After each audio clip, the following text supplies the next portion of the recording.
The Green Flag. When Jack Connolly of the Irish Shotgun Brigade, the Rory of the Hills Inner Circle, and the extreme left wing of the Land League, was incontinently shot by Sergeant Murdoch of the Constabulary, in a little moonlight frolic near Kanturk, his twin brother Dennis joined the British Army. The countryside had become too hot for him, and as the 75 shillings were wanting which might have carried him to America, he took the only way handy of getting himself out of the way. Seldom has Her Majesty had a less promising recruit, for his hot Celtic blood seethed with hatred against Britain and all things British. The sergeant, however, smiling complacently over his 6 of brawn and his 44 in chest, whisked him off with a dozen other of the boys to the depot at Ferme, whence in a few weeks they were sent on, with the spadework kinks taken out of their backs, to the 1st Battalion of the Royal Mallows, at the top of the roster for foreign service. The Royal Mallows, at about that date, were as strange a lot of men as ever were paid by a great empire to fight its battles.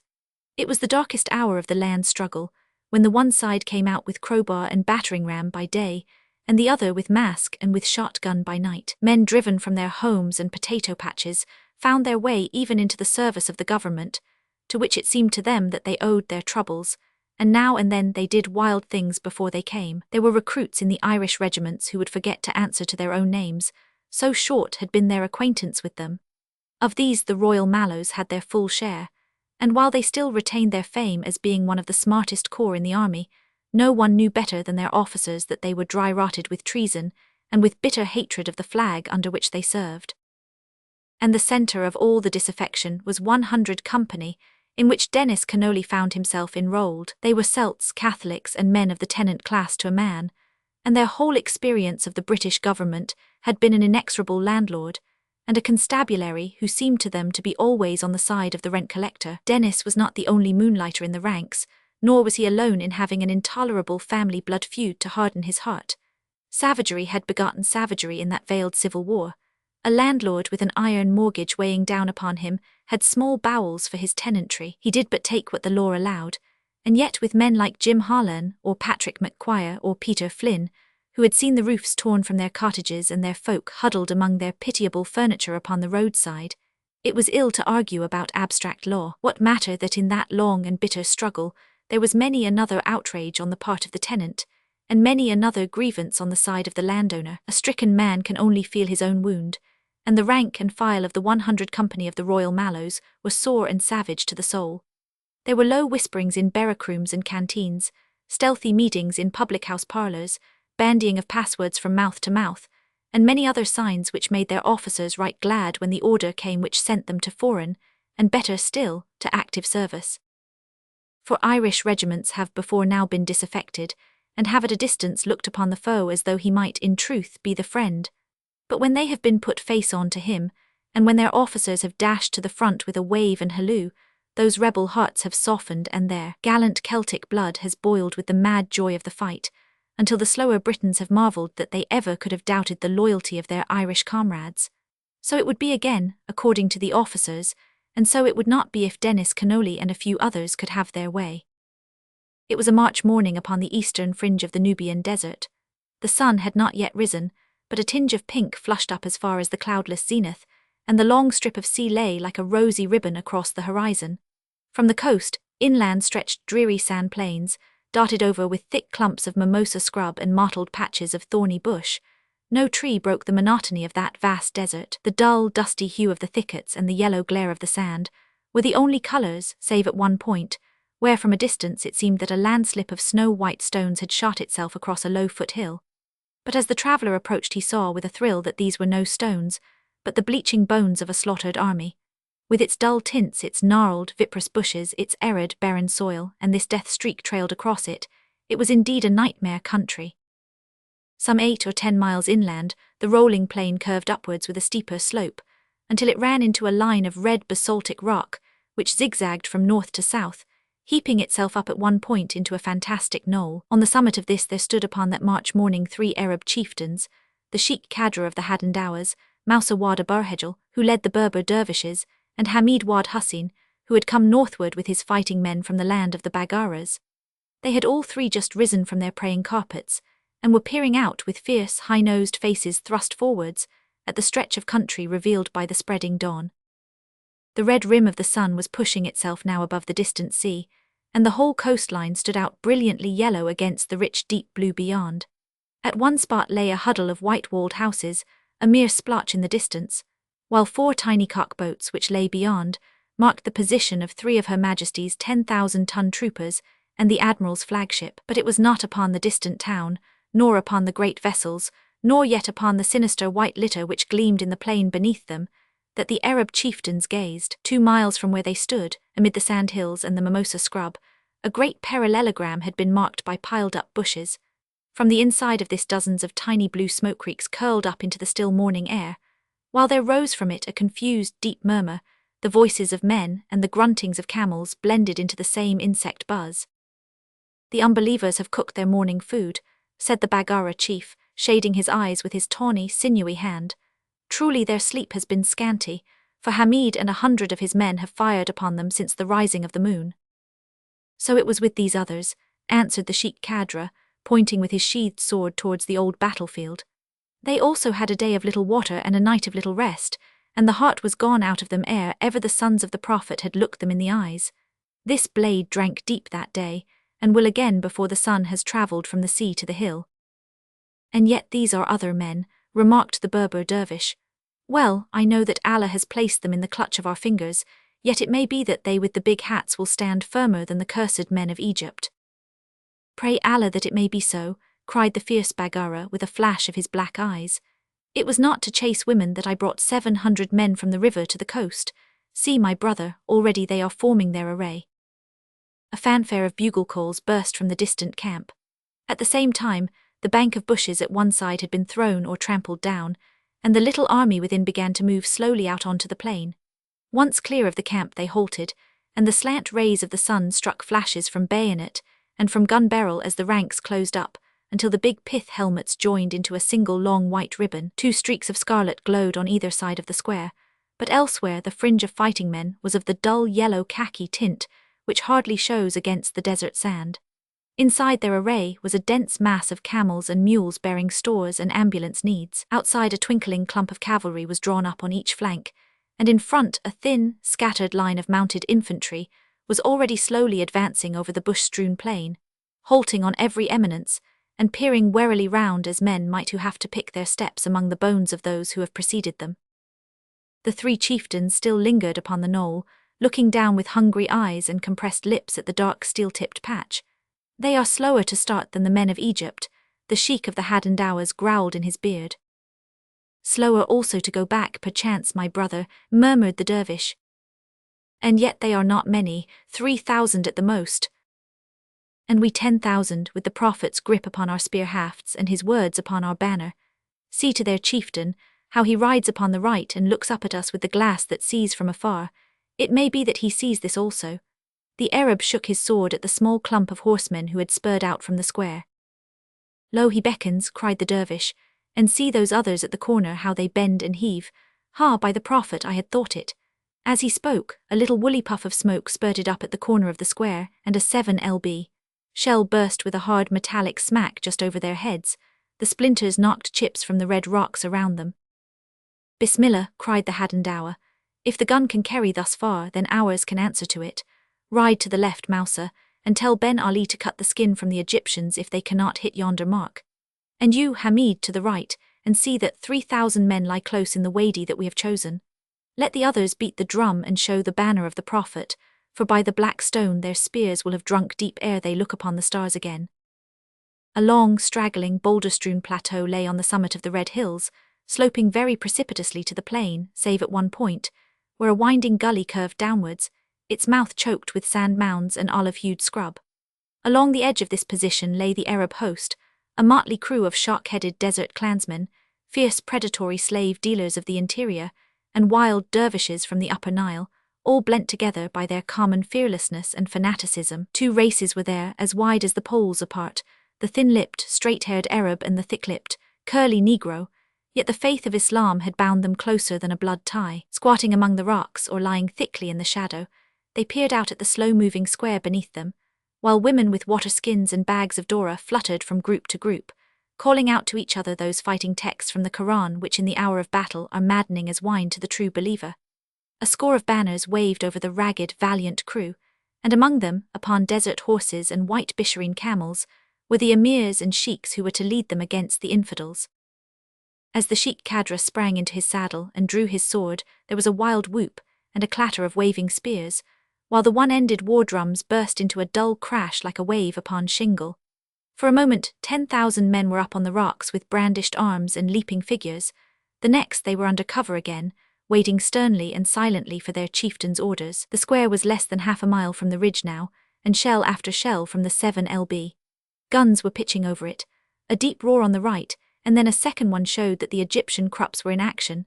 Sheikh Kadra's hawk eyes saw that the shells burst far beyond the mark, and he spurred his horse along to where a knot of mounted chiefs were gathered round the two guns, which were served by their captured crews.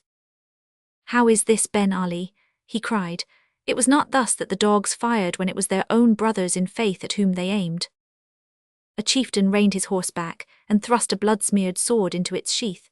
Beside him 2 Egyptian artillerymen with their throats cut were sobbing out their lives upon the ground. "Who lays the gun this time?" asked the fierce chief, glaring at the frightened gunners. "Here, thou black-browed child of Shaitan, aim and aim for thy life." It may have been chance, or it may have been skill, but the 3rd and 4th shells burst over the square.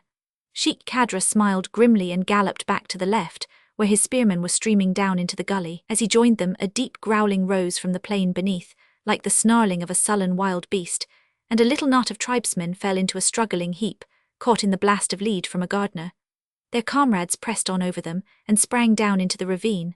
From all along the crest burst the hard, sharp crackle of Remington fire.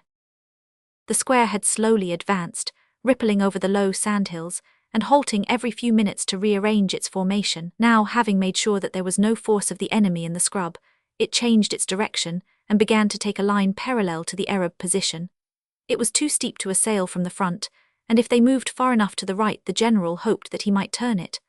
On the top of those ruddy hills lay a baronetcy for him, and a few extra hundreds in his pension, and he meant having them both that day. The Remington fire was annoying, and so were those 2 Krupp guns. Already there were more cacolets full than he cared to see. But on the whole he thought it better to hold his fire until he had more to aim at than a few hundred of fuzzy heads peeping over a razorback ridge. He was a bulky, red-faced man, a fine whist player and a soldier who knew his work.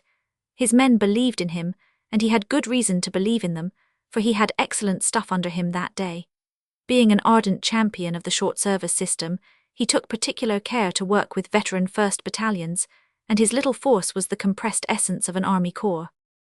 The left front of the square was formed by 4 companies of the Royal Wessex, and the right by 4 of the Royal Mallows. On either side, the other halves of the same regiments marched in quarter column of companies. Behind them, on the right, was a battalion of guards, and on the left one of marines, while the rear was closed in by a rifle battalion. 2 Royal Artillery 7lb screw guns kept pace with the square, and a dozen white-bloused sailors, under their blue-coated, tight-waisted officers, trailed their gardener in front, turning every now and then to spit up at the draggled banners which waved over the cragged ridge. Hussars and lancers scouted in the scrub at each side, and within moved the clump of camels, with humorous eyes and supercilious lips, their comic faces a contrast to the blood-stained men who already lay huddled in the cacolets on either side. The square was now moving slowly on a line parallel with the rocks, stopping every few minutes to pick up wounded, and to allow the screw guns and gardener to make themselves felt. The men looked serious, for that spring on to the rocks of the Arab army had given them a vague glimpse of the number and ferocity of their foes, but their faces were set like stone, for they knew to a man that they must win or they must die, and die, too, in a particularly unlovely fashion. But most serious of all was the general, for he had seen that which brought a flush to his cheeks and a frown to his brow. "I say, Stephen," said he to his galloper, "those Mallows seem a trifle jumpy. The right flank company bulged a bit when the niggers showed on the hill." "Youngest troops in the square, sir," murmured the aide, looking at them critically through his eyeglass. "Tell Colonel Flanagan to see to it, Stephen," said the general, and the galloper sped upon his way. The colonel, a fine old Celtic warrior, was over at 100 company in an instant. "How are the men, Captain Foley?" "Never better, sir," answered the senior captain, in the spirit that makes a Madras officer look murder if you suggest recruiting his regiment from the Punjab. "Stiffen them up," cried the colonel, As he rode away, a colour sergeant seemed to trip and fell forward into a mimosa bush. He made no effort to rise but lay in a heap among the thorns. "Sergeant O'Rourke's gone, sir," cried a voice. "Never mind, lads," said Captain Foley. "He died like a soldier fighting for his queen." "Down with the queen," shouted a hoarse voice from the ranks. But the roar of the gardener and the typewriter-like clicking of the hopper burst in at the tail of the words. Captain Foley heard them, and subalterns Grice and Murphy heard them, but there are times when a deaf ear is a gift from the gods. "Steady, Mallows," cried the captain in a pause of the grunting machine gun. "We have the honour of Ireland to guard this day." "And well we know how to guard it, Captain," cried the same ominous voice, and there was a buzz from the length of the company. The captain and the two subs came together behind the marching line. "They seem a bit out of hand," murmured the captain. "Bedad," said the Galway boy, "they mean to scoot like Redshanks." "They nearly broke when the blacks showed on the hill," said Grice. "The first man that turns, my sword is through him," cried Foley, loud enough to be heard by 5 files on either side of him. Then, in a lower voice, "It's a bitter drop to swallow, but it's my duty to report what you think to the chief, and have a company of Jollies put behind us." He turned away with the safety of the square upon his mind, and before he had reached his goal the square had ceased to exist. In their march in front of what looked like a face of cliff, they had come opposite to the mouth of the gully, in which, screened by scrub and boulders, 3,000 chosen dervishes, under Hamid Wad Hussein of the Bagharas, were crouching. Tat, tat, tat, went the rifles of 3 mounted infantrymen in front of the left shoulder of the square, and an instant later they were spurring it for their lives, crouching over the manes of their horses, and pelting over the sandhills with 30 or 40 galloping chieftains at their heels. Rocks and scrub and mimosa swarmed suddenly into life. Rushing black figures came and went in the gaps of the bushes. A howl that drowned the shouts of the officers, a long quavering yell, burst from the ambuscade. 2 rolling volleys from the Royal Wessex, 1 crash from the screw-gun firing shrapnel, and then before a second cartridge could be rammed in, a living, glistening black wave, tipped with steel, had rolled over the gun. The Royal Wessex had been dashed back among the camels, and 0 fanatics were hewing and hacking in the heart of what had been the square. The camels and mules in the centre, jammed more and more together as their leaders flinched from the rush of the tribesmen, shut out the view of the other 3 faces, who could only tell that the Arabs had got in by the yells upon Allah, which rose ever nearer and nearer amid the clouds of sand dust, the struggling animals, and the dense mass of swaying, cursing men. Some of the Wessex fired back at the Arabs who had passed them, as excited Tommies will, and it is whispered among doctors that it was not always a Remington bullet which was cut from a wound that day. Some rallied in little knots, stabbing furiously with their bayonets at the rushing spearmen. Others turned at bay with their backs against the camels, and others round the general and his staff, who, revolver in hand, had flung themselves into the heart of it. But the whole square was sidling slowly away from the gorge, pushed back by the pressure at the shattered corner. The officers and men at the other faces were glancing nervously to the rear, uncertain what was going on, and unable to take help to their comrades without breaking the formation.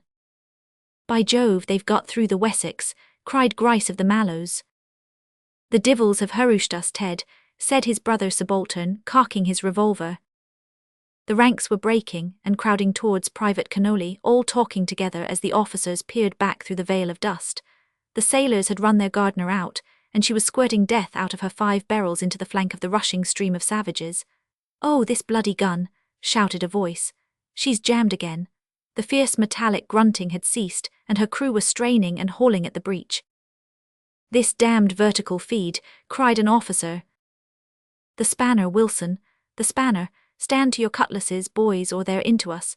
His voice rose into a shriek as he ended, for a shovel-headed spear had been buried in his chest. A second wave of dervishes lapped over the hillocks and burst upon the machine gun and the right front of the line. The sailors were overborne in an instant, but the Mallows, with their fighting blood aflame, met the yell of the Moslem with an even wilder, fiercer cry, and dropped 200 of them with a single point-blank volley. The howling, leaping crew swerved away to the right and dashed on into the gap which had already been made for them. But 100 company had drawn no trigger to stop that fiery rush. The men leaned moodily upon their martinis. Some had even thrown them upon the ground.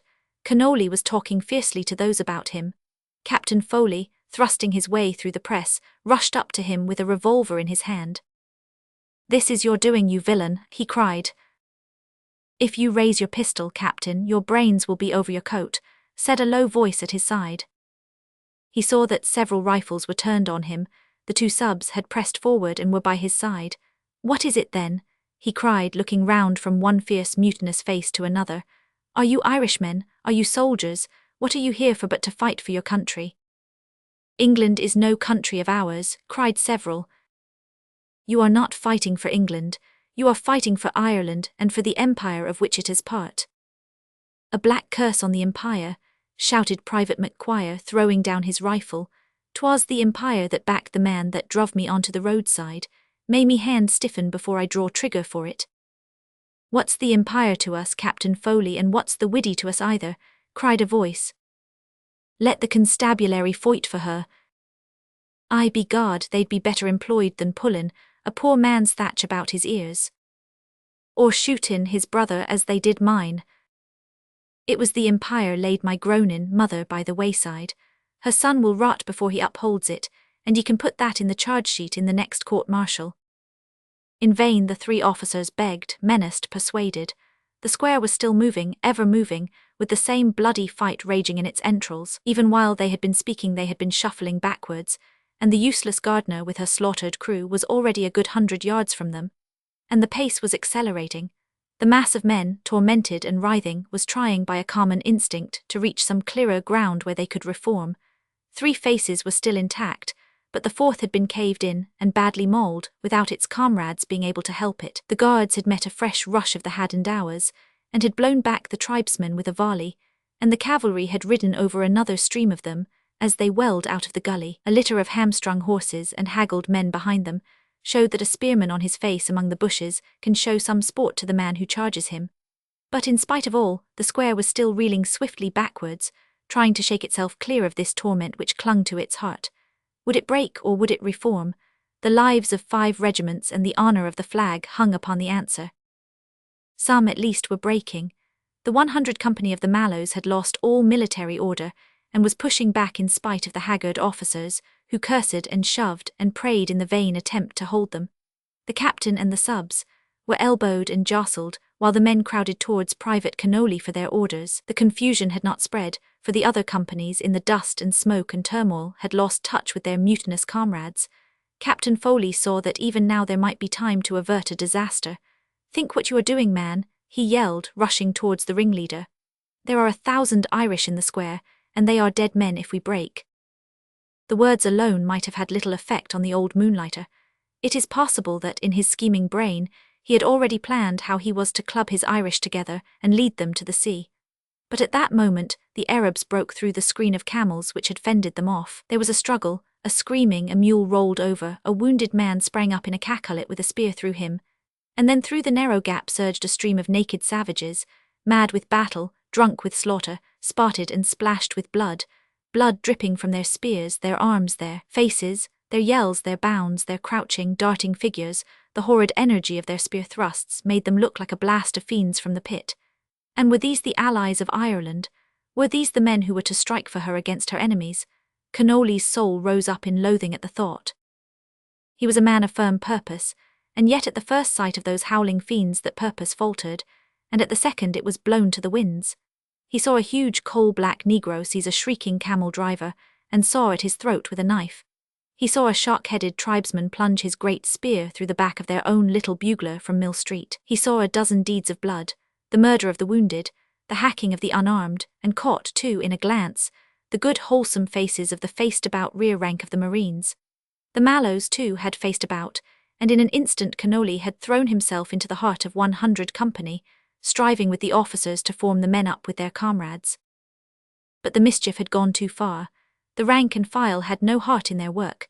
They had broken before, and this last rush of murderous savages was a hard thing for broken men to stand against. They flinched from the furious faces and dripping forearms. Why should they throw away their lives for a flag for which they cared nothing? Why should their leader urge them to break and now shriek to them to reform? They would not reform. They wanted to get to the sea and to safety. He flung himself among them with outstretched arms, with words of reason, with shouts, with gaspings. It was useless. The tide was beyond his control. They were shredding out into the desert with their faces set for the coast. "Boys, will ye stand for this?" screamed a voice. It was so ringing, so strenuous that the breaking Mallows glanced backwards. They were held by what they saw. Private Cannoli had planted his rifle stock downwards in a mimosa bush. From the fixed bayonet there fluttered a little green flag with the crownless harp. God knows for what black mutiny, for what signal of revolt, that flag had been treasured up within the corporal's tunic. Now its green wisp stood amid the rush, while 3 proud regimental colours were reeling slowly backwards. "What for the flag?" yelled the private. "My heart's blood for it, and mine," cried a score of voices. "God bless it, the flag, boys, the flag." 100 company were rallying upon it. The stragglers clutched at each other and pointed. "Here, McQuire, Flynn, O'Hara," ran the shoutings. "Close on the flag, back to the flag." The 3 standards reeled backwards, and the seething square strove for a clearer space where they could form their shattered ranks. But 100 company, grim and powder-stained, choked with enemies and falling fast, still closed in on the little rebel ensign that flapped from the mimosa bush. It was a good half-hour before the square, having disentangled itself from its difficulties and dressed its ranks, began to slowly move forwards over the ground, across which in its labour and anguish it had been driven. The long trail of Wessex men and Arabs showed, but too clearly, the path they had come. "How many got into us, Stephen?" asked the general, tapping his snuff-box. "I should put them down at 1,000 or 1,200, sir." "I did not see any get out again. What the devil were the Wessex thinking about? The guards stood well, though, so did the Mallows." "Colonel Flanagan reports that his front flank company was cut off, sir." "Why, that's the company that was out of hand when we advanced." "Colonel Flanagan reports, sir, that the company took the whole brunt of the attack and gave the square time to reform." "Tell the hussars to ride forward, Stephen," said the general, "and try if they can see anything of them. There's no firing, and I fear that the Mallows will want to do some recruiting. Let the square take ground by the right, and then advance." But the Sheik cadre of the Hadendowas saw from his knoll that the men with the big hats had rallied, and that they were coming back in the quiet business fashion of men whose work was before them. He took counsel with Mousa the dervish and Hussein the Baggara, and a woe-struck man was he when he learned that the third of his men were safe in the Moslem paradise. So, having still some signs of victory to show, he gave the word, and the desert warriors flitted off unseen and unheard, even as they had come. A red rock plateau, a few hundred spears and Remingtons, and a plain which for the second time was strewn with slaughtered men, was all that his day's fighting gave to the English general. It was a squadron of hussars which came first to the spot where the rebel flag had waved. A dense litter of Arab dead marked the place. Within, the flag waved no longer, but the rifle stood in the mimosa bush, and round it, with their wounds in front, lay the Fenian private and the silent ranks of the Irishry. Sentiment is not an English failing, but the hussar captain raised his hilt in a salute as he rode past the blood-soaked ring.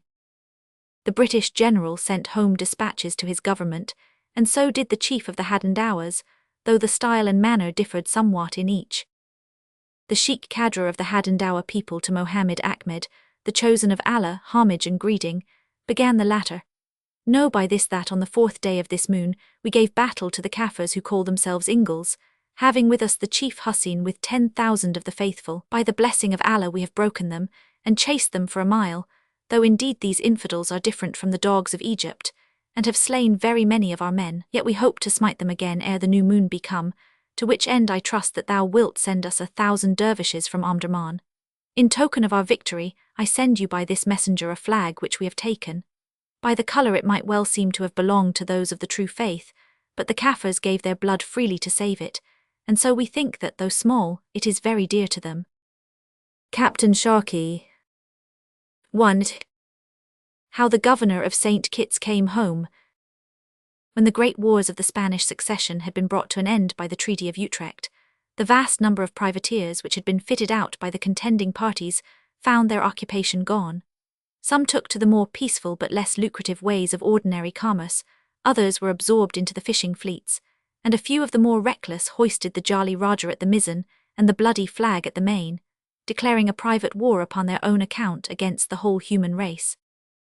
With mixed crews recruited from every nation, they scoured the seas, disappearing occasionally to careen in some lonely inlet, or putting in for a debauch at some outlying port, where they dazzled the inhabitants by their lavishness, and horrified them by their brutalities.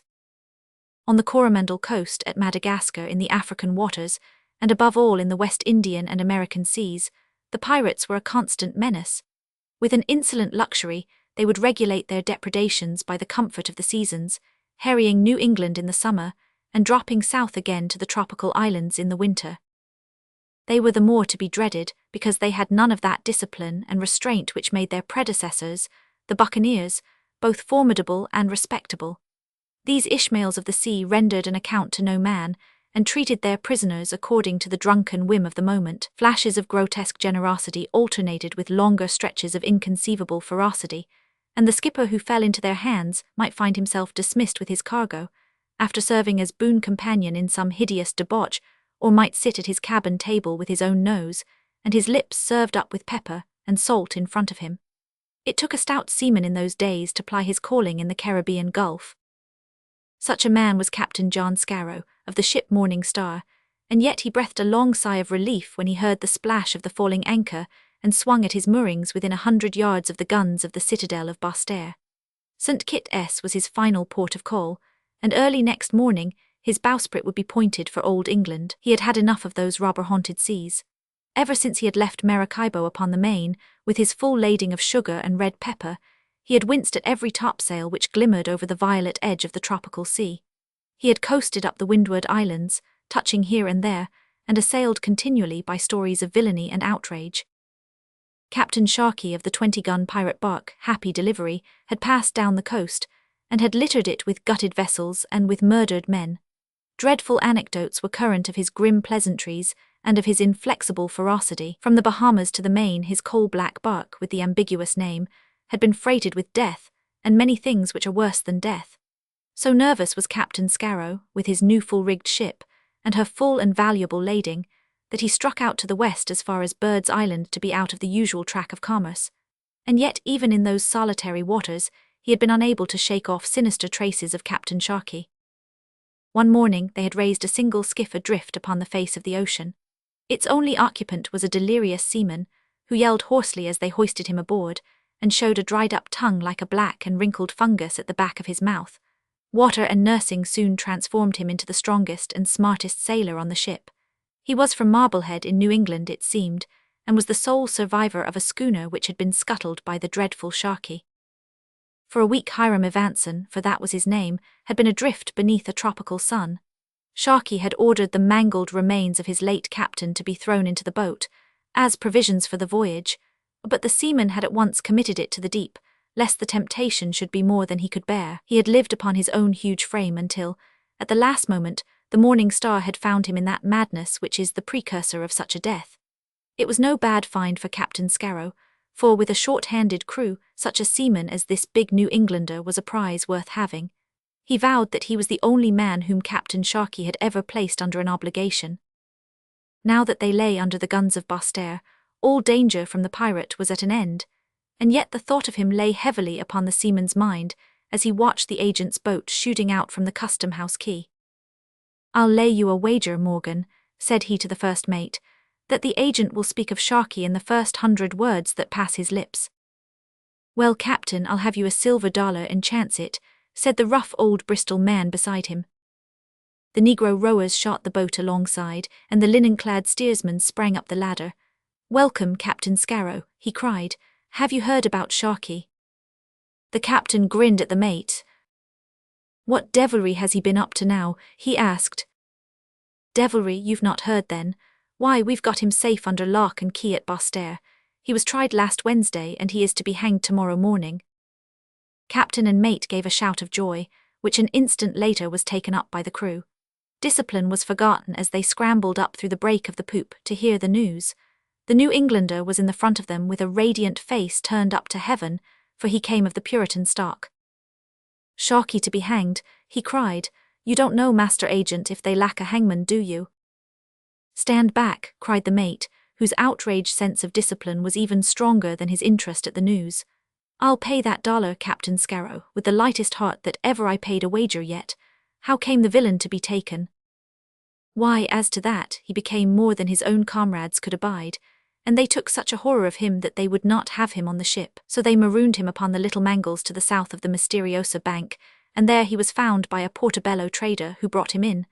There was talk of sending him to Jamaica to be tried, but our good little governor, Sir Charles Ewan, would not hear of it. "He's my meat," said he, "and I claim the cooking of it. If you can stay till tomorrow morning at 10, you'll see the joint swinging." "I wish I could," said the captain wistfully, "but I am sadly behind time now. I should start with the evening tide." "That you can't do," said the agent with decision. "The governor is going back with you." "The governor?" "Yes, he's had a dispatch from government to return without delay. The flyboat that brought it has gone on to Virginia, so Sir Charles has been waiting for you, as I told him you would do before the rains." "Well, well," cried the captain in some perplexity, "I'm a plain seaman, and I don't know much of governors and baronets and their ways. I don't remember that I ever so much as spoke to one, but if it's in King George's service, and he asks a cast in the Morning Star as far as London, I'll do what I can for him. There's my own cabin he can have and welcome. As to the cooking, it's lobscouse and salmagundy 6 days in the week, but he can bring his own cook aboard with him if he thinks our galley too rough for his taste." "You need not trouble your mind, Captain Scarrow," said the agent. "Sir Charles is in weak health just now, only clear of a quartan ague, and it is likely he will keep his cabin most of the voyage. Dr. Larouse said that he would have sunk had the hanging of Sharkey not put fresh life into him. He has a great spirit in him, though, and you must not blame him if he is somewhat short in his speech. He may say what he likes and do what he likes, so long as he does not come athwart my hawse when I am working the ship," said the captain. "He is governor of St. Kitts, but I am governor of the Morning Star, and by his leave I must weigh with the first tide, for I owe a duty to my employer, just as he does to King George. He can scarce be ready tonight, for he has many things to set in order before he leaves." "The early morning tide, then." "Very good, I shall send his things aboard tonight, and he will follow them tomorrow early if I can prevail upon him to leave St. Kitts without seeing Sharkey do the rogue's hornpipe. His own orders were instant, so it may be that he will come at once. It is likely that Dr. Larouse may attend him upon the journey." Left to themselves, the captain and mate made the best preparations which they could for their illustrious passenger. The largest cabin was turned out and adorned in his honour, and orders were given by which barrels of fruit, and some cases of wine, should be brought off to vary the plain food of an ocean-going trader. In the evening the governor's baggage began to arrive, great iron-bound ant-proof trunks, and official tin packing cases, with other strange-shaped packages, which suggested the cocked hat or the sword within. And then there came a note, with a heraldic device upon the big red seal, to say that Sir Charles Ewan made his compliments to Captain Scarrow, and that he hoped to be with him in the morning as early as his duties and his infirmities would permit. He was as good as his word, for the first grey of dawn had hardly begun to deepen into pink when he was brought alongside, and climbed with some difficulty up the ladder. The captain had heard that the governor was an eccentric, but he was hardly prepared for the curious figure who came limping feebly down his quarterdeck, his steps supported by a thick bamboo cane. He wore a Ramillies wig, all twisted into little tails like a poodle's coat, and cut so low across the brow that the large green glasses which covered his eyes looked as if they were hung from it. A fierce beak of a nose, very long and very thin, cut the air in front of him. His ague had caused him to swathe his throat and chin with a broad linen cravat, and he wore a loose damask powdering gown secured by a cord round the waist. As he advanced, he carried his masterful nose high in the air, but his head turned slowly from side to side in the helpless manner of the purblind, and he called in a high, querulous voice for the captain. "You have my things?" he asked. "Yes, Sir Charles." "Have you wine aboard?" "I have ordered 5 cases, sir." "And tobacco?" "There is a keg of Trinidad." "You play a hand at piquet?" "Passably well, sir." "Then anchor up and to sea." There was a fresh westerly wind, so by the time the sun was fairly through the morning haze, the ship was hull down from the islands. The decrepit governor still limped the deck, with one guiding hand upon the quarter rail.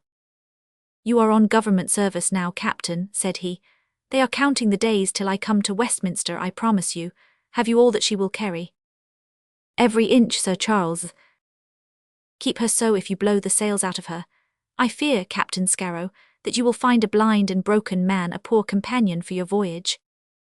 "I am honoured in enjoying your Excellency's society," said the captain, "but I am sorry that your eyes should be so afflicted." Yes, indeed, it is the cursed glare of the sun on the white streets of Bastaire which has gone far to burn them out. I had heard also that you had been plagued by a quartan ague. Yes, I have had a pyrexy, which has reduced me much. We had set aside a cabin for your surgeon. Ah, the rascal, there was no budging him, for he has a snug business amongst the merchants. But hark!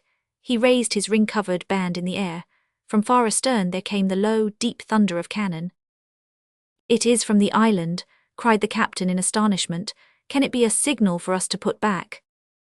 The governor laughed. You have heard that Sharkey the pirate is to be hanged this morning. I ordered the batteries to salute when the rascal was kicking his last, so that I might know of it out at sea. There's an end of Sharkey. There's an end of Sharkey, cried the captain, and the crew took up the cry as they gathered in little knots upon the deck and stared back at the low, purple line of the vanishing land. It was a cheering omen for their start across the Western Ocean, and the invalid governor found himself a popular man on board, for it was generally understood that, but for his insistence upon an immediate trial and sentence, the villain might have played upon some more venal judge and so escaped. At dinner that day Sir Charles gave many anecdotes of the deceased pirate, and so affable was he, and so skilful in adapting his conversation to men of lower degree, that captain, mate, and governor smoked their long pipes, and drank their claret as three good comrades should. And what figure did Sharkey cut in the dark? Asked the captain. He is a man of some presence, said the governor. I had always understood that he was an ugly, sneering devil, remarked the mate. Well, I dare say he could look ugly upon occasions, said the governor. I have heard a New Bedford whaleman say that he could not forget his eyes, said Captain Scarrow. They were of the lightest filmy blue with red-rimmed lids. Was that not so, Sir Charles? Alas, my own eyes will not permit me to know much of those of others, but I remember now that the Adjutant-General said that he had such an eye as you describe, and added that the jury was so foolish as to be visibly discomposed when it was turned upon them.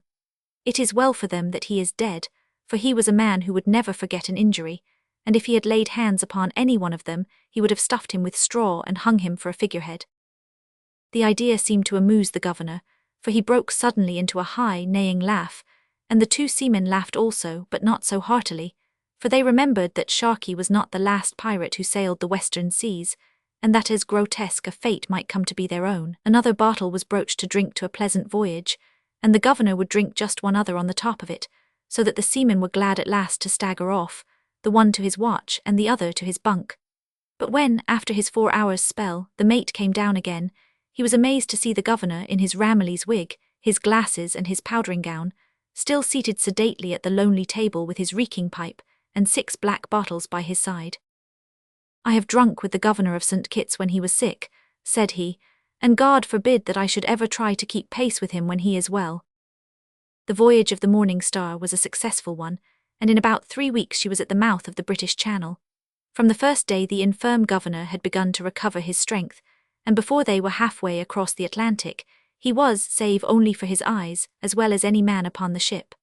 Those who uphold the nourishing qualities of wine might point to him in triumph, for never a night passed that he did not repeat the performance of his first one, and yet he would be out upon deck in the early morning as fresh and brisk as the best of them, peering about with his weak eyes, and asking questions about the sails and the rigging, for he was anxious to learn the ways of the sea, and he made up for the deficiency of his eyes by obtaining leave from the captain that the New England seaman, he who had been cast away in the boat, should lead him about, and above all, that he should sit beside him when he played cards and count the number of the pips, for unaided he could not tell the king from the knave. It was natural that this Evanson should do the governor willing service, since the one was the victim of the vile Sharkey, and the other was his avenger. One could see that it was a pleasure to the big American to lend his arm to the invalid, and at night he would stand with all respect behind his chair in the cabin, and lay his great stub-nailed forefinger upon the card which he should play. Between them there was little in the pockets either of Captain Scarrow or of Morgan, the first mate, by the time they sighted the Lizard. And it was not long before they found that all they had heard of the high temper of Sir Charles Ewan fell short of the mark. At a sign of opposition or a word of argument his chin would shoot out from his cravat, his masterful nose would be cocked at a higher and more insolent angle, and his bamboo cane would whistle up over his shoulders. He cracked it once over the head of the carpenter, when the man had accidentally jostled him upon the deck. Once, too, when there was some grumbling and talk of a mutiny over the state of the provisions, he was of opinion that they should not wait for the dogs to rise, but that they should march forward and set upon them until they had trounced the devilment out of them. "Give me a knife and a bucket," he cried with an oath, and could hardly be withheld from setting forth alone to deal with the spokesman of the seamen. Captain Scarrow had to remind him that though he might be only answerable to himself at St. Kitts, killing became murder upon the high seas. In politics he was, as became his official position, a stout prop of the House of Hanover, and he swore in his cups that he had never met a Jacobite without pistoling him where he stood. Yet for all his vapouring and his violence he was so good a companion, with such a stream of strange anecdote and reminiscence, that Scarrow and Morgan had never known a voyage pass so pleasantly. And then at length came the last day, when, after passing the island, they had struck land again at the high white cliffs at Beachy Head. As evening fell, the ship lay rolling in an oily calm, a league off from Winchelsea, with the long, dark snout of Dungeness jutting out in front of her. Next morning they would pick up their pilot at the foreland, and Sir Charles might meet the King's ministers at Westminster before the evening. The boatswain had the watch, and the three friends were met for a last turn of cards in the cabin, the faithful American still serving as eyes to the governor. There was a good stake upon the table, for the sailors had tried on this last night to win their losses back from their passenger. Suddenly he threw his cards down, and swept all the money into the pocket of his long-flapped silken waistcoat. "The game's mine," said he. Sir Charles, not so fast," cried Captain Scarrow. "You have not played out the hand, and we are not the losers." "Sink you for a liar," said the governor. "I tell you I have played out the hand, and that you are a loser." He whipped off his wig and his glasses as he spoke, and there was a high, bald forehead and a pair of shifty blue eyes with the red rims of a bull terrier. "Good God," cried the mate, "it's Sharkey." The two sailors sprang from their seats, but the big American castaway had put his huge back against the cabin door, and he held a pistol in each of his hands. The passenger had also laid a pistol upon the scattered cards in front of him, and he burst into his high, neighing laugh. "Captain Sharkey is the name, gentlemen," said he, "and this is Roaring Ned Galloway, the quartermaster of the Happy Delivery. We made it hot, and so they marooned us, me on a dry Tortuga quay and him in an oarless boat. You dogs, you poor, fond, water-hearted dogs, we hold you at the end of our pistols." "You may shoot or you may not," cried Scarrow, striking his hand upon the breast of his frieze jacket. "If it's my last breath, Sharkey, I tell you that you are a bloody rogue and miscreant, with a halter and hell fire in store for you. There's a man of spirit, and one of my own kidney, and he's going to make a very pretty death of it," cried Sharkey. "There's no one aft save the man at the wheel, so you may keep your breath, for you'll need it soon. Is the dinghy astern, Ned?" "Aye, aye, Captain." "And the other boats scuttled?" "I bored them all in 3 places." "Then we shall have to leave you, Captain Scarrow. You look as if you hadn't quite got your bearings yet.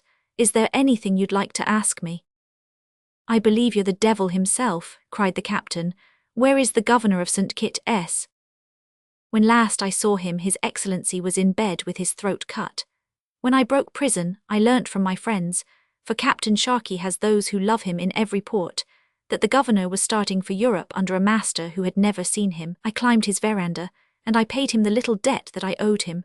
Then I came aboard you with such of his things as I had need of, and a pair of glasses to hide these telltale eyes of mine, and I have ruffled it as a governor should. Now, Ned, you can get to work upon them." "Help, help, watch ahoy," yelled the mate, but the butt of the pirate's pistol crashed down on his head, and he dropped like a pithed ox. Scarrow rushed for the door, but the sentinel clapped his hand over his mouth and threw his other arm round his waist. "No use, Master Scarrow," said Sharkey. "Let us see you go down on your knees and beg for your life." "I'll see you," cried Scarrow, shaking his mouth clear. "Twist his arm round, Ned, now will you?" "No, not if you twist it off." "Put an inch of your knife into him." "You may put 6 inches and then I won't." "Sink me, but I like his spirit," cried Sharkey. "Put your knife in your pocket, Ned. You've saved your skin, Scarrow, and it's a pity so stout a man should not take to the only trade where a pretty fellow can pick up a living. You must be born for no common death, Scarrow, since you have lain at my mercy and lived to tell the story. Tie him up, Ned." "To the stove, Captain." "Tut, tut, there's a fire in the stove. None of your rover tricks, Ned Galloway, unless they are called for, or I'll let you know which of us two is captain and which is quartermaster. Make him fast to the table." "Nay, I thought you meant to roast him," said the quartermaster. "You surely do not mean to let him go." "If you and I were marooned on a Bahama key, Ned Galloway, it is still for me to command and for you to obey. Sink you for a villain, do you dare to question my orders?" "Nay, nay, Captain Sharkey, not so hot, sir," said the quartermaster, and lifting Scarrow like a child, he laid him on the table. With the quick dexterity of a seaman, he tied his spread-eagled hands and feet with a rope which was passed underneath, and gagged him securely with the long cravat which used to adorn the chin of the governor of St. Kitts. "Now, Captain Scarrow, we must take our leave of you," said the pirate. "If I had half a dozen of my brisk boys at my heels, I should have had your cargo and your ship, but Roaring Ned could not find a foremast hand with the spirit of a mouse. I see there are some small craft about, and we shall get one of them. When Captain Sharkey has a boat he can get a smack, when he has a smack he can get a brig, when he has a brig he can get a bark, and when he has a bark he'll soon have a full-rigged ship of his own. So make haste into London town, or I may be coming back after all for the Morning Star." Captain Scarrow heard the key turn in the lock as they left the cabin. Then, as he strained at his bonds, he heard their footsteps pass up the companion and along the quarterdeck to where the dinghy hung in the stern. Then, still struggling and writhing, he heard the creak of the falls and the splash of the boat in the water. In a mad fury he tore and dragged at his ropes, until at last, with flayed wrists and ankles, he rolled from the table, sprang over the dead mate, kicked his way through the closed door, and rushed hatless on to the deck. "Ahoy, Peterson, Armitage, Wilson," he screamed. "Cutlasses and pistols, clear away the longboat, clear away the gig. Sharkey the pirate is in yonder dinghy. Whistle up the larboard watch, boatswain, and tumble into the boats, all hands." Down splashed the longboat, and down splashed the gig, but in an instant the coxswains and crews were swarming up the falls on to the deck once more. "The boats are scuttled," they cried. "They are leaking like a sieve." The captain gave a bitter curse. He had been beaten and outwitted at every point. Above was a cloudless, starlit sky with neither wind nor the promise of it. The sails flapped idly in the moonlight. Far away lay a fishing smack with the men clustering over their net. Close to them was the little dinghy, dipping and lifting over the shining swell. "They are dead men," cried the captain. A shout all together, boys, to warn them of their danger, but it was too late. At that very moment the dinghy shot into the shadow of the fishing boat. There were two rapid pistol shots, a scream, and then another pistol shot, followed by silence. The clustering fishermen had disappeared. And then, suddenly, as the first puffs of a land breeze came out from the Sussex shore, the boom swung out, the mainsail filled, and the little craft crept out with her nose to the Atlantic. Chapter 2. The Dealings of Captain Sharkey with Stephen Craddock. Careening was a very necessary operation for the old pirate.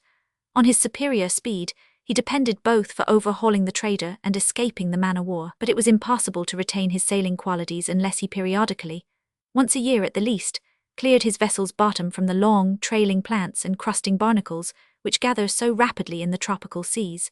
For this purpose he lightened his vessel, thrust her into some narrow inlet where she would be left high and dry at low water, fastened blocks and tackles to her masts to pull her over on to her bilge, and then scraped her thoroughly from rudder post to cut water.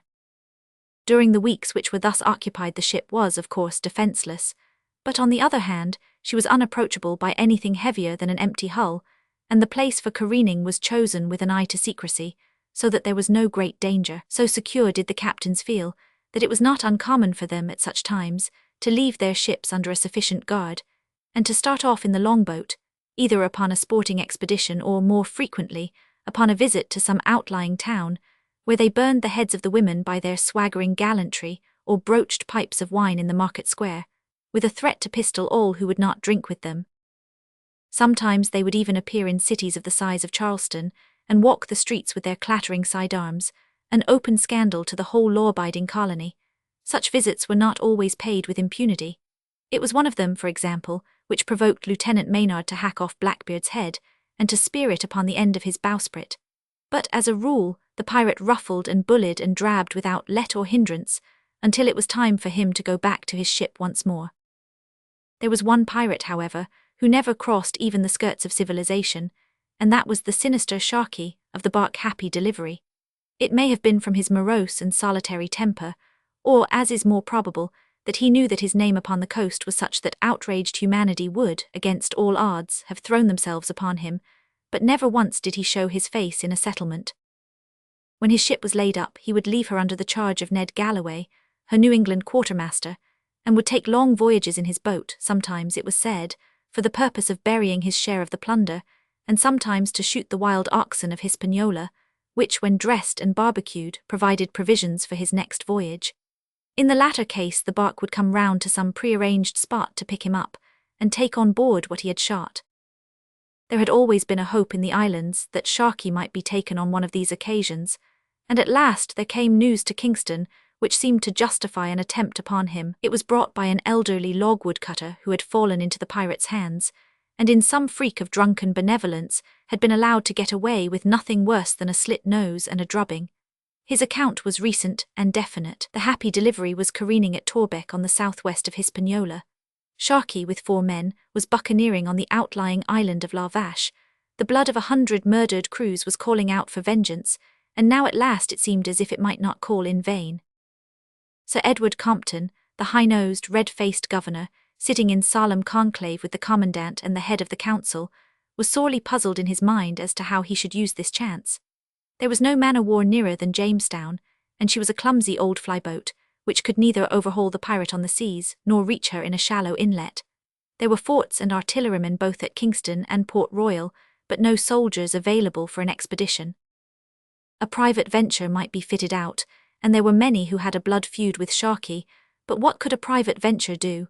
The pirates were numerous and desperate. As to taking Sharkey and his 4 companions, that of course would be easy if they could get at them.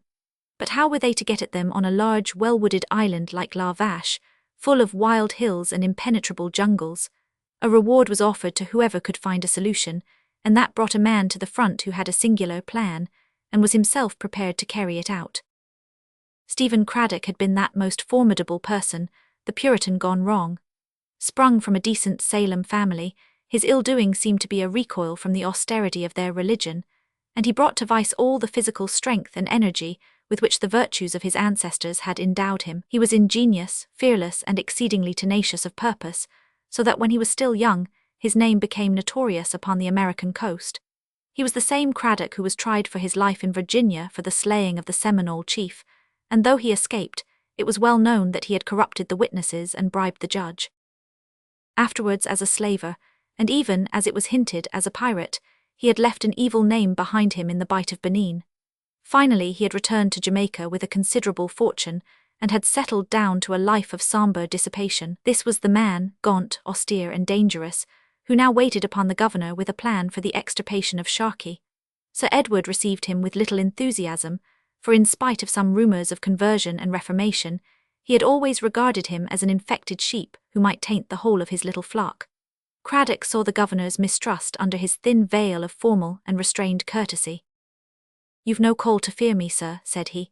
"I'm a changed man from what you've known. I've seen the light again of late after losing sight of it for many a black year. It was through the ministration of the Rev. John Simons of our own people. Sir, if your spirit should be in need of quickening, you would find a very sweet savour in his discourse." The governor cocked his Episcopalian nose at him. "You came here to speak of Sharkey, Master Craddock," said he. "The man Sharkey is a vessel of wrath," said Craddock.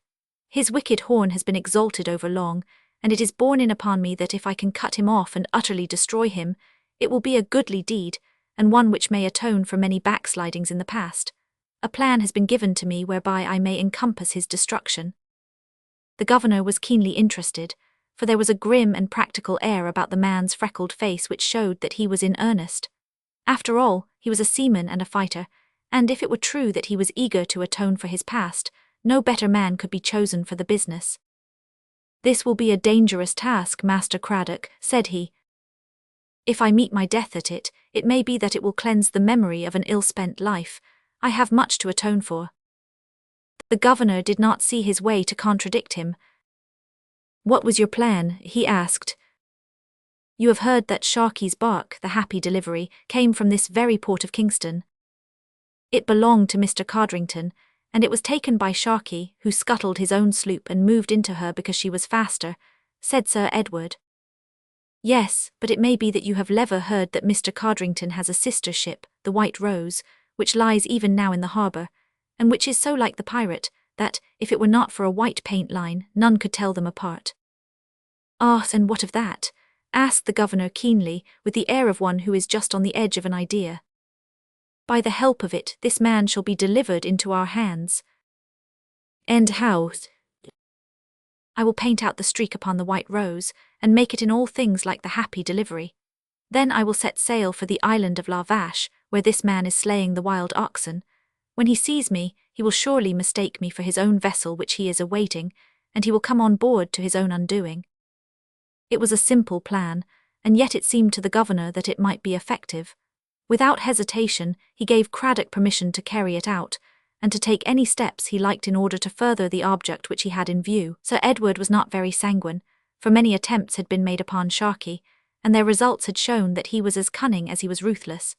But this gaunt Puritan with the evil record was cunning and ruthless also. The contest of wits between two such men as Sharkey and Cradock appealed to the governor's acute sense of sport, and though he was inwardly convinced that the chances were against him, he backed his man with the same loyalty which he would have shown to his horse or his cock. Haste was, above all things, necessary, for upon any day the careening might be finished, and the pirates out at sea once more. But there was not very much to do, and there were many willing hands to do it, so the second day saw the White Rose beating out for the open sea. There were many seamen in the port who knew the lines and rig of the pirate bark, and not one of them could see the slightest difference in this counterfeit. Her white side line had been painted out, her masts and yards were smoked, to give them the dingy appearance of the weather-beaten rover, and a large diamond-shaped patch was let into her foretopsail. Her crew were volunteers, many of them being men who had sailed with Stephen Cradock before. The mate, Joshua Heard, an old slaver, had been his accomplice in many voyages, and came now at the bidding of his chief. The avenging bark sped across the Caribbean Sea, and at the sight of that patched topsail, the little craft which they met flew left and right like frightened trout in a pool. On the fourth evening point, Abaku bore 5 miles to the north and east of them. On the 5th they were at anchor in the Bay of Tortoises at the island of La Vache, where Sharkey and his 4 men had been hunting. It was a well-wooded place, with the palms and underwood growing down to the thin crescent of silver sand which skirted the shore. They had hoisted the black flag and the red pennant, but no answer came from the shore. Cradock strained his eyes, hoping every instant to see a boat shoot out to them with Sharkey seated in the sheets. But the night passed away, and a day and yet another night, without any sign of the men whom they were endeavouring to trap. It looked as if they were already gone. On the second morning, Cradock went ashore in search of some proof whether Sharkey and his men were still upon the island. What he found reassured him greatly. Close to the shore was a boucan of green wood, such as was used for preserving the meat, and a great store of barbecued strips of ox flesh was hung upon lines all round it. The pirate ship had not taken off her provisions, and therefore the hunters were still upon the island. Why had they not shown themselves? Was it that they had detected that this was not their own ship? Or was it that they were hunting in the interior of the island, and were not on the lookout for a ship yet? Cradock was still hesitating between the two alternatives, when a Carib Indian came down with information. The pirates were in the island, he said, and their camp was a day's march from the sea. They had stolen his wife, and the marks of their stripes were still pink upon his brown back. Their enemies were his friends, and he would lead them to where they lay. Cradock could not have asked for anything better, so early next morning, with a small party armed to the teeth, he set off under the guidance of the Carib.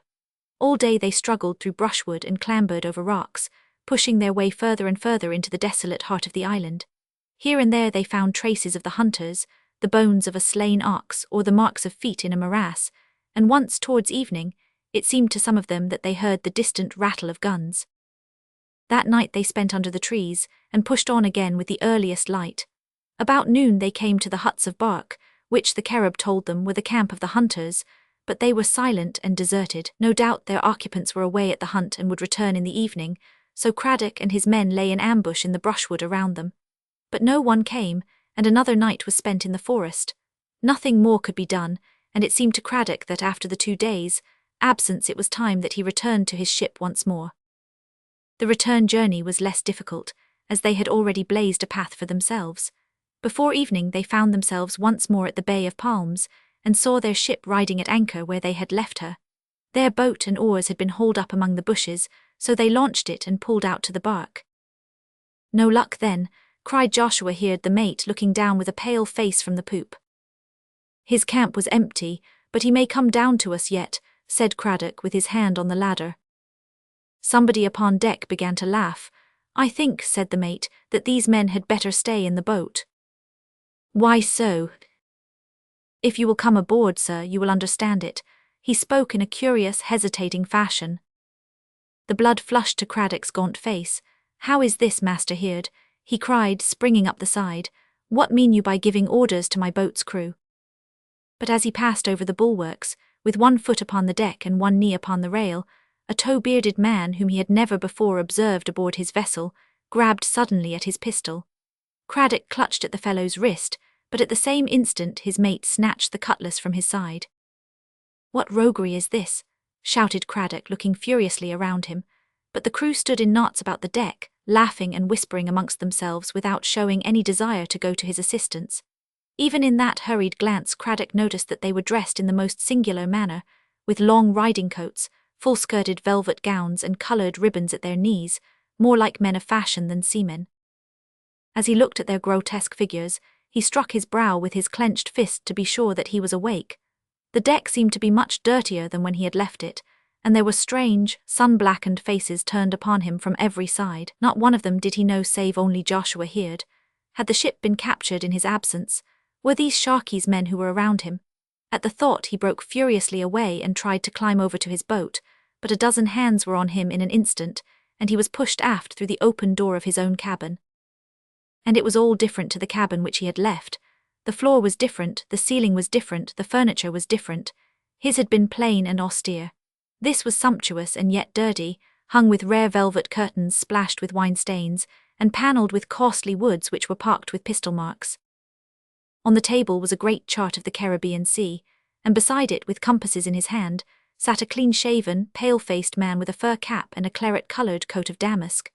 Craddock turned white under his freckles as he looked upon the long, thin, high-nostrilled nose, and the red-rimmed eyes which were turned upon him with the fixed, humorous gaze of the master player who has left his opponent without a move.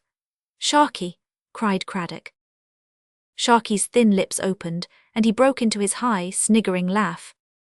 "You fool!" he cried, and leaning over, he stabbed Craddock's shoulder again and again with his compasses.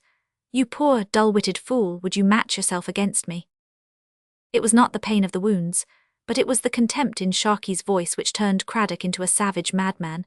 He flew at the pirate, roaring with rage, striking, kicking, writhing, foaming. It took 6 men to drag him down onto the floor amidst the splintered remains of the table, and not one of the 6 who did not bear the prisoner's mark upon him.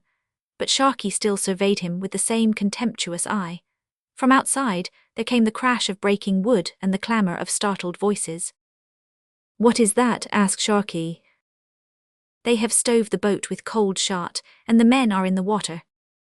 "Let them stay there," said the pirate. "Now, Craddock, you know where you are. You are aboard my ship, the Happy Delivery, and you lie at my mercy. I knew you for a stout seaman, you rogue, before you took to this longshore canting. Your hands then were no cleaner than my own. Will you sign articles, as your mate has done, and join us, or shall I heave you over to follow your ship's company?" "Where is my ship?" asked Craddock. "Scuttled in the bay." "And the hands?" "In the bay too." "Then I'm for the bay also."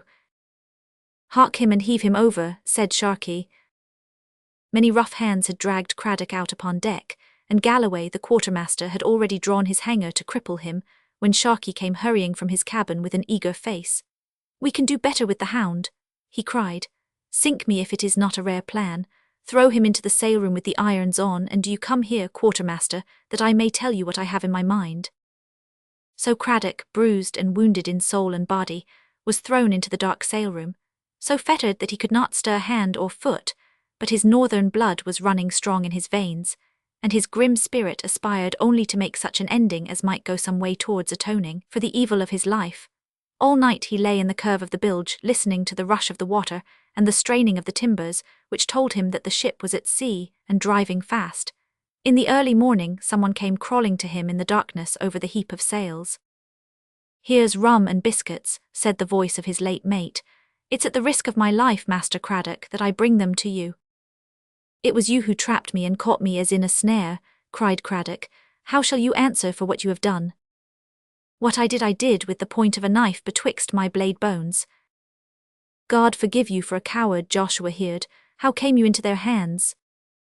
Why, Master Craddock, the pirate ship came back from its careening upon the very day that you left us. They laid us aboard, and short-handed as we were with the best of the men ashore with you, we could offer but a poor defence. Some were cut down, and they were the happiest. The others were killed afterwards. As to me, I saved my life by signing on with them. And they scuttled my ship. They scuttled her, and then Sharkey and his men, who had been watching us from the brushwood, came off to the ship.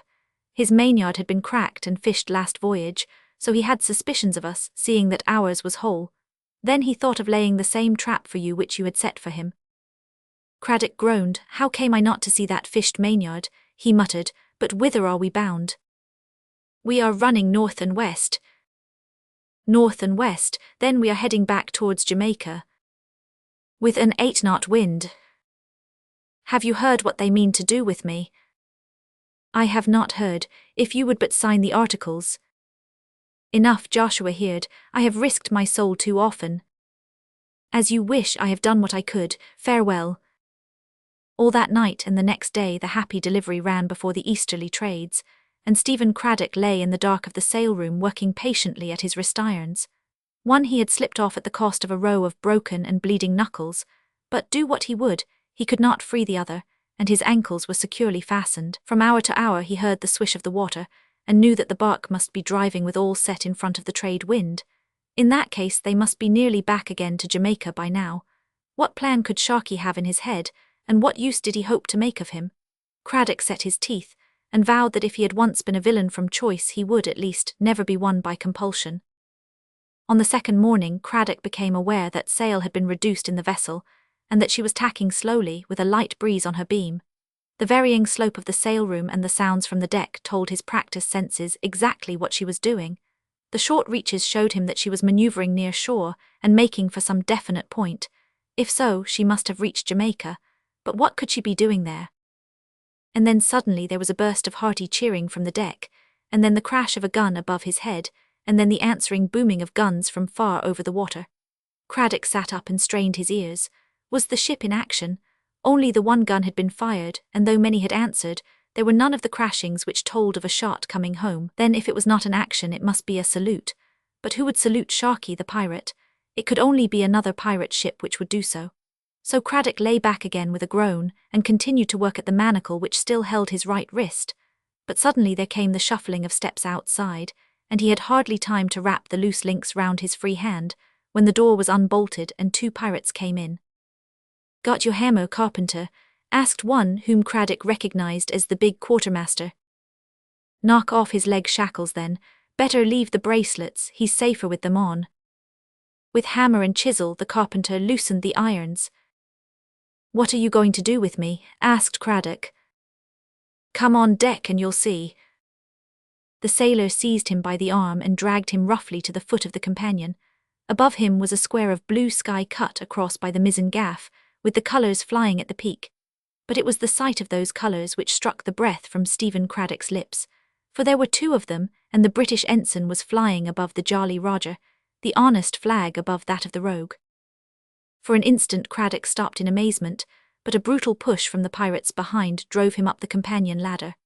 As he stepped out upon deck, his eyes turned up to the main, and there again were the British colours flying above the red pennant, and all the shrouds and rigging were garlanded with streamers. Had the ship been taken then? But that was impossible, for there were the pirates clustering in swarms along the port bulwarks, and waving their hats joyously in the air. Most prominent of all was the renegade mate, standing on the forecastle head and gesticulating wildly. Craddock looked over the side to see what they were cheering at, and then in a flash he saw how critical was the moment. On the port bow, and about a mile off, lay the white houses and forts of Port Royal, with flags breaking out everywhere over their roofs. Right ahead was the opening of the palisades leading to the town of Kingston. Not more than a quarter of a mile off was a small sloop working out against the very slight wind. The British ensign was at her peak, and her rigging was all decorated. On her deck could be seen a dense crowd of people cheering and waving their hats, and the gleam of scarlet told that there were officers of the garrison among them. In an instant, with the quick perception of a man of action, Craddock saw through it all. Sharkey, with that diabolical cunning and audacity which were among his main characteristics, was simulating the part which Craddock would himself have played had he come back victorious. It was in his honour that the salutes were firing and the flags flying. It was to welcome him that this ship with the governor, the commandant, and the chiefs of the island were approaching. In another 10 minutes they would all be under the guns of the Happy Delivery, and Sharkey would have won the greatest stake that ever a pirate played for yet. "Bring him forward," cried the pirate captain, as Craddock appeared between the carpenter and the quartermaster.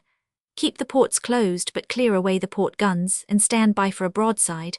Another 2 cable lengths and we have them." "They are edging away," said the boatswain. "I think they smell us."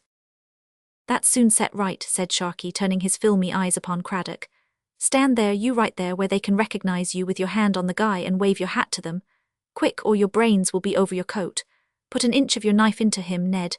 Now will you wave your hat? Try him again then. Hey, shoot him, stop him." But it was too late. Relying upon the manacles, the quartermaster had taken his hands for a moment off Craddock's arm. In that instant he had flung off the carpenter, and, amid a spatter of pistol bullets, had sprung the bulwarks and was swimming for his life. He had been hit and hit again, but it takes many pistols to kill a resolute and powerful man who has his mind set upon doing something before he dies.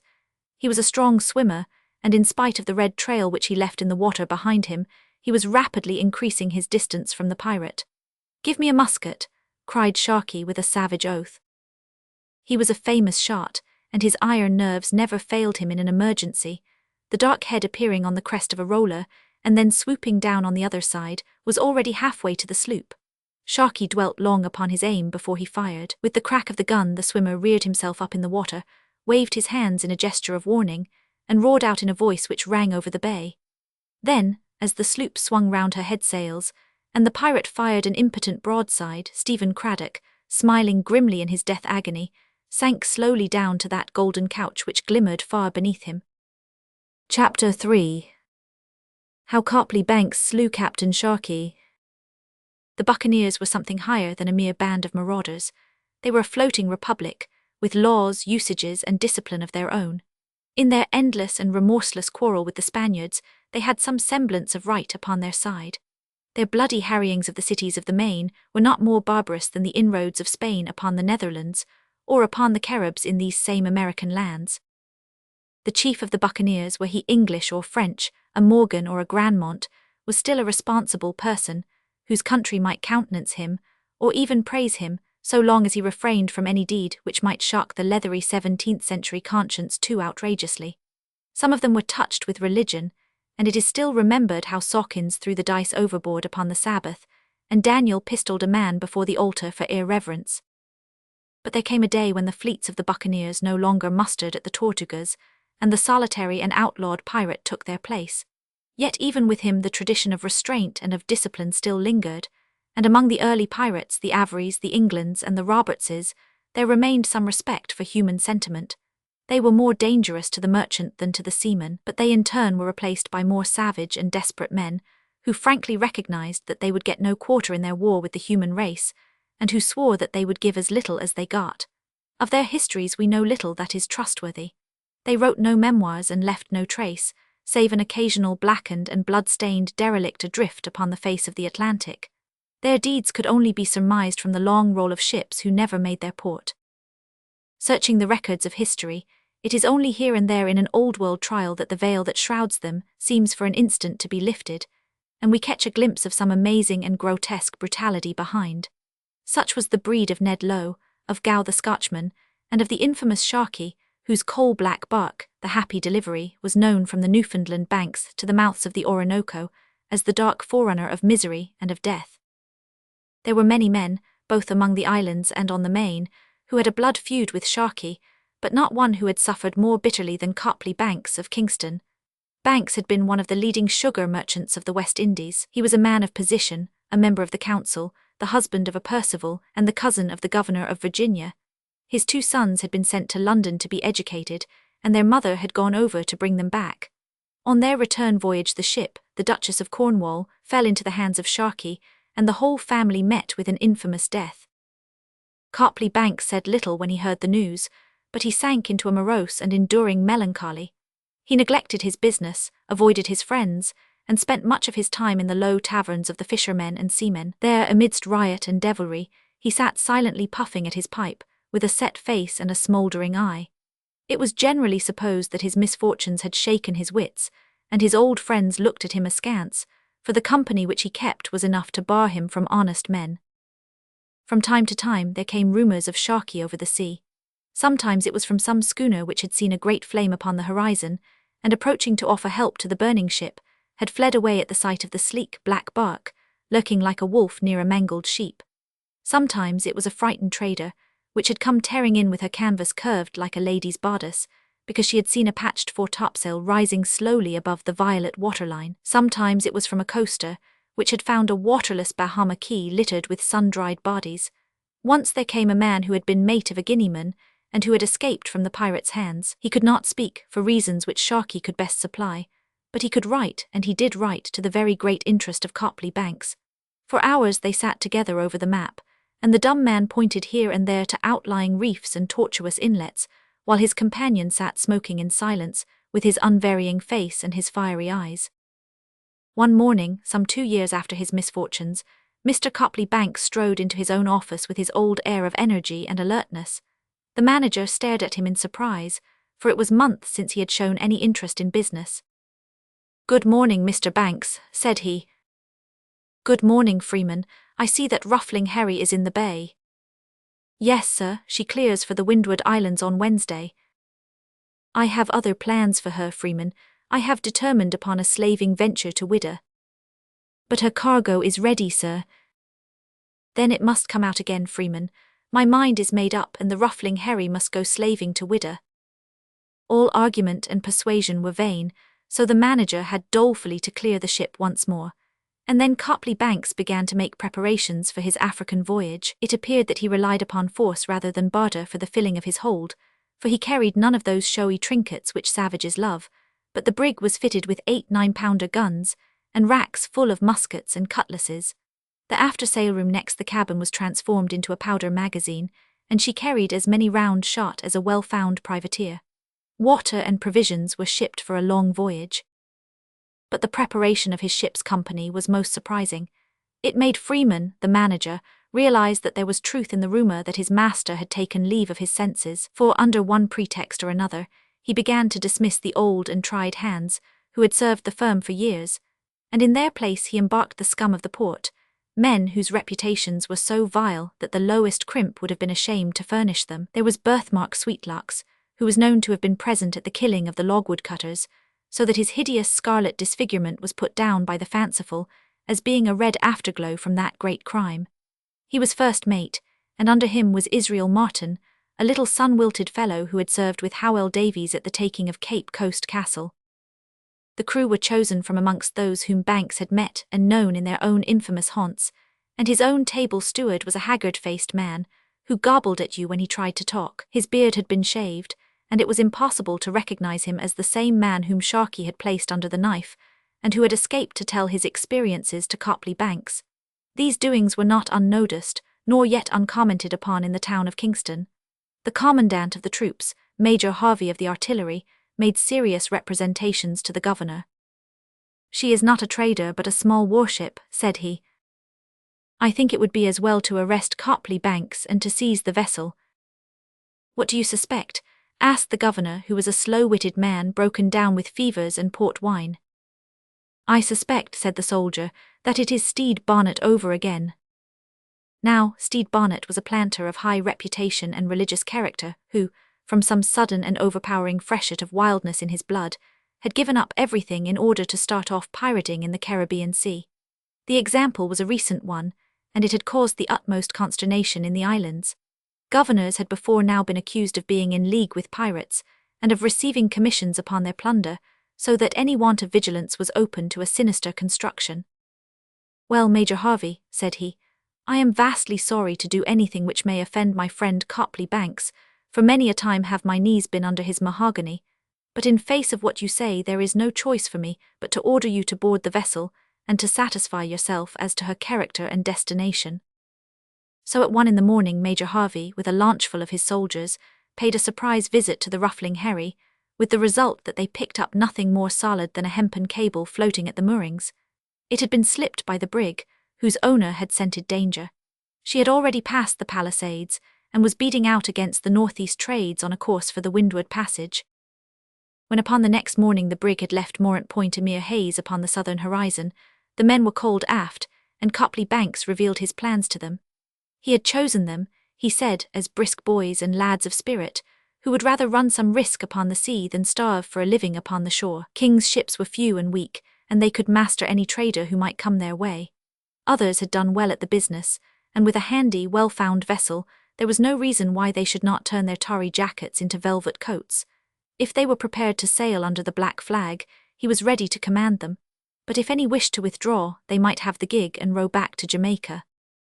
4 men out of 46 asked for their discharge, went over the ship's side into the boat, and rowed away amidst the jeers and howlings of the crew. The rest assembled aft and drew up the articles of their association. A square of black tarpaulin had the white skull painted upon it, and was hoisted amidst cheering at the main. Officers were elected, and the limits of their authority fixed. Copley Banks was chosen captain, but, as there are no mates upon a pirate craft, Birthmark Sweetlocks became quartermaster, and Israel Martin the boatswain. There was no difficulty in knowing what was the custom of the brotherhood, for half the men at least had served upon pirates before.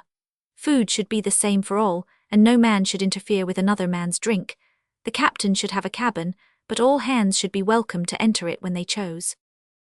All should share and share alike, save only the captain, quartermaster, boatswain, carpenter, and master gunner, who had from a quarter to a whole share extra. He who saw a prize first should have the best weapon taken out of her. He who boarded her first should have the richest suit of clothes aboard of her. Every man might treat his own prisoner, be it man or woman, after his own fashion. If a man flinched from his gun, the quartermaster should pistol him. These were some of the rules which the crew of the Ruffling Harry subscribed by putting 42 crosses at the foot of the paper upon which they had been drawn. So a new rover was afloat upon the seas, and her name before a year was over became as well known as that of the Happy Delivery. From the Bahamas to the leewards, and from the leewards to the windwards, Copley Banks became the rival of Sharkey and the terror of traders. For a long time the bark and the brig never met, which was the more singular as the Ruffling Harry was for ever looking in at Sharkey's resorts. But at last one day, when she was passing down the inlet of Coxon's Hole, at the east end of Cuba, with the intention of careening, there was the Happy Delivery, with her blocks and tackle-falls already rigged for the same purpose. Copley Banks fired a shotted salute and hoisted the green trumpeter ensign, as the custom was among gentlemen of the sea. Then he dropped his boat and went aboard. Captain Sharkey was not a man of a genial mood, nor had he any kindly sympathy for those who were of the same trade as himself. Copley Banks found him seated astride upon one of the after guns, with his New England quartermaster, Ned Galloway, and a crowd of roaring ruffians standing about him, yet none of them roared with quite such assurance when Sharkey's pale face and filmy blue eyes were turned upon him. He was in his shirt-sleeves, with his cambric frills breaking through his open red satin long-flapped vest. The scorching sun seemed to have no power upon his fleshless frame, for he wore a low-fur cap, as though it had been winter. A many-coloured band of silk passed across his body and supported a short, murderous sword, while his broad, brass-buckled belt was stuffed with pistols. "Sink you for a poacher," he cried as Copley Banks passed over the bulwarks. "I will drub you within an inch of your life, and that inch also. What mean you by fishing in my waters?"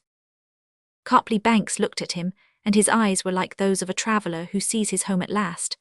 "I am glad that we are of one mind," said he, "for I am myself of opinion that the seas are not large enough for the two of us. But if you will take your sword and pistols and come upon a sandbank with me, then the world will be rid of a damned villain, whichever way it goes." "Now this is talking," said Sharkey, jumping off the gun and holding out his hand. "I have not met many who could look John Sharkey in the eyes and speak with a full breath. May the devil seize me if I do not choose you as a consort, but if you play me false, then I will come aboard of you and gut you upon your own poop." "And I pledge you the same," said Copley Banks, and so the two pirates became sworn comrades to each other. That summer they went north as far as the Newfoundland banks, and harried the New York traders and the whale ships from New England. It was Copley Banks who captured the Liverpool ship, House of Hanover, but it was Sharkey who fastened her master to the windlass and pelted him to death with empty claret bottles. Together they engaged the king's ship Royal Fortune, which had been sent in search of them, and beat her off after a night action of 5 hours, the drunken, raving crews fighting naked in the light of the battle lanterns, with a bucket of rum and a pannikin laid by the tackles of every gun. They ran to Topsail Inlet in North Carolina to refit, and then in the spring they were at the Grand Caicos, ready for a long cruise down the West Indies. By this time Sharkey and Copley Banks had become very excellent friends, for Sharkey loved a whole-hearted villain, and he loved a man of metal, and it seemed to him that the two met in the captain of the Ruffling Harry. It was long before he gave his confidence to him, for cold suspicion lay deep in his character. Never once would he trust himself outside his own ship and away from his own men, but Copley Banks came often on board the Happy Delivery, and joined Sharkey in many of his morose debauches, so that at last any lingering misgivings of the latter were set at rest. He knew nothing of the evil that he had done to his new boon companion, for of his many victims how could he remember the woman, and the two boys whom he had slain with such levity so long ago? When, therefore, he received a challenge to himself, and to his quartermaster for a carouse upon the last evening of their stay at the Caicos Bank, he saw no reason to refuse. A well-found passenger ship had been rifled the week before, so their fare was of the best, and after supper 5 of them drank deeply together. There were the 2 captains, Birthmark Sweetlocks, Ned Galloway and Israel Martin, the old buccaneersman. To wait upon them was the dumb steward, whose head Sharkey split with a glass because he had been too slow in the filling of it. The quartermaster had slipped Sharkey's pistols away from him, for it was an old joke with him to fire them cross-handed under the table, and see who was the luckiest man. It was a pleasantry which had cost his boatswain his leg, so now, when the table was cleared, they would coax Sharkey's weapons away from him on the excuse of the heat, and lay them out of his reach. The captain's cabin of the Ruffling Harry was in a deck-house upon the poop, and a stern-chaser gun was mounted at the back of it. Round shot were racked round the wall, and 3 great hogsheads of powder made a stand for dishes and for bottles. In this grim room the 5 pirates sang and roared and drank, while the silent steward still filled up their glasses, and passed the box and the candle round for their tobacco pipes. Hour after hour the talk became fouler, the voices hoarser, the curses and shoutings more incoherent, until 3 of the 5 had closed their bloodshot eyes, and dropped their swimming heads upon the table. Copley Banks and Sharkey were left face to face, the one because he had drunk the least, the other because no amount of liquor would ever shake his iron nerve or warm his sluggish blood. Behind him stood the watchful steward, for ever filling up his waning glass. From without came the low lapping of the tide, and from over the water a sailor's chanty from the bark. In the windless tropical night the words came clearly to their ears. A trader sailed from Stepney town. Wake her up, shake her up, try her with the mainsail. A trader sailed from Stepney town, with a keg full of gold and a velvet gown. Ho, the bully rover Jack, waiting with his yard aback, out upon the lowland sea. The 2 boon companions sat listening in silence. Then Copley Banks glanced at the steward, and the man took a coil of rope from the shot rack behind him. Captain Sharkey, said Copley Banks, do you remember the Duchess of Cornwall, hailing from London, which you took and sank 3 years ago off the Statira shoal? Curse me if I can bear their names in mind, said Sharkey. We did as many as 10 ships a week about that time. There were a mother and 2 sons among the passengers. Maybe that will bring it back to your mind. Captain Sharkey leant back in thought with his huge thin beak of a nose jutting upwards. Then he burst suddenly into a high treble neighing laugh. He remembered it, he said, and he added details to prove it. But burn me if it had not slipped from my mind, he cried. How came you to think of it? It was of interest to me, said Copley Banks, for the woman was my wife and the lads were my only sons. Sharkey stared across at his companion and saw that the smouldering fire which lurked always in his eyes had burned up into a lurid flame. He read their menace and he clapped his hands to his empty belt. Then he turned to seize a weapon, but the bight of a rope was cast round him, and in an instant his arms were bound to his side. He fought like a wild cat and screamed for help. Ned, he yelled. Ned, wake up, here is damned villainy, help, Ned, help. But the 3 men were far too deeply sunk in their swinish sleep for any voice to wake them. Round and round went the rope, until Sharkey was swathed like a mummy from ankle to neck. They propped him stiff and helpless against a powder barrel, and they gagged him with a handkerchief, but his filmy, red-rimmed eyes still looked curses at them. The dumb man chattered in his exultation, and Sharkey winced for the first time when he saw the empty mouth before him. He understood that vengeance, slow and patient, had dogged him long, and clutched him at last. The 2 captors had their plans all arranged, and they were somewhat elaborate. First of all they stove the heads of 2 of the great powder barrels, and they heaped the contents out upon the table and floor. They piled it round and under the 3 drunken men, until each sprawled in a heap of it. Then they carried Sharky to the gun and they triced him sitting over the porthole, with his body about a foot from the muzzle. Wriggle as he would, he could not move an inch either to the right or left, and the dumb man trussed him up with a sailor's cunning, so that there was no chance that he should work free. "Now, you bloody devil," said Copley Banks softly, "you must listen to what I have to say to you, for they are the last words that you will hear. You are my man now, and I have bought you at a price, for I have given all that a man can give here below, and I have given my soul as well. To reach you I have had to sink to your level. For 2 years I strove against it, hoping that some other way might come, but I learnt that there was no other. I've robbed and I have murdered, worse still, I have laughed and lived with you, and all for the one end. And now my time has come, and you will die as I would have you die, seeing the shadow creeping upon you and the devil waiting for you in the shadow." Sharky could hear the hoarse voices of his rovers singing their chanty over the water. "Where is the trader of Stepney town? Wake her up, shake her up, every stick a-bending. Where is the trader of Stepney town?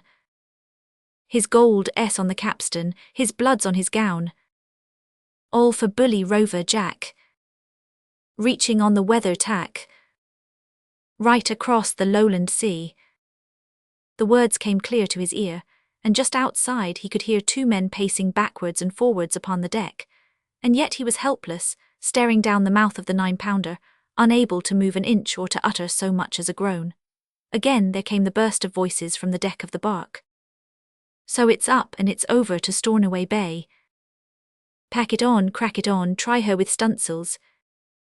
It's off on a bowline to Stornoway Bay, where the liquor is good and the lasses are gay, waiting for their bully Jack, watching for him sailing back, right across the lowland sea."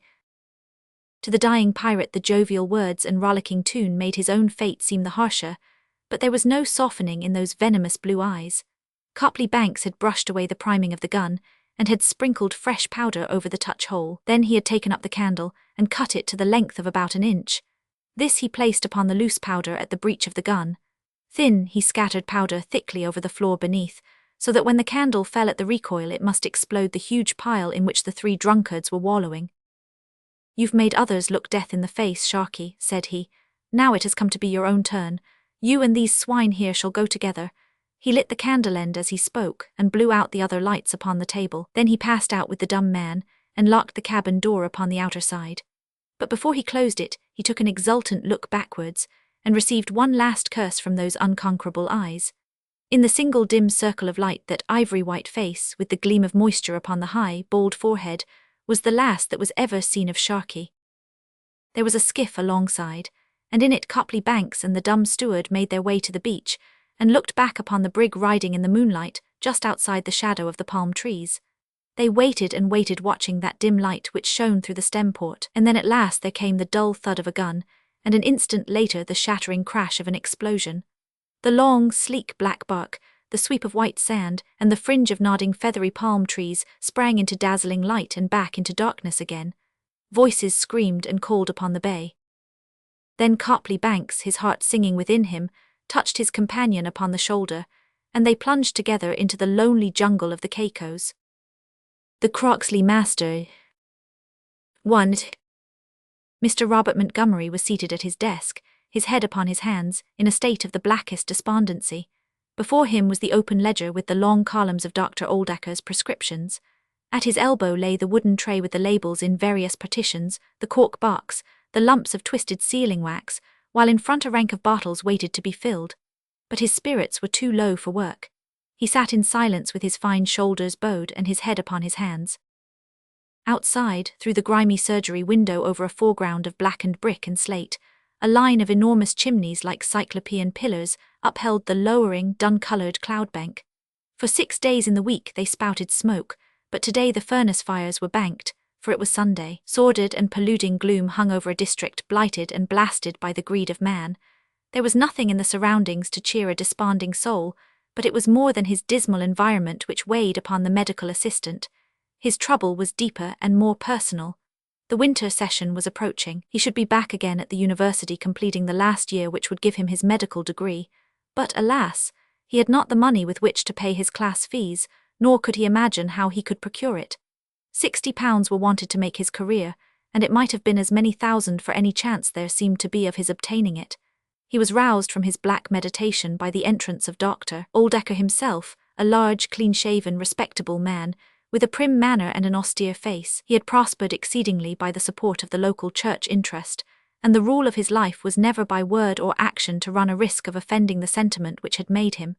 His standard of respectability and of dignity was exceedingly high, and he expected the same from his assistants. His appearance and words were always vaguely benevolent. A sudden impulse came over the despondent student. He would test the reality of this philanthropy. "I beg your pardon, Dr. Oldacre," said he, rising from his chair. "I have a great favour to ask of you." The doctor's appearance was not encouraging. His mouth suddenly tightened and his eyes fell. "Yes, Mr. Montgomery. You are aware, sir, that I need only one more session to complete my course." "So you have told me." "It is very important to me, sir." "Naturally." The fees, Dr. Oldacre, would amount to about £60. "I am afraid that my duties call me elsewhere, Mr. Montgomery." "One moment, sir. I had hoped, sir, that perhaps, if I signed a paper promising you interest upon your money, you would advance this sum to me. I will pay you back, sir, I really will. Or, if you like, I will work it off after I am qualified." The doctor's lips had thinned into a narrow line. His eyes were raised again and sparkled indignantly. "Your request is unreasonable, Mr. Montgomery. I am surprised that you should have made it. Consider, sir, how many thousands of medical students there are in this country. No doubt there are many of them who have a difficulty in finding their fees. Am I to provide for them all? Or why should I make an exception in your favour? I am grieved and disappointed, Mr. Montgomery, that you should have put me into the painful position of having to refuse you." He turned upon his heel and walked with offended dignity out of the surgery. The student smiled bitterly and turned to his work of making up the morning prescriptions. It was poor and unworthy work which any weakling might have done as well, and this was a man of exceptional nerve and sinew. But such as it was, it brought him his board and £1 a week, enough to help him during the summer months and let him save a few pounds towards his winter keep. But those class fees, where were they to come from? He could not save them out of his scanty wage. Dr. Oldacre would not advance them. He saw no way of earning them. His brains were fairly good, but brains of that quality were a drug in the market. He only excelled in his strength, and where was he to find a customer for that? But the ways of fate are strange, and his customer was at hand. "Look here," said a voice at the door. Montgomery looked up, for the voice was a loud and rasping one. A young man stood at the entrance, a stocky, bull-necked young miner in tweed Sunday clothes and an aggressive necktie. He was a sinister-looking figure, with dark, insolent eyes and the jaw and throat of a bulldog. "Look here," said he again, "why hast thou not sent tea, medicine, oop, as thy master ordered?" Montgomery had become accustomed to the brutal frankness of the northern worker. At first it had enraged him, but after a time he had grown callous to it and accepted it as it was meant. But this was something different. It was insolence, brutal, overbearing insolence with physical menace behind it. "What name?" he asked coldly. "Barton, happen I may give thee cause to mind that name, young man. Mac, oop tea, wife's medicine this very moment, look ye, or it will be the worse for thee." Montgomery smiled. A pleasant sense of relief thrilled softly through him. What blessed safety valve was this through which his jangled nerves might find some outlet? The provocation was so gross, the insult so unprovoked, that he could have none of those qualms which take the edge off a man's metal. He finished sealing the bottle upon which he was occupied, and he addressed it and placed it carefully in the rack. "Look here," said he, turning round to the miner, "your medicine will be made up in its turn and sent down to you.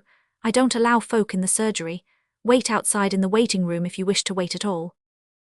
"Young man," said the miner, "thou's got to mac tea, wife's medicine here, and now, and quick, while I wait and watch thee, or else happen thou might need some medicine thistle before all is over." "I shouldn't advise you to fasten a quarrel upon me." Montgomery was speaking in the hard, staccato voice of a man who is holding himself in with difficulty. "You'll save trouble if you'll go quietly. If you don't, you'll be hurt. Ah, you would, take it then." The blows were almost simultaneous, a savage swing which whistled past Montgomery's ear, and a straight drive which took the workman on the chin. Luck was with the assistant. That single whizzing uppercut and the way in which it was delivered warned him that he had a formidable man to deal with. But if he had underrated his antagonist had also underrated him, and had laid himself open to a fatal blow. The miner's head had come with a crash against the corner of the surgery shelves, and he had dropped heavily on to the ground. There he lay with his bandy legs drawn up and his hands thrown abroad, the blood trickling over the surgery tiles. "Had enough?" asked the assistant, breathing fiercely through his nose. But no answer came.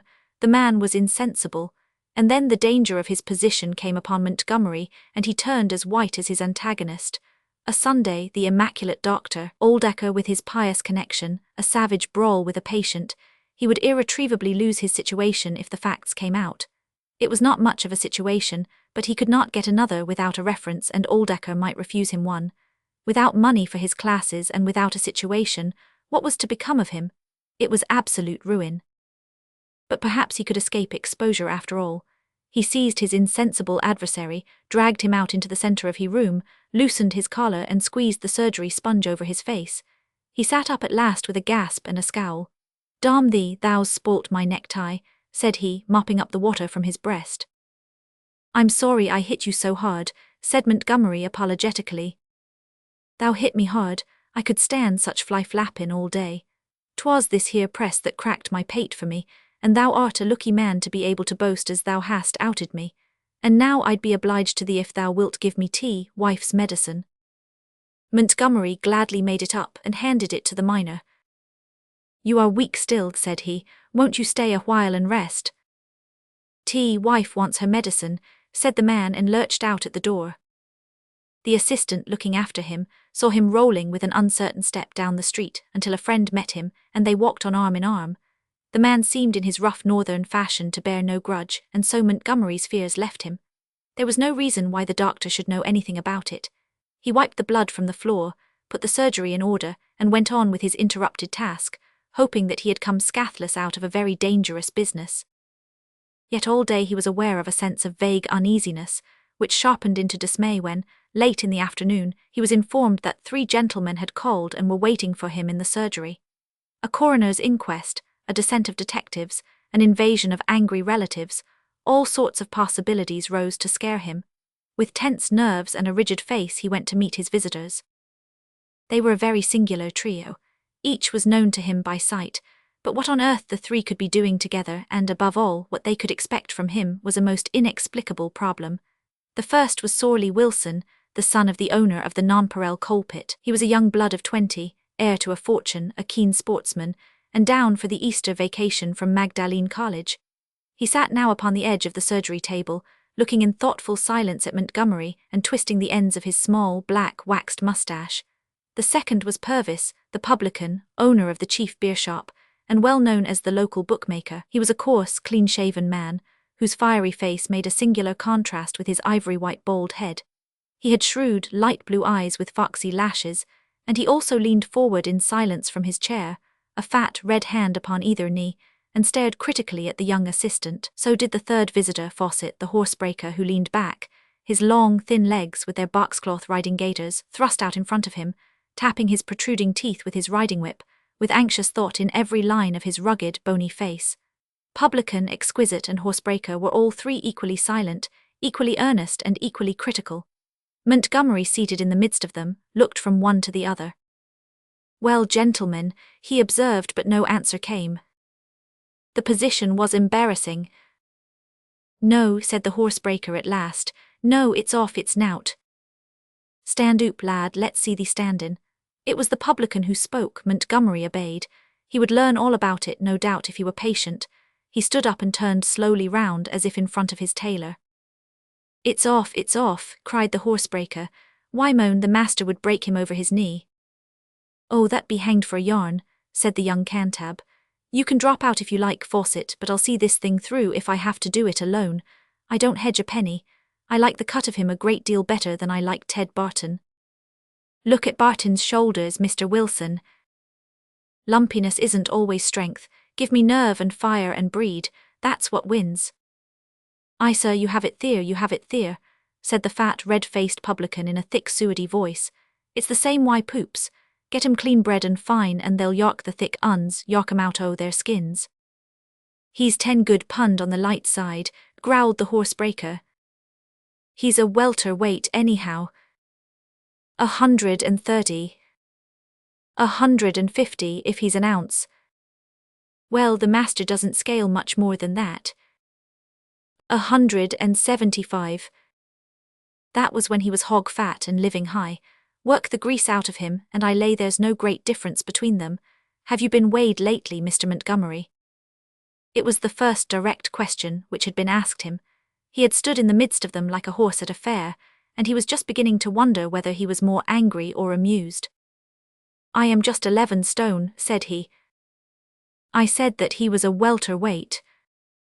But suppose you was trained, said the publican, what then? I am always in training. In a manner of speaking, no doubt he is always in trainin', remarked the horsebreaker.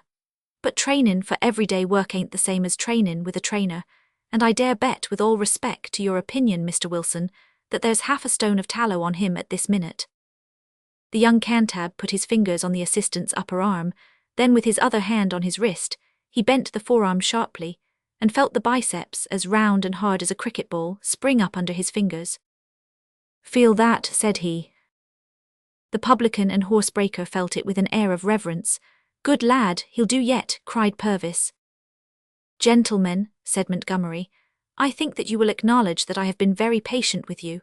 I have listened to all that you have to say about my personal appearance, and now I must really beg that you will have the goodness to tell me what is the matter. They all sat down in their serious, business-like way. That's easy done, Mr. Montgomery, said the fat-voiced publican. But before saying anything we had to wait and see whether, in a way of speaking, there was any need for us to say anything at all. Mr. Wilson thinks there is. Mr. Fawcett, who has the same right to his opinion, being also a backer and one o' the committee, thinks the other way. I thought him too light-built, and I think so now, said the horsebreaker, still tapping his prominent teeth with the metal head of his riding-whip. But happen he may pull through, and he's a fine-made, bewardly young chap, so if you mean to back him, Mr. Wilson— Which I do. And you, Purvis. I ain't one to go back, Fawcett. Well, I'll stand to my share of the purse. And well I knew you would, said Purvis, for it would be something new to find Isaac Fawcett as a spoil sport. Well then, we will make up the 100 for the stake among us, and the fight stands, always surpassing the young man is willin'. Excuse all this rot, Mr. Montgomery, said the university man in a genial voice. We've begun at the wrong end, I know, but we'll soon straighten it out, and I hope that you will see your way to falling in with our views. In the first place, you remember the man whom you knocked out this morning. He is Barton, the famous Ted Barton. I'm sure, sir, you may well be proud to have outed him in one round, said the publican. Why, it took Morris, the 10 stone 6 champion, a deal more trouble than that before he put Barton to sleep. You've done a fine performance, sir, and happen you'll do a finer if you give yourself the chance.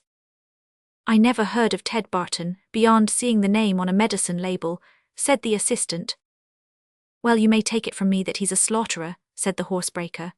You've taught him a lesson that he needed, for it was always a word and a blow with him, and the word alone was worth 5 shillin' in a public court. He won't be so ready now to shake his knife in the face of everyone he meets.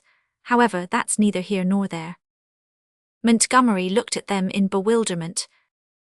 For goodness' sake, gentlemen, tell me what it is you want me to do, he cried. We want you to fight Sealer's Craggs, better known as the Master of Croxley. But why? Because Ted Barton was to have fought him next Saturday. He was the champion of the Wilson coal pits, and the other was the master of the iron folk down at the Croxley smelters. We'd matched our man for a purse of 100 against the master.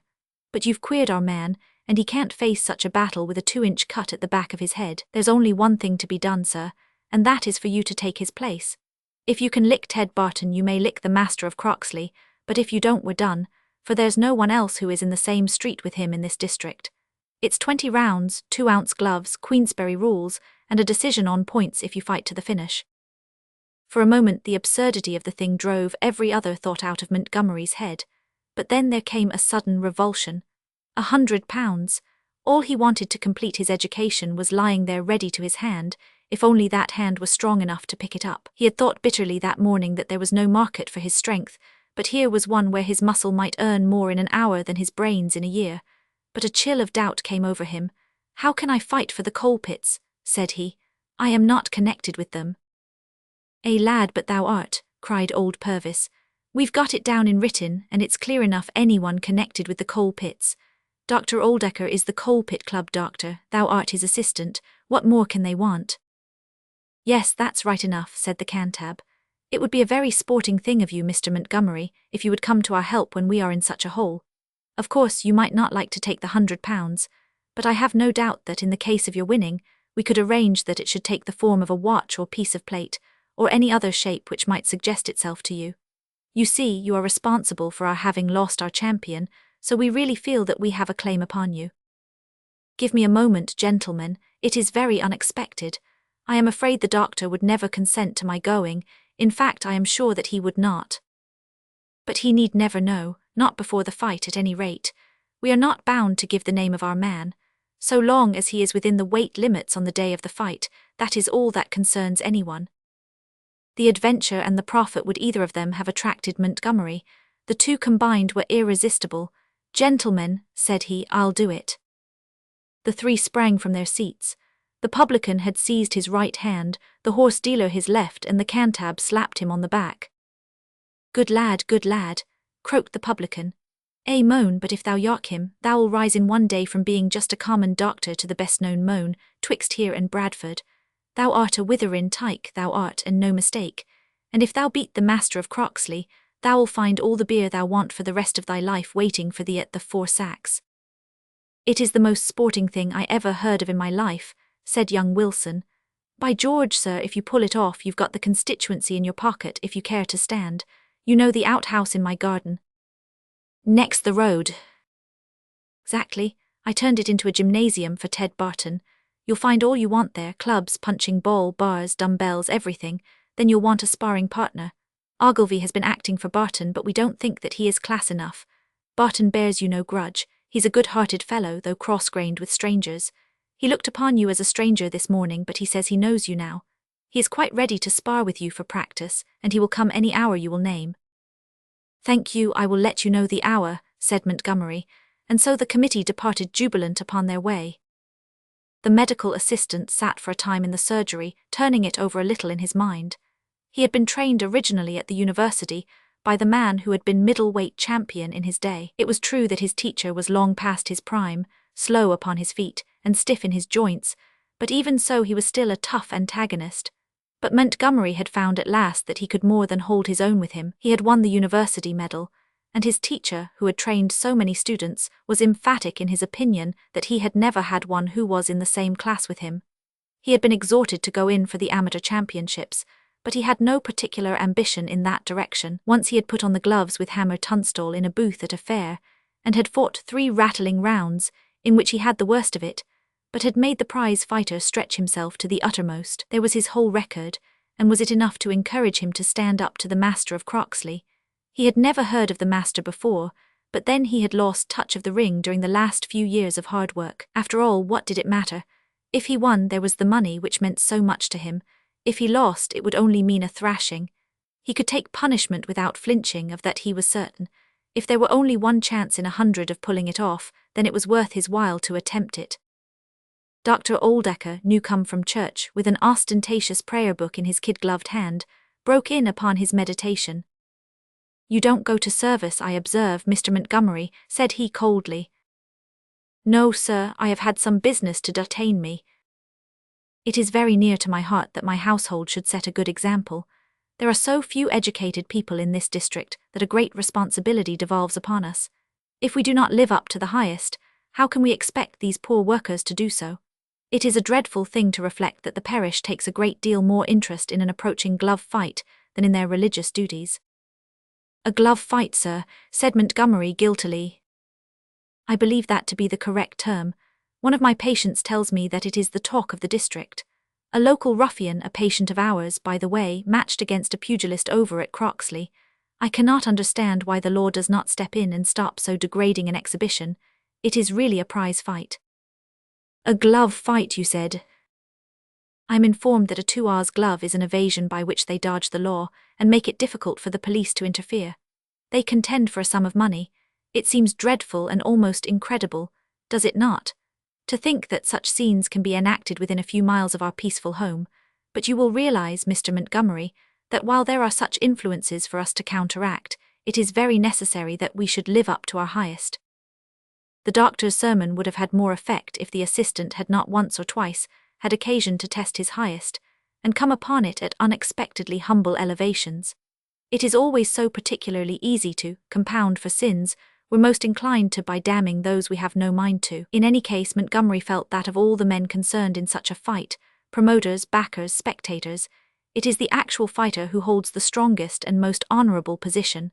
His conscience gave him no concern upon the subject. Endurance and courage are virtues, not vices, and brutality is, at least, better than effeminacy. There was a little tobacco shop at the corner of the street, where Montgomery got his bird's eye and also his local information, for the shopman was a garrulous soul, who knew everything about the affairs of the district. The assistant strolled down there after tea, and asked, in a casual way, whether the tobacconist had ever heard of the master of Croxley. Heard of him, the little man could hardly articulate in his astonishment. Why, sir, he's the first mono of the district, and his name is as well known in the West Riding as the winner o' Derby. But lors, sir, here he stopped and rummaged among a heap of papers. They are makin' a fuss about him on account o' his fight wi' Ted Barton, and so the Croxley Herald has his life and record, and here it is, and thou canst read it for thysel. The sheet of the paper which he held up was a lake of print around an eyelet of illustration. The latter was a coarse woodcut of a pugilist's head and neck set in a cross-barred jersey. It was a sinister but powerful face, the face of a debauched hero, clean-shaven, strongly eyebrowed, keen-eyed with huge aggressive jaw and an animal dewlap beneath it.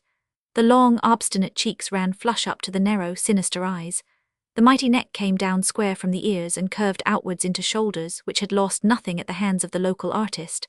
Above was written Sealer's Crags, and beneath the Master of Croxley. "Thou'll find all about him there, sir," said the tobacconist. "He's a witherin' tyke he is, and we're proud to have him in the county. If he hadn't broke his leg, he'd have been champion of England." "Broke his leg, has he?" "Yes, and it set badly. They ca' him Ode K behind his back, for that is how his 2 legs look. But his arms, well, if they was both stropped to a bench, as the sayin' is, I wonder where the champion of England would be then." "I'll take this with me," said Montgomery, and putting the paper into his pocket he returned home. It was not a cheering record which he read there. The whole history of the Croxley master was given in full, his many victories, his few defeats. Born in 1857, said the provincial biographer, Sealer's Crags, better known in sporting circles as the Master of Croxley, is now in his 40th year. "Hang it, I'm only 23, said Montgomery to himself, and read on more cheerfully. Having in his youth shown a surprising aptitude for the game, he fought his way up among his comrades, until he became the recognized champion of the district, and won the proud title which he still holds. Ambitious of a more than local fame, he secured a patron, and fought his first fight against Jack Barton of Birmingham in May 1880 at the Old Loiterers Club. Craggs, who fought at 10 stone 2 at the time, had the better of 15 rattling rounds, and gained an award on points against the Midlander, having disposed of James Dunn, of Rotherhithe, Cameron of Glasgow, and a youth named Fernie. He was thought so highly of by the fancy that he was matched against Ernest Willocks, at that time middleweight champion of the north of England, and defeated him in a hard-fought battle, knocking him out in the 10th round after a punishing contest. At this period it looked as if the very highest honours of the ring were within the reach of the young Yorkshireman, but he was laid upon the shelf by a most unfortunate accident. The kick of a horse broke his thigh, and for a year he was compelled to rest himself. When he returned to his work the fracture had set badly, and his activity was much impaired. It was owing to this that he was defeated in 7 rounds by Willocks, the man whom he had previously beaten, and afterwards by James Shaw of London, though the latter acknowledged that he had found the toughest customer of his career. Undismayed by his reverses, the master adapted the style of his fighting to his physical disabilities and resumed his career of victory, defeating Norton the Black, Hobby Wilson and Levi Cohen, the latter a heavyweight. Conceding 2 stone, he fought a draw with the famous Billy McQuire, and afterwards, for a purse of £50, he defeated Sam Hare at the Pelican Club, London. In 1891, a decision was given against him upon a foul when fighting a winning fight against Jim Taylor, the Australian middle weight, and so mortified was he by the decision that he withdrew from the ring. Since then, he has hardly fought at all save to accommodate any local aspirant who may wish to learn the difference between a barroom scramble and a scientific contest. The latest of these ambitious souls comes from the Wilson coal pits, which have undertaken to put up a stake of £100 and back their local champion. There are various rumours afloat as to who their representative is to be, the name of Ted Barton being freely mentioned, but the betting, which is 7-1 on the master against any untried man, is a fair reflection of the feeling of the community. Montgomery read it over twice, and it left him with a very serious face. No light matter this which he had undertaken, no battle with a rough-and-tumble fighter who presumed upon a local reputation. The man's record showed that he was first class, or nearly so. There were a few points in his favour, and he must make the most of them. There was age 23 against 40. There was an old ring proverb that youth will be served, but the annals of the ring offer a great number of exceptions. A hard veteran full of cool valour and ringcraft could give 10 or 15 years and a beating to most striplings. He could not rely too much upon his advantage in age, but then there was the lameness, that must surely count for a great deal. And lastly, there was the chance that the master might underrate his opponent, that he might be remiss in his training, and refuse to abandon his usual way of life, if he thought that he had an easy task before him. In a man of his age and habits this seemed very possible. Montgomery prayed that it might be so. Meanwhile, if his opponent were the best man who ever jumped the ropes into a ring, his own duty was clear. He must prepare himself carefully, throw away no chance, and do the very best that he could.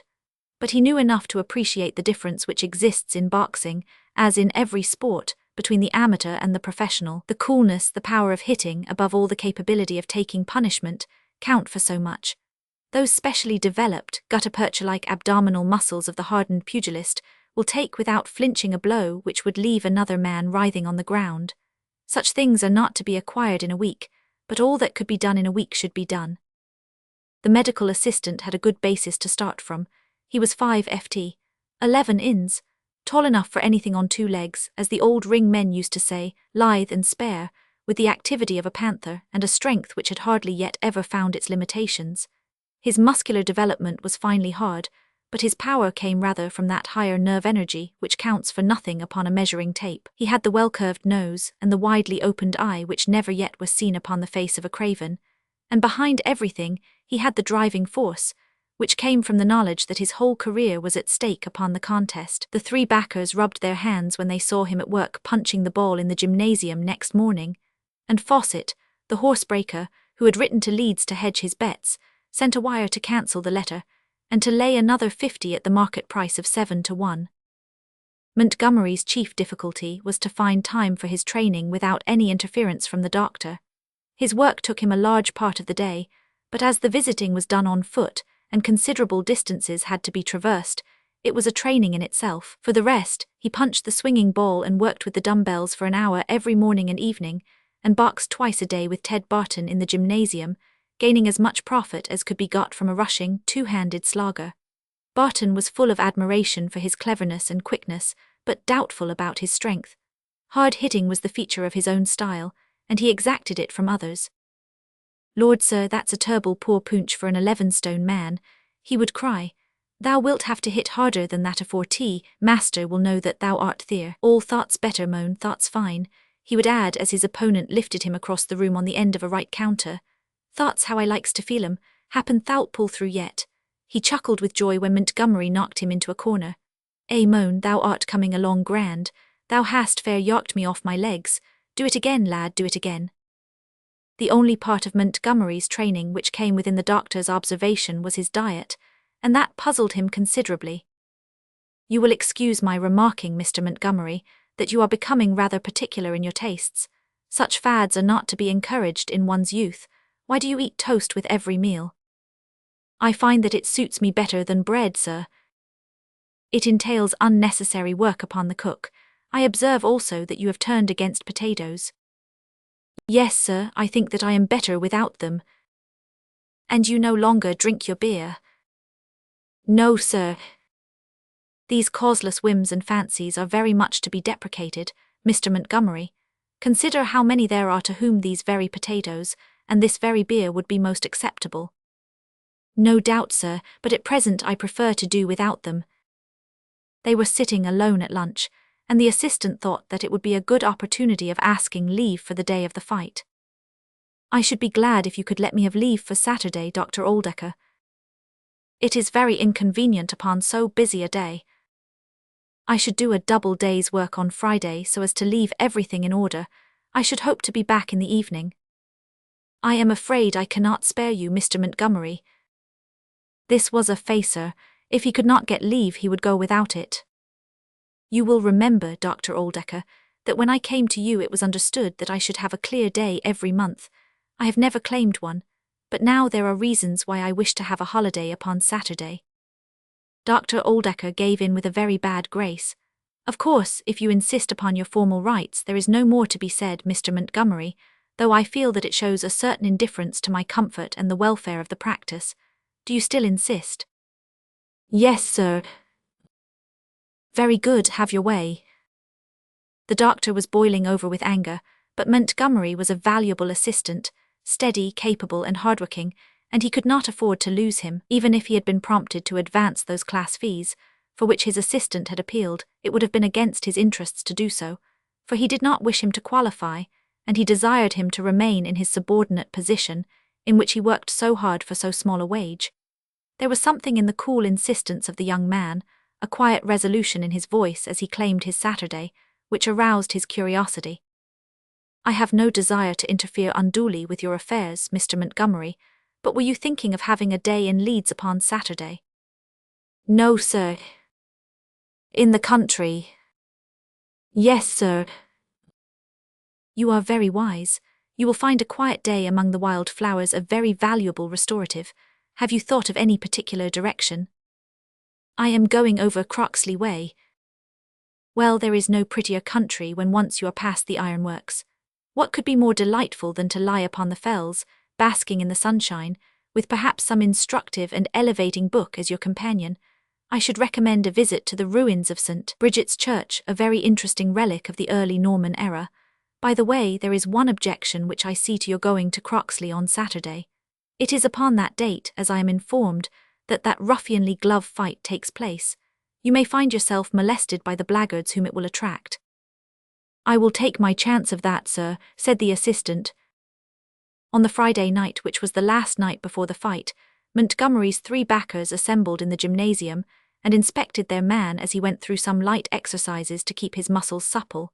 He was certainly in splendid condition, his skin shining with health, and his eyes with energy and confidence. The 3 walked round him and exulted. "He's simply ripping," said the undergraduate. "By gad, you've come out of it splendidly. You're as hard as a pebble and fit to fight for your life." "Happen he's a trifle on the fine side," said the publican. "Runs a bit light at the loins to my way of thinking." "What weight today?" 10 stone 11, the assistant answered. "That's only 3 pund off in a week's training," said the horsebreaker. "He said right when he said that he was in condition. Well, it's fine stuff all there is of it, but I'm none so sure as there is enough." He kept poking his finger into Montgomery as if he were one of his horses. "I hear that the master will scale 160 odd at the ringside." "There's some of that which he'd like well to pull off and leave behind his shirt," said Purvis. "I hear they've had a rare job to get him to drop his beer, and if it had not been for that great red-headed wench of his they'd never ha' done it. She fair scratted the face off a potman that had brought him a gallon from Checkers. They say the hussy is his sparring partner as well as his sweetheart, and that his poor wife is just breaking her heart over it. Hullo, young un, what do you want?" The door of the gymnasium had opened, and a lad about 16, grimy and black with soot and iron, stepped into the yellow glare of the oil lamp. Ted Barton seized him by the collar. "See here, thou young whelp, this is private, and we want known o' thy spying." "But I maun speak to Mr. Wilson." The young cantab stepped forward. "Well, my lad, what is it?" "It's aboot fight, Mr. Wilson, sir. I wanted to tell your moan something aboot maester." "We've no time to listen to gossip, my boy. We know all about the master." "But thou don't, sir. Nobody knows but me and mother, and we thought as we'd like thy moan to know, sir, for we want him to fair bray him." "Oh, you want the master fair brayed, do you? So do we. Well, what have you to say?" "Is this your moan, sir?" "Well, suppose it is." "Then it's him I want to tell aboot it. Maester is blind o' the left eye. Nonsense. It's true, sir, not stone blind but rarely fogged. He keeps it secret, but mother knows, and so do I. If thou slip him on the left side he can't cop thee. Thou'll find it right as I tell thee, and mark him when he sinks his right. T's his best blow, his right uppercut. Maester's finisher, they car it at works. It's a turble blow when it do come home. Thank you, my boy, this is information worth having about his sight, said Wilson. How came you to know so much? Who are you? I'm his son, sir. Wilson whistled. And who sent you to us? My mother. I maun get back to her again. Take this half-crown. No, sir, I don't seek money in common here, I do it for love, suggested the publican. For hate, said the boy, and darted off into the darkness.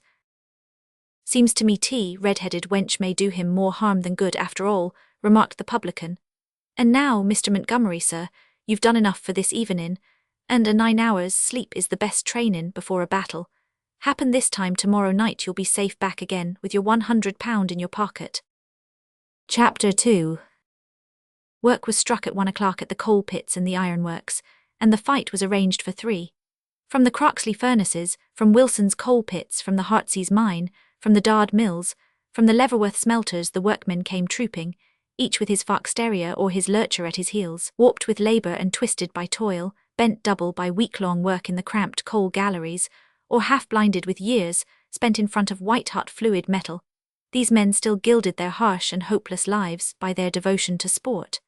It was their one relief, the only thing which could distract their minds from sordid surroundings, and give them an interest beyond the blackened circle which enclosed them. Literature, art, science, all these things were beyond their horizon. But the race, the football match, the cricket, the fight, these were things which they could understand, which they could speculate upon in advance and comment upon afterwards, sometimes brutal, sometimes grotesque. The love of sport is still one of the great agencies which make for the happiness of our people. It lies very deeply in the springs of our nature, and when it has been educated out, a higher, more refined nature may be left, but it will not be of that robust British type which has left its mark so deeply on the world. Every one of these raddled workers, slouching with his dog at his heels to see something of the fight, was a true unit of his race. It was a squally May day, with bright sunbursts and driving showers. Montgomery worked all morning in the surgery getting his medicine made up.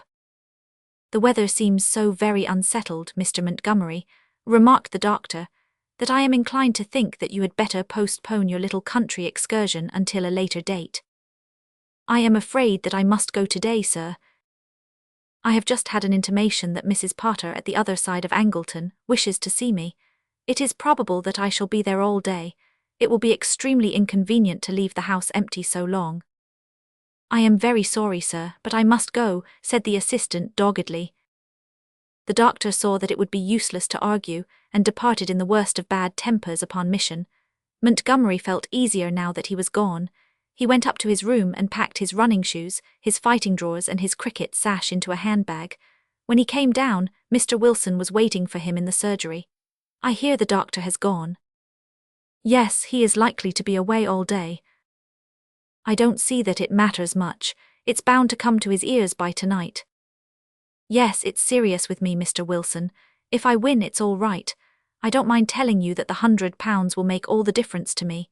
But if I lose, I shall lose my situation, for, as you say, I can't keep it secret. Never mind, we'll see you through among us. I only wonder the doctor has not heard, for it's all over the country that you are to fight the Croxley champion. We've had Armitage up about it already. He's the master's backer, you know. He wasn't sure that you were eligible. The master said he wanted you whether you were eligible or not. Armitage has money on and would have made trouble if he could. But I showed him that you came within the conditions of the challenge, and he agreed that it was all right. They think they have a soft thing on. Well, I can only do my best, said Montgomery. They lunched together, a silent and rather nervous repast, for Montgomery's mind was full of what was before him, and Wilson had himself more money at stake than he cared to lose. Wilson's carriage and pair were at the door, the horses with blue and white rosettes at their ears, which were the colours of the Wilson coal pits, well known on many a football field. At the avenue gate a crowd of some 100 pitmen, and their wives gave a cheer as the carriage passed. To the assistant it all seemed dreamlike and extraordinary, the strangest experience of his life, but with a thrill of human action and interest in it which made it passionately absorbing. He lay back in the open carriage and saw the fluttering handkerchiefs from the doors and windows of the miners' cottages. Wilson had pinned a blue and white rosette upon his coat, and everybody knew him as their champion. "Good luck, sir, good luck to thee," they shouted from the roadside. He felt that it was like some unromantic knight riding down to sordid lists, but there was something of chivalry in it all the same. He fought for others as well as for himself. He might fail from want of skill or strength, but deep in his sombre soul he vowed that it should never be for want of heart.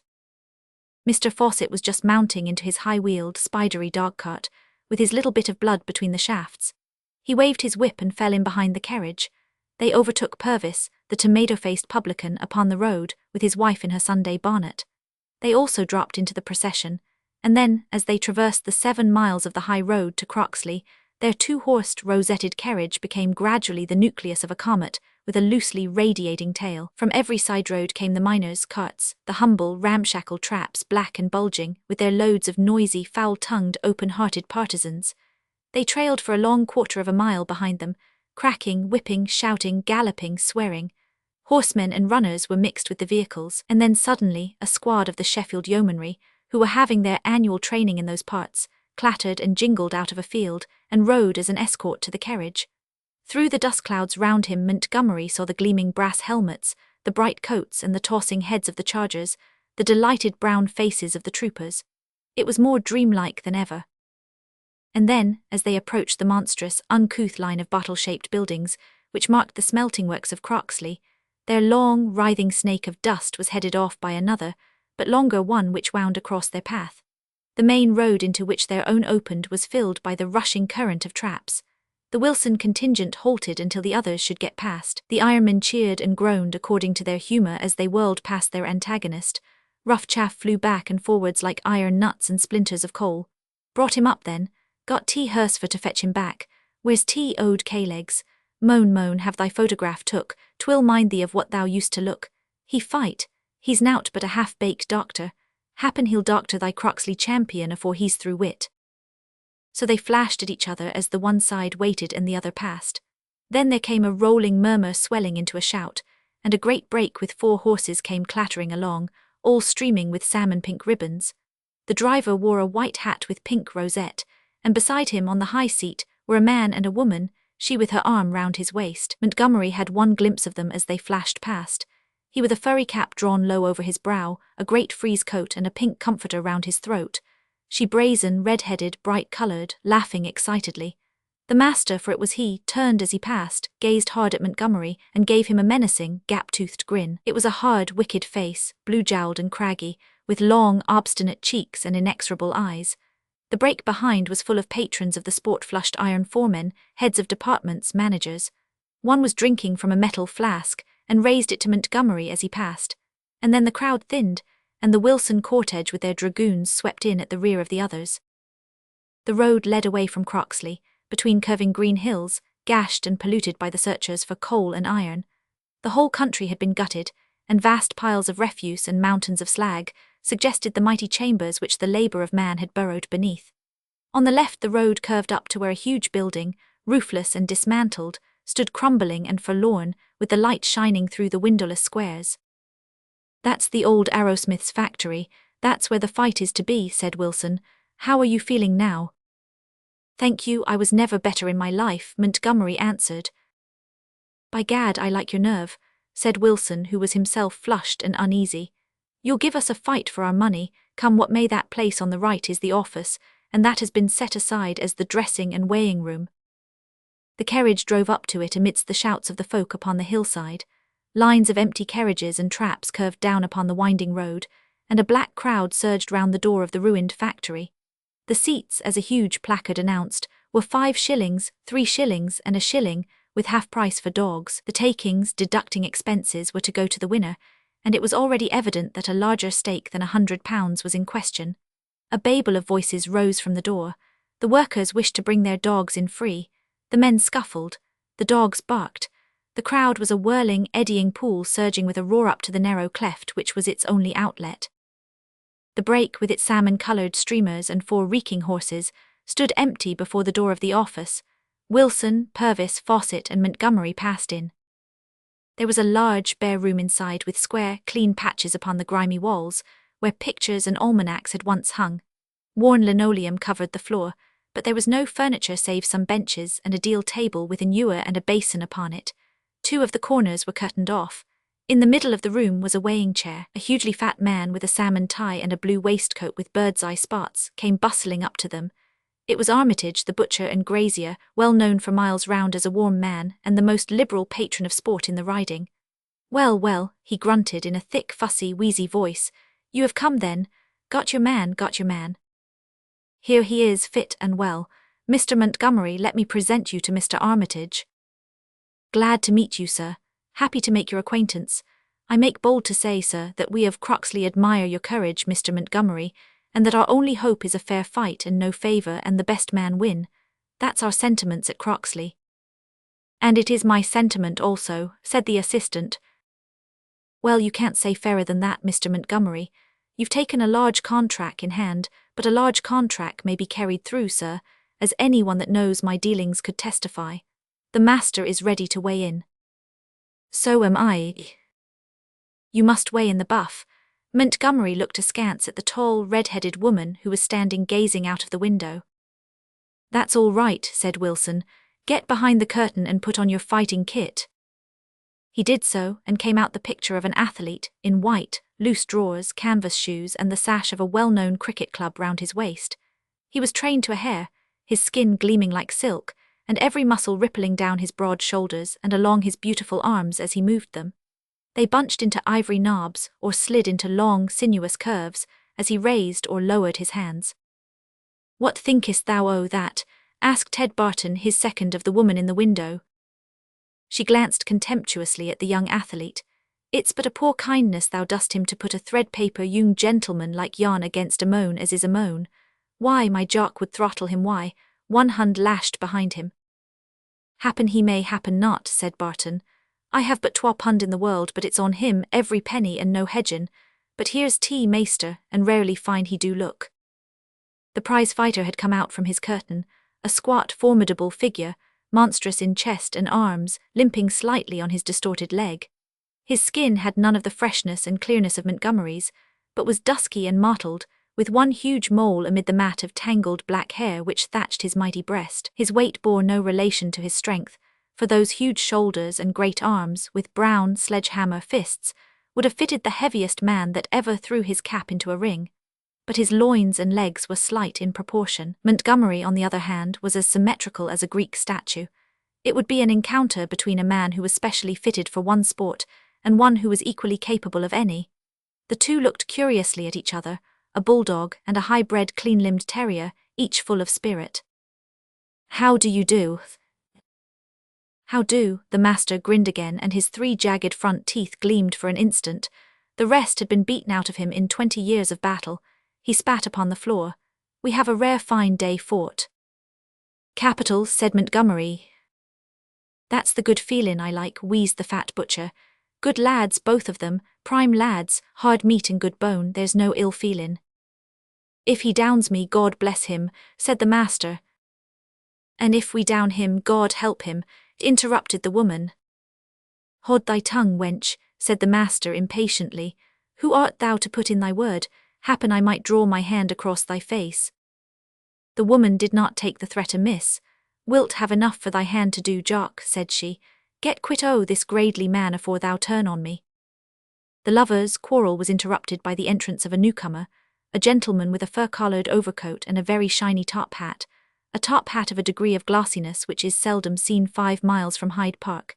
This hat he wore at the extreme back of his head, so that the lower surface of the brim made a kind of frame for his high, bald forehead, his keen eyes, his rugged and yet kindly face. He bustled in with the quiet air of possession with which the ringmaster enters the circus. "It's Mr. Stapleton, the referee from London," said Wilson. "How do you do, Mr. Stapleton? I was introduced to you at the big fight at the Corinthian Club in Piccadilly." "Ah, I dare say," said the other, shaking hands. "Fact is, I'm introduced to so many that I can't undertake to carry their names. Wilson, is it? Well, Mr. Wilson, glad to see you. Couldn't get a fly at the station, and that's why I'm late."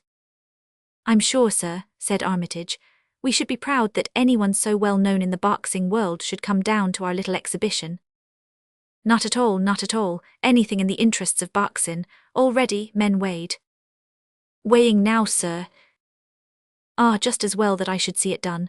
Seen you before, Craggs, saw you fight your second battle against Willocks. You had beaten him once, but he came back on you. What does the indicator say? 163 pounds. 2 off for the kit, 161 pounds. Now, my lad, you jump. My goodness, what colours are you wearing?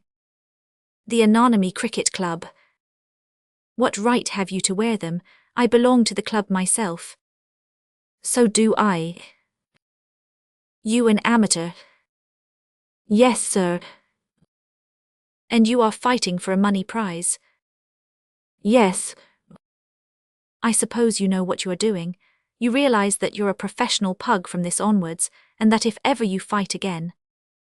I'll never fight again. Happen you won't, said the woman, and the master turned a terrible eye upon her. Well, I suppose you know your own business best. Up you jump. 151 minus 2, 149, 12 pounds. Difference but youth and condition on the other scale. Well, the sooner we get to work the better, for I wish to catch the 7 o'clock express at Hellifield. 23-minute rounds with 1-minute intervals and Queensberry rules. Those are the conditions, are they not? Yes, sir. Very good, then we may go across. The two combatants had overcoats thrown over their shoulders, and the whole party, backers, fighters, seconds, and the referee filed out of the room. A police inspector was waiting for them in the road. He had a notebook in his hand, that terrible weapon which awes even the London cabman. I must take your names, gentlemen, in case it should be necessary to proceed for breach of peace. You don't mean to stop the fight, cried Armitage in a passion of indignation. I'm Mr. Armitage of Croxley, and this is Mr. Wilson, and will be responsible that all is fair and as it should be. I'll take the names in case it should be necessary to proceed, said the inspector impassively. But you know me well. If you was a duke or even a judge it would be all the same, said the inspector.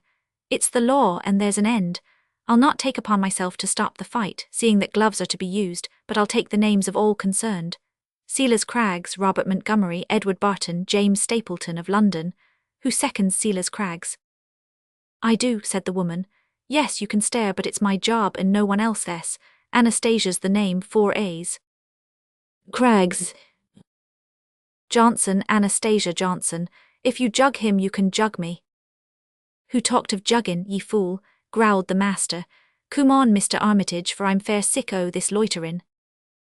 The inspector fell in with the procession, and proceeded, as they walked up the hill, to bargain in his official capacity for a front seat, where he could safeguard the interests of the law, and in his private capacity to lay out 30 shillings at 7 to 1 with Mr. Armitage. Through the door they passed, down a narrow lane walled with a dense bank of humanity, up a wooden ladder to a platform, over a rope which was slung waist-high from 4 corner stakes, and then Montgomery realized that he was in that ring in which his immediate destiny was to be worked out. On the stake at one corner there hung a blue and white streamer. Barton led him across, the overcoat dangling loosely from his shoulders, and he sat down on a wooden stool. Barton and another man, both wearing white sweaters, stood beside him. The so-called ring was a square, 20 feet each way. At the opposite angle was the sinister figure of the master, with his red-headed woman and a rough-faced friend to look after him. At each corner were metal basins, pitchers of water and sponges. During the hubbub and uproar of the entrance Montgomery was too bewildered to take things in, but now there was a few minutes' delay, for the referee had lingered behind, and so he looked quietly about him. It was a sight to haunt him for a lifetime. Wooden seats had been built in, sloping upwards to the tops of the walls. Above, instead of a ceiling, a great flight of crows passed slowly across a square of grey cloud. Right up to the topmost benches the folk were banked, broadcloth in front, corduroys and fustian behind, faces turned everywhere upon him. The grey reek of the pipes filled the building, and the air was pungent with the acrid smell of cheap, strong tobacco. Everywhere among the human faces were to be seen the heads of the dogs. They growled and yapped from the back benches. In that dense mass of humanity one could hardly pick out individuals, but Montgomery's eyes caught the brazen gleam of the helmets held upon the knees of the 10 yeomen of his escort. At the very edge of the platform sat the reporters, 5 of them, 3 locals and 2 all the way from London. But where was the all-important referee? There was no sign of him, unless he were in the center of that angry swirl of men near the door. Mr. Stapleton had stopped to examine the gloves which were to be used, and entered the building after the combatants. He had started to come down that narrow lane with the human walls which led to the ring. But already it had gone abroad that the Wilson champion was a gentleman, and that another gentleman had been appointed as referee. A wave of suspicion passed through the Croxley folk. They would have one of their own people for a referee, they would not have a stranger.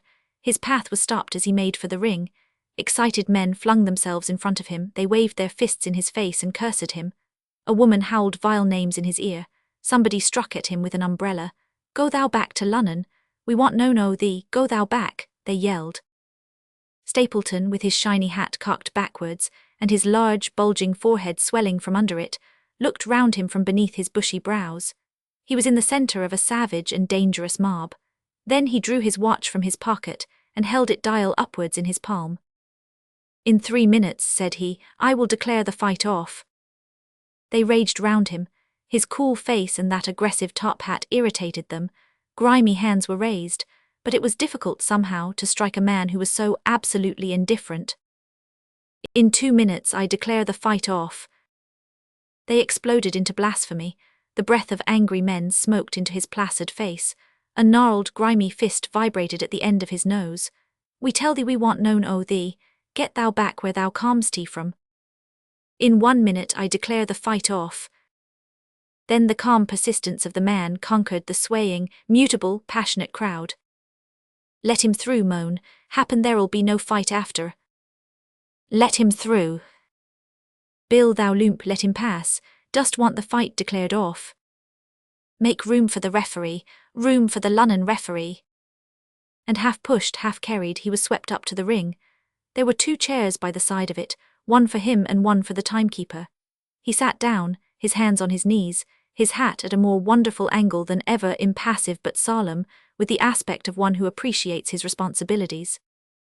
Mr. Armitage, the portly butcher, made his way into the ring and held up 2 fat hands, sparkling with rings, as a signal for silence. "Gentlemen," he yelled, and then in a crescendo shriek, "Gentlemen." "And ladies," cried somebody, for indeed there was a fair sprinkling of women among the crowd. "Speak up, old man," shouted another. "What price pork chops?" cried somebody at the back. Everybody laughed and the dogs began to bark. Armitage waved his hands amidst the uproar as if he were conducting an orchestra.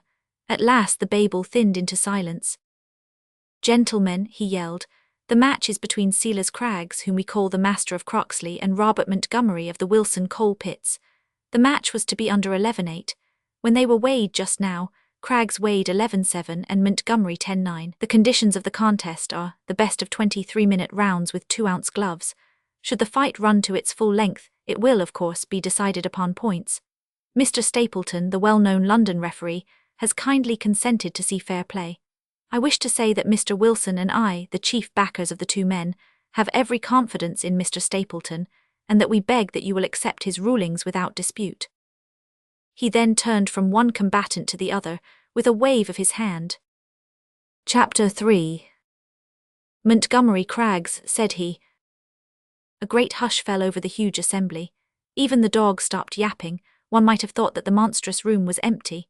The 2 men had stood up, the small white gloves over their hands. They advanced from their corners and shook hands, Montgomery gravely, Craggs with a smile.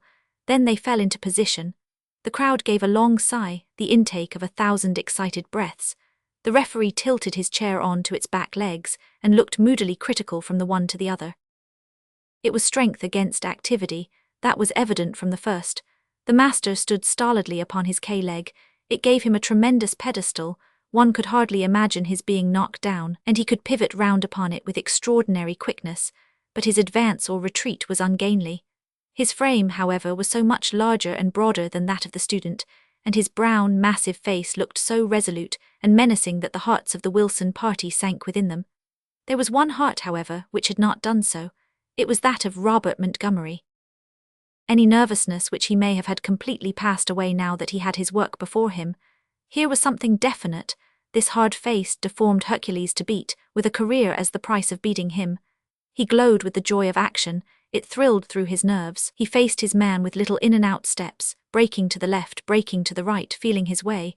while Craggs, with a dull, malignant eye, pivoted slowly upon his weak leg, his left arm half extended, his right sunk low across the mark. Montgomery led with his left and then led again, getting lightly home each time.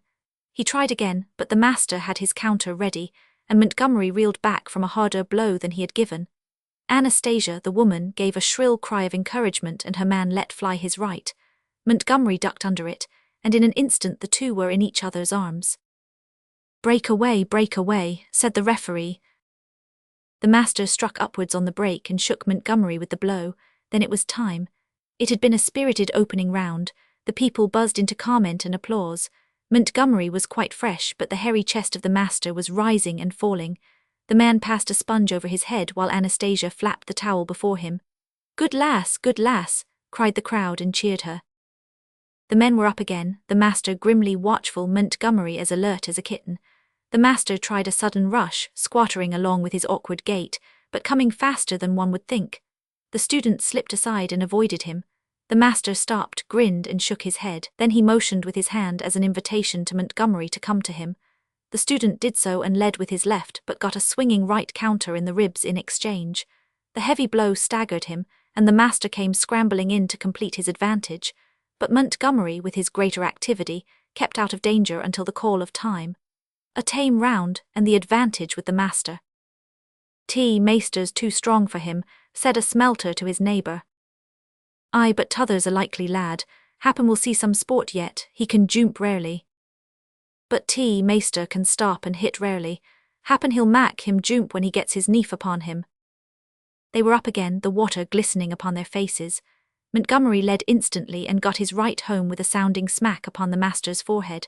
There was a shout from the colliers and "Silence! Order!" from the referee. Montgomery avoided the counter and scored with his left. Fresh applause and the referee upon his feet in indignation. "No comments, gentlemen, if you please, during the rounds." "Just bide a bit," growled the master. "Don't talk fight," said the referee angrily. Montgomery rubbed in the point by a flush hit upon the mouth, and the master shambled back to his corner like an angry bear, having had all the worst of the round. "Where's thought 7-1, shouted Purvis the publican. "I'll take 6-1. There were no answers. 5-1. There were givers at that. Purvis booked them in a tattered notebook. Montgomery began to feel happy. He lay back with his legs outstretched, his back against the corner post, and one gloved hand upon each rope. What a delicious minute it was between each round. If he could only keep out of harm's way, he must surely wear this man out before the end of 20 rounds. He was so slow that all his strength went for nothing. "You're fightin' a winnin' fight, Ted Barton whispered in his ear. "Go canny, tak no chances, you have him proper." But the master was crafty. He had fought so many battles with his maimed limb that he knew how to make the best of it. Warily and slowly he manoeuvred round Montgomery, stepping forward and yet again forward until he had imperceptibly backed him into his corner. The student suddenly saw a flash of triumph upon the grim face and a gleam in the dull, malignant eyes. The master was upon him. He sprang aside and was on the ropes. The master smashed in one of his terrible uppercuts, and Montgomery half broke it with his guard. The student sprang the other way and was against the other converging rope. He was trapped in the angle. The master sent in another with a hoggish grunt which spoke of the energy behind it. Montgomery ducked, but got a jab from the left upon the mark. He closed with his man. break away," cried the referee. Montgomery disengaged and got a swinging blow on the ear as he did so. It had been a damaging round for him, and the Croxley people were shouting their delight. "Gentlemen, I will not have this noise," Stapleton roared. "I have been accustomed to preside at a well-conducted club, and not at a bear garden." This little man with the tilted hat and the bulging forehead dominated the whole assembly. He was like a headmaster among his boys. He glared round him, and nobody cared to meet his eye. Anastasia had kissed the master when he resumed his seat. "Good lass, again," cried the laughing crowd, and the angry master shook his glove at her as she flapped her towel in front of him. Montgomery was weary and a little sore, but not depressed. He had learned something. He would not again be tempted into danger. For 3 rounds the honours were fairly equal. The student's hitting was the quicker, the master's the harder. Profiting by his lesson, Montgomery kept himself in the open and refused to be herded into a corner. Sometimes the master succeeded in rushing him to the side ropes, but the younger man slipped away or closed and then disengaged. The monotonous break away of the referee broke in upon the quick, low patter of rubber-soled shoes, the dull thud of the blows, and the sharp, hissing breath of two tired men. The 9th round found both of them in fairly good condition. Montgomery's head was still singing from the blow that he had in the corner, and one of his thumbs pained him acutely and seemed to be dislocated. The master showed no sign of a touch, but his breathing was the more laboured, and a long line of ticks upon the referee's paper showed that the student had a good show of points. But one of this Iron Man's blows was worth 3 of his, and he knew that without the gloves he could not have stood for 3 rounds against him. All the amateur work that he had done was the merest tapping and flapping when compared to those frightful blows, from arms toughened by the shovel and the crowbar. It was the 10th round, and the fight was half over. The betting now was only 3-1, for the Wilson champion had held his own much better than had been expected, but those who knew the ring craft as well as the staying power of the old prize fighter knew that the odds were still a long way in his favour. "Have a care of him," whispered Barton as he sent his man up to the scratch. "Have a care, he'll play thee a trick if he can." But Montgomery saw, or imagined he saw, that his antagonist was tiring. He looked jaded and listless, and his hands drooped a little from their position. His own youth and condition were beginning to tell. He sprang in and brought off a fine left-handed lead. The master's return lacked his usual fire. Again Montgomery led, and again he got home. Then he tried his right upon the mark, and the master guarded it downwards. Too low, a foul, yelled 1,000 voices. The referee rolled his sardonic eyes slowly round. "Seems to me this buildin' is chock full of referees," said he. The people laughed and applauded, but their favour was as immaterial to him as their anger. "No applause, please, this is not a theatre," he yelled. Montgomery was very pleased with himself. His adversary was evidently in a bad way. He was piling on his points and establishing a lead. He might as well make hay while the sun shone. The master was looking all abroad. Montgomery popped one upon his blue jowl and got away without a return, and then the master suddenly dropped both his hands and began rubbing his thigh. Ah, that was it, was it? He had muscular cramp. Go in, cried Teddy Barton. Montgomery sprang wildly forward, and the next instant was lying half senseless, with his neck nearly broken, in the middle of the ring. The whole round had been a long conspiracy to tempt him within reach of one of those terrible right-hand uppercuts for which the master was famous. For this the listless, weary bearing, for this the cramp in the thigh. When Montgomery had sprung in so hotly, he had exposed himself to such a blow as neither flesh nor blood could stand. Whizzing up from below with a rigid arm which put the master's 11 stone into its force, it struck him under the jaw. He whirled half round and fell a helpless and half-paralysed mass. A vague groan and murmur, inarticulate, too excited for words, rose from the great audience. With open mouths and staring eyes they gazed at the twitching and quivering figure. "Stand back, stand right back," shrieked the referee, for the master was standing over his man ready to give him the coup de grace as he rose. "Stand back, Craggs, this instant," Stapleton repeated. The master sank his hands sulkily and walked backwards to the rope with his ferocious eyes fixed upon his fallen antagonist. The timekeeper called the seconds. If 10 of them passed before Montgomery rose to his feet, the fight was ended. Ted Barton wrung his hands and danced about in an agony in his corner. As if in a dream, a terrible nightmare, the student could hear the voice of the timekeeper. 3, 4, 5, he got up on his hand. 6, 7, he was on his knee, 6, swimming, faint but resolute to rise. 8, he was up, and the master was on him like a tiger, lashing savagely at him with both hands. Folk held their breath as they watched those terrible blows and anticipated the pitiful end, so much more pitiful where a game but helpless man refuses to accept defeat. Strangely automatic is the human brain. Without volition, without effort, there shot into the memory of this bewildered, staggering, half-stupefied man the one thing which could have saved him, that blind eye of which the master's son had spoken. It was the same as the other to look at, but Montgomery remembered that he had said that it was the left. He reeled to the left side, half-felled by a drive which lit upon his shoulder. The master pivoted round upon his leg and was at him in an instant. "Yark him, lad, yark him," screamed the woman. "Hold your tongue," said the referee. Montgomery slipped to the left again and yet again, but the master was too quick and clever for him. He struck round and got him full on the face as he tried once more to break away. Montgomery's knees weakened under him, and he fell with a groan on the floor. This time he knew that he was done. With bitter agony he realized, as he groped blindly with his hands, that he could not possibly raise himself. Far away and muffled he heard, amid the murmurs of the multitude, the fateful voice of the timekeeper counting off the seconds. 1, 2, 3, 4, 5, 6. Time, said the referee. Then the pent-up passion of the great assembly broke loose. Croxley gave a deep groan of disappointment. The Wilsons were on their feet, yelling with delight. There was still a chance for them. In 4 more seconds their man would have been solemnly counted out, but now he had a minute in which to recover. The referee looked round with relaxed features and laughing eyes. He loved this rough game, this school for humble heroes, and it was pleasant to him to intervene as a deus ex machina at so dramatic a moment. His chair and his hat were both tilted at an extreme angle. He and the timekeeper smiled at each other. Ted Barton and the other second had rushed out and thrust an arm each under Montgomery's knee, the other behind his loins, and so carried him back to his stool. His head lolled upon his shoulder, but a douche of cold water sent a shiver through him, and he started and looked round him. "He's a right," cried the people round. "He's a rare brave lad. Good lad, good lad." Barton poured some brandy into his mouth. The mists cleared a little, and he realized where he was and what he had to do, but he was still very weak, and he hardly dared to hope that he could survive another round. "Seconds out of the ring," cried the referee. "Time." The Croxley master sprang eagerly off his stool. "Keep clear of him, go easy for a bit," said Barton, and Montgomery walked out to meet his man once more.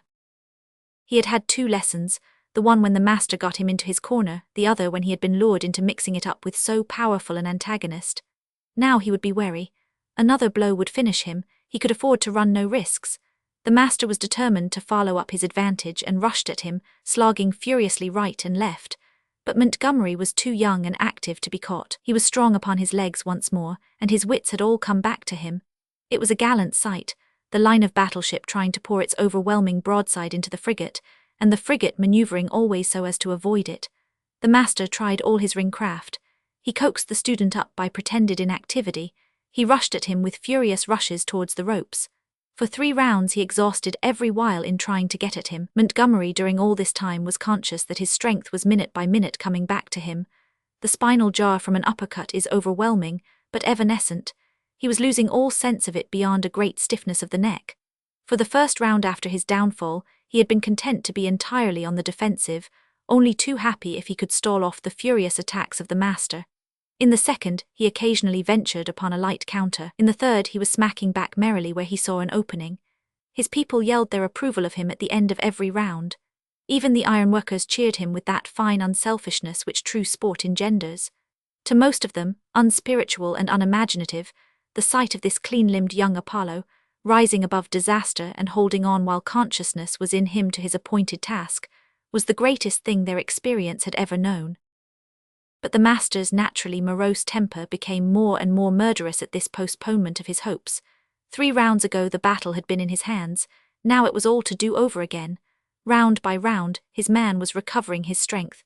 By the 15th he was strong again in wind and limb, but the vigilant Anastasia saw something which encouraged her.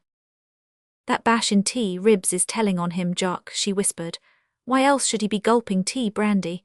Go in, lad, and thou hast him yet." Montgomery had suddenly taken the flask from Barton's hand, and had a deep pull at the contents.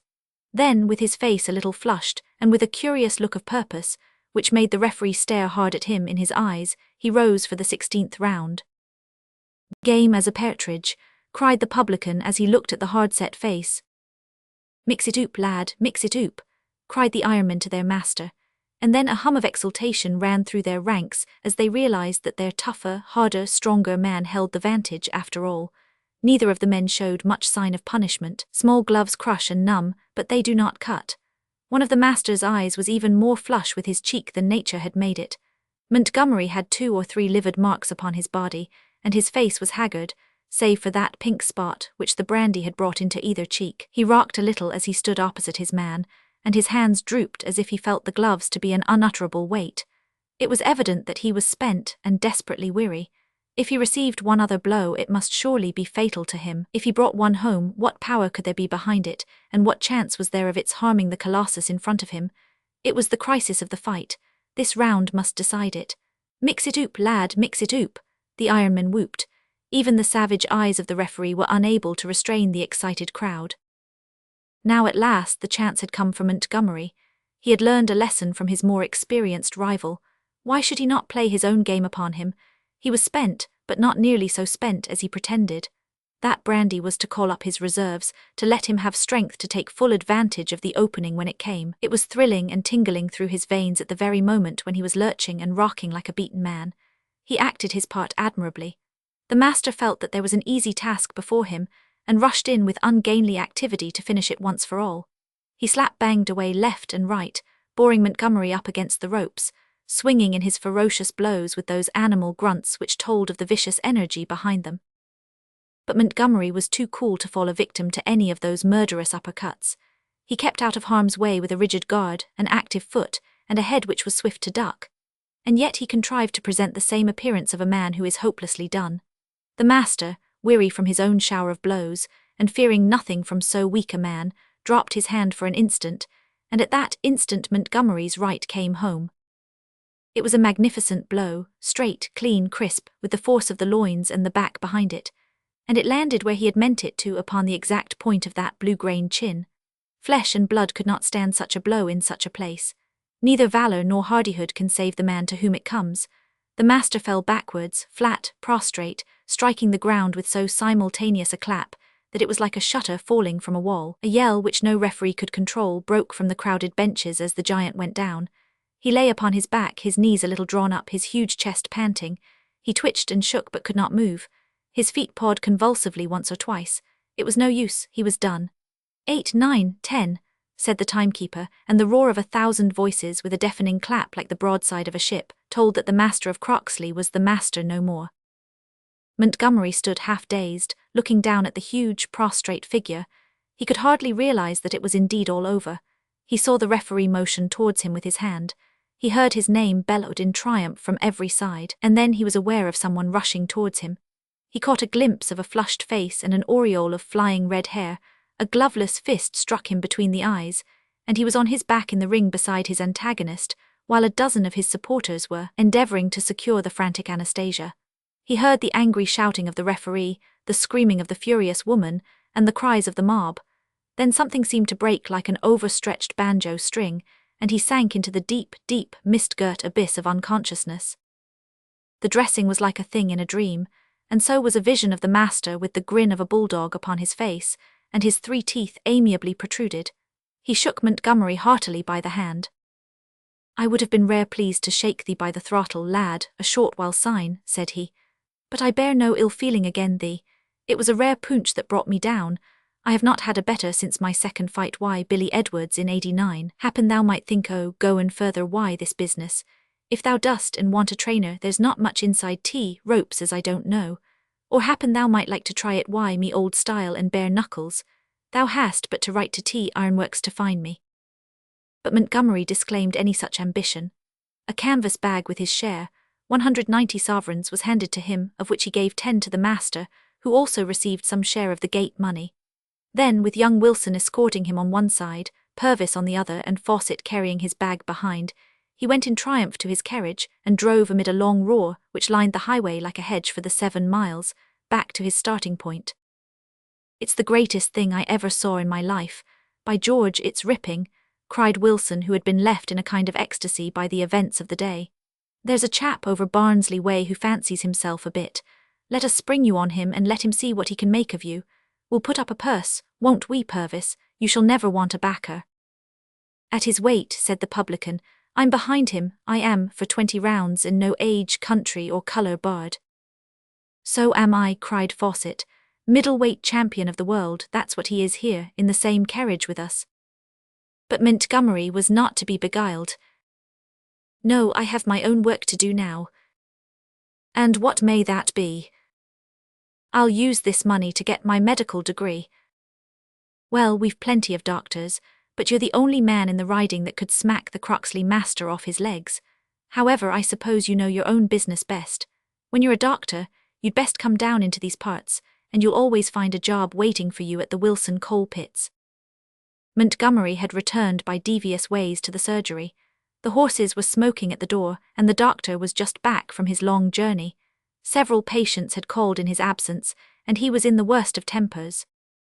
"I suppose I should be glad that you have come back at all, Mr. Montgomery," he snarled. "When next you elect to take a holiday, I trust it will not be at so busy a time." "I am sorry, sir, that you should have been inconvenienced." "Yes, sir, I have been exceedingly inconvenienced." Here, for the first time, he looked hard at the assistant. "Good heavens, Mr. Montgomery, what have you been doing with your left eye?" It was where Anastasia had lodged her protest. Montgomery laughed. "It is nothing, sir," said he. "And you have a livid mark under your jaw. It is, indeed, terrible that my representative should be going about in so disreputable a condition. How did you receive these injuries?"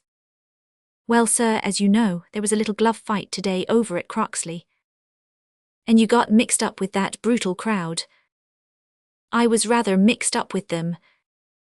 "And who assaulted you?" "One of the fighters." "Which of them?" "The master of Croxley." "Good heavens, perhaps you interfered with him." "Well, to tell the truth, I did a little." Mr. Montgomery, in such a practice as mine, intimately associated as it is with the highest and most progressive elements of our small community, it is impossible.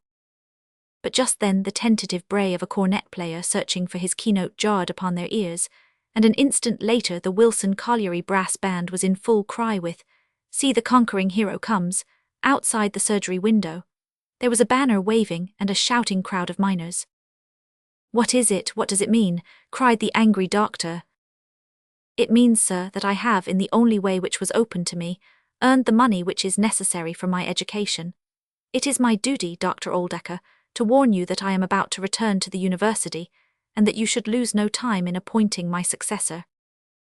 The Lord of Chateau Noir.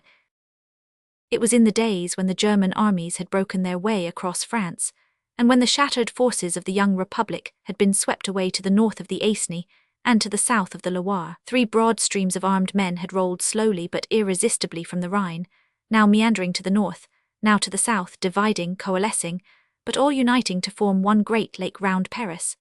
And from this lake there welled out smaller streams, one to the north, one southward to Orleans, and a third westward to Normandy. Many a German trooper saw the sea for the first time when he rode his horse girth-deep into the waves at Dieppe. Black and bitter were the thoughts of Frenchmen when they saw this wheel of dishonour slashed across the fair face of their country. They had fought and they had been overborne. That swarming cavalry, those countless footmen, the masterful guns, they had tried and tried to make head against them. In battalions their invaders were not to be beaten, but man to man, or 10 to 10, they were their equals. A brave Frenchman might still make a single German rue the day that he had left his own bank of the Rhine. Thus, unchronicled amid the battles and the sieges, there broke out another war, a war of individuals, with foul murder upon the one side and brutal reprisal on the other. Colonel von Gramm, of the 24th Posen Infantry, had suffered severely during this new development.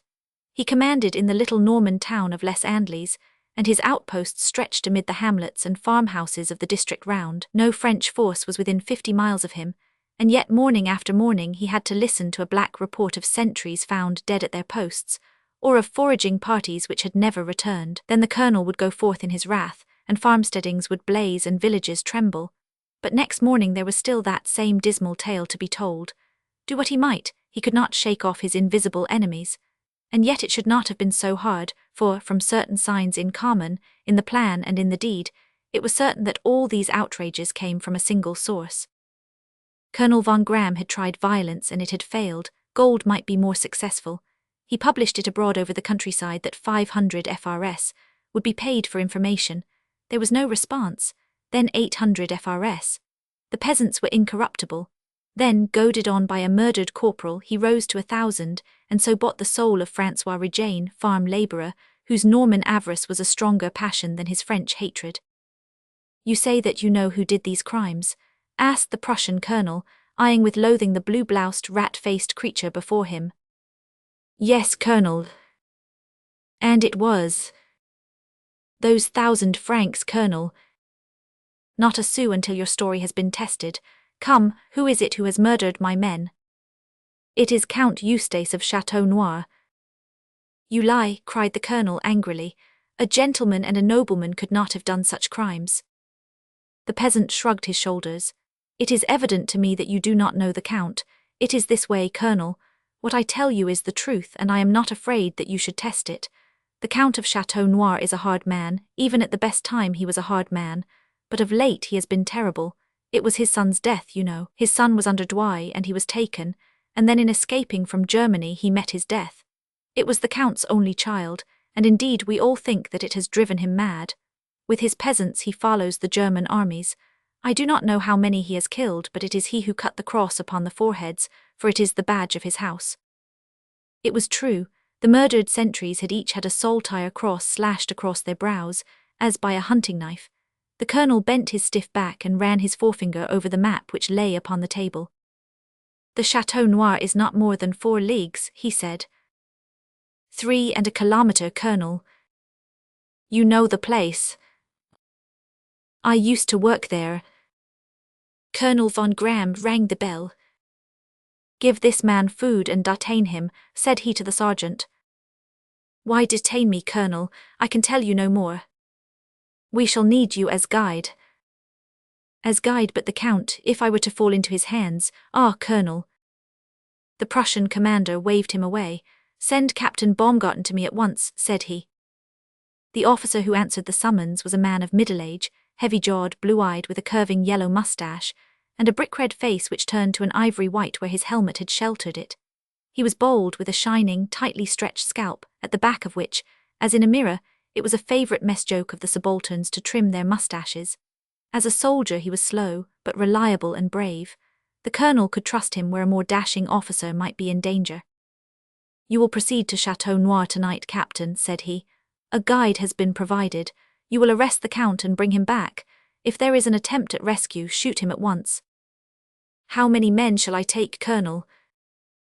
Well, we are surrounded by spies, and our only chance is to pounce upon him before he knows that we are on the way. A large force will attract attention. On the other hand, you must not risk being cut off. I might march north, Colonel, as if to join General Goeben. Then I could turn down this road which I see upon your map, and get to Chateau Noir before they could hear of us. In that case, with 20 men. Very good, Captain. I hope to see you with your prisoner tomorrow morning. It was a cold December night when Captain Baumgarten marched out of Les Andelys with his 20 prisoners, and took the main road to the northwest. 2 miles out he turned suddenly down a narrow, deeply rutted track, and made swiftly for his man. A thin, cold rain was falling, swishing among the tall poplar trees and rustling in the fields on either side. The captain walked first with Moser, a veteran sergeant, beside him. The sergeant's wrist was fastened to that of the French peasant, and it had been whispered in his ear that in case of an ambush, the first bullet fired would be through his head. Behind them, the 20 infantrymen plodded along through the darkness with their faces sunk to the rain, and their boots squeaking in the soft, wet clay. They knew where they were going, and why, and the thought upheld them, for they were bitter at the loss of their comrades. It was a cavalry job, they knew, but the cavalry were all on with the advance, and besides, it was more fitting that the regiment should avenge its own dead men. It was nearly 8 when they left Les Andelys. At 11:30, their guide stopped at a place where 2 high pillars, crowned with some heraldic stonework, flanked a huge iron gate. The wall in which it had been the opening had crumbled away, but the great gate still towered above the brambles and weeds which had overgrown its base. The Prussians made their way round it and advanced stealthily, under the shadow of a tunnel of oak branches, up the long avenue, which was still cumbered by the leaves of last autumn. At the top they halted and reconnoitred. The black chateau lay in front of them. The moon had shone out between 2 rain clouds and threw the old house into silver and shadow. It was shaped like an 50, with a low arched door in front, and lines of small windows like the open ports of a man-o'-war. Above was a dark roof, breaking at the corners into little round overhanging turrets, the whole lying silent in the moonshine, with a drift of ragged clouds blackening the heavens behind it. A single light gleamed in one of the lower windows. The captain whispered his orders to his men. Some were to creep to the front door, some to the back, some were to watch the east and some the west. He and the sergeant stole on tiptoe to the lighted window. It was a small room into which they looked, very meanly furnished. An elderly man in the dress of a menial was reading a tattered paper by the light of a guttering candle. He leaned back in his wooden chair with his feet upon a box, while a bottle of white wine stood with a half-filled tumbler upon a stool beside him. The sergeant thrust his needle gun through the glass, and the man sprang to his feet with a shriek. Silence for your life. The house is surrounded and you cannot escape. Come round and open the door, or we will show you no mercy when we come in. For God's sake, don't shoot. I will open it, I will open it. He rushed from the room with his paper still crumpled up in his hand. An instant later, with a groaning of old locks and a rasping of bars, the low door swung open, and the Prussians poured into the stone-flagged passage. Where is Count Eustace de Chateau Noir? My master, he is out, sir. Out at this time of night, your life for a lie. It is true, sir, he is out. Where's? I do not know. Doing what? I cannot tell. No, it is no use your cocking your pistol, sir. You may kill me, but you cannot make me tell you that which I do not know. Is he often out at this hour? Frequently. And when does he come home? Before daybreak. Captain Baumgarten rasped out a German oath. He had had his journey for nothing then. The man's answers were only too likely to be true. It was what he might have expected. But at least he would search the house and make sure, leaving a picket at the front door and another at the back. The sergeant and he drove the trembling butler in front of them, his shaking candle sending strange, flickering shadows over the old tapestries and the low, oak-raftered ceilings. They searched the whole house, from the huge stone-flagged kitchen below to the dining hall on the second floor, with its gallery for musicians, and its panelling black with age, but nowhere was there a living creature. Up above in an attic they found Marie, the elderly wife of the butler, but the owner kept no other servants, and of his own presence there was no trace. It was long, however, before Captain Baumgarten had satisfied himself upon the point. It was a difficult house to search. Thin stairs, which only one man could ascend at a time, connected lines of tortuous corridors. The walls were so thick that each room was cut off from its neighbor. Huge fireplaces yawned in each, while the windows were 6 ft deep in the wall. Captain Baumgarten stamped with his feet, tore down curtains and struck with the pommel of his sword. If there were secret hiding places, he was not fortunate enough to find them. I have an idea, said he at last, speaking in German to the sergeant. You will place a guard over this fellow, and make sure that he communicates with no one. Yes, Captain.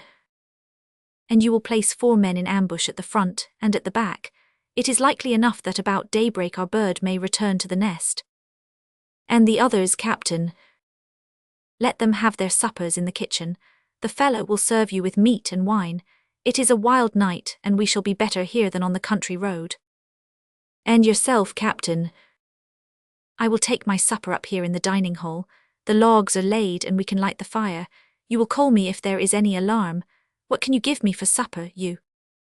Alas, monsieur, there was a time when I might have answered, what you wish, but now it is all that we can do to find a bottle of new claret and a cold pullet. That will do very well. Let a guard go about with him, sergeant, and let him feel the end of a bayonet if he plays us any tricks. Captain Baumgarten was an old campaigner. In the eastern provinces, and before that in Bohemia, he had learned the art of quartering himself upon the enemy. While the butler brought his supper, he occupied himself in making his preparations for a comfortable night. He lit the candelabrum of 10 candles upon the center table. The fire was already burning up, crackling merrily and sending spurts of blue, pungent smoke into the room. The captain walked to the window and looked out. The moon had gone in again, and it was raining heavily. He could hear the deep sough of the wind, and see the dark loom of the trees, all swaying in the one direction. It was a sight which gave a zest to his comfortable quarters, and to the cold fowl and the bottle of wine which the butler had brought up for him. He was tired and hungry after his long tramp, so he threw his sword, his helmet and his revolver belt down upon a chair, and fell to eagerly upon his supper. Then, with his glass of wine before him and his cigar between his lips, he tilted his chair back and looked about him. He sat within a small circle of brilliant light which gleamed upon his silver shoulder straps, and threw out his terracotta face, his heavy eyebrows, and his yellow mustache.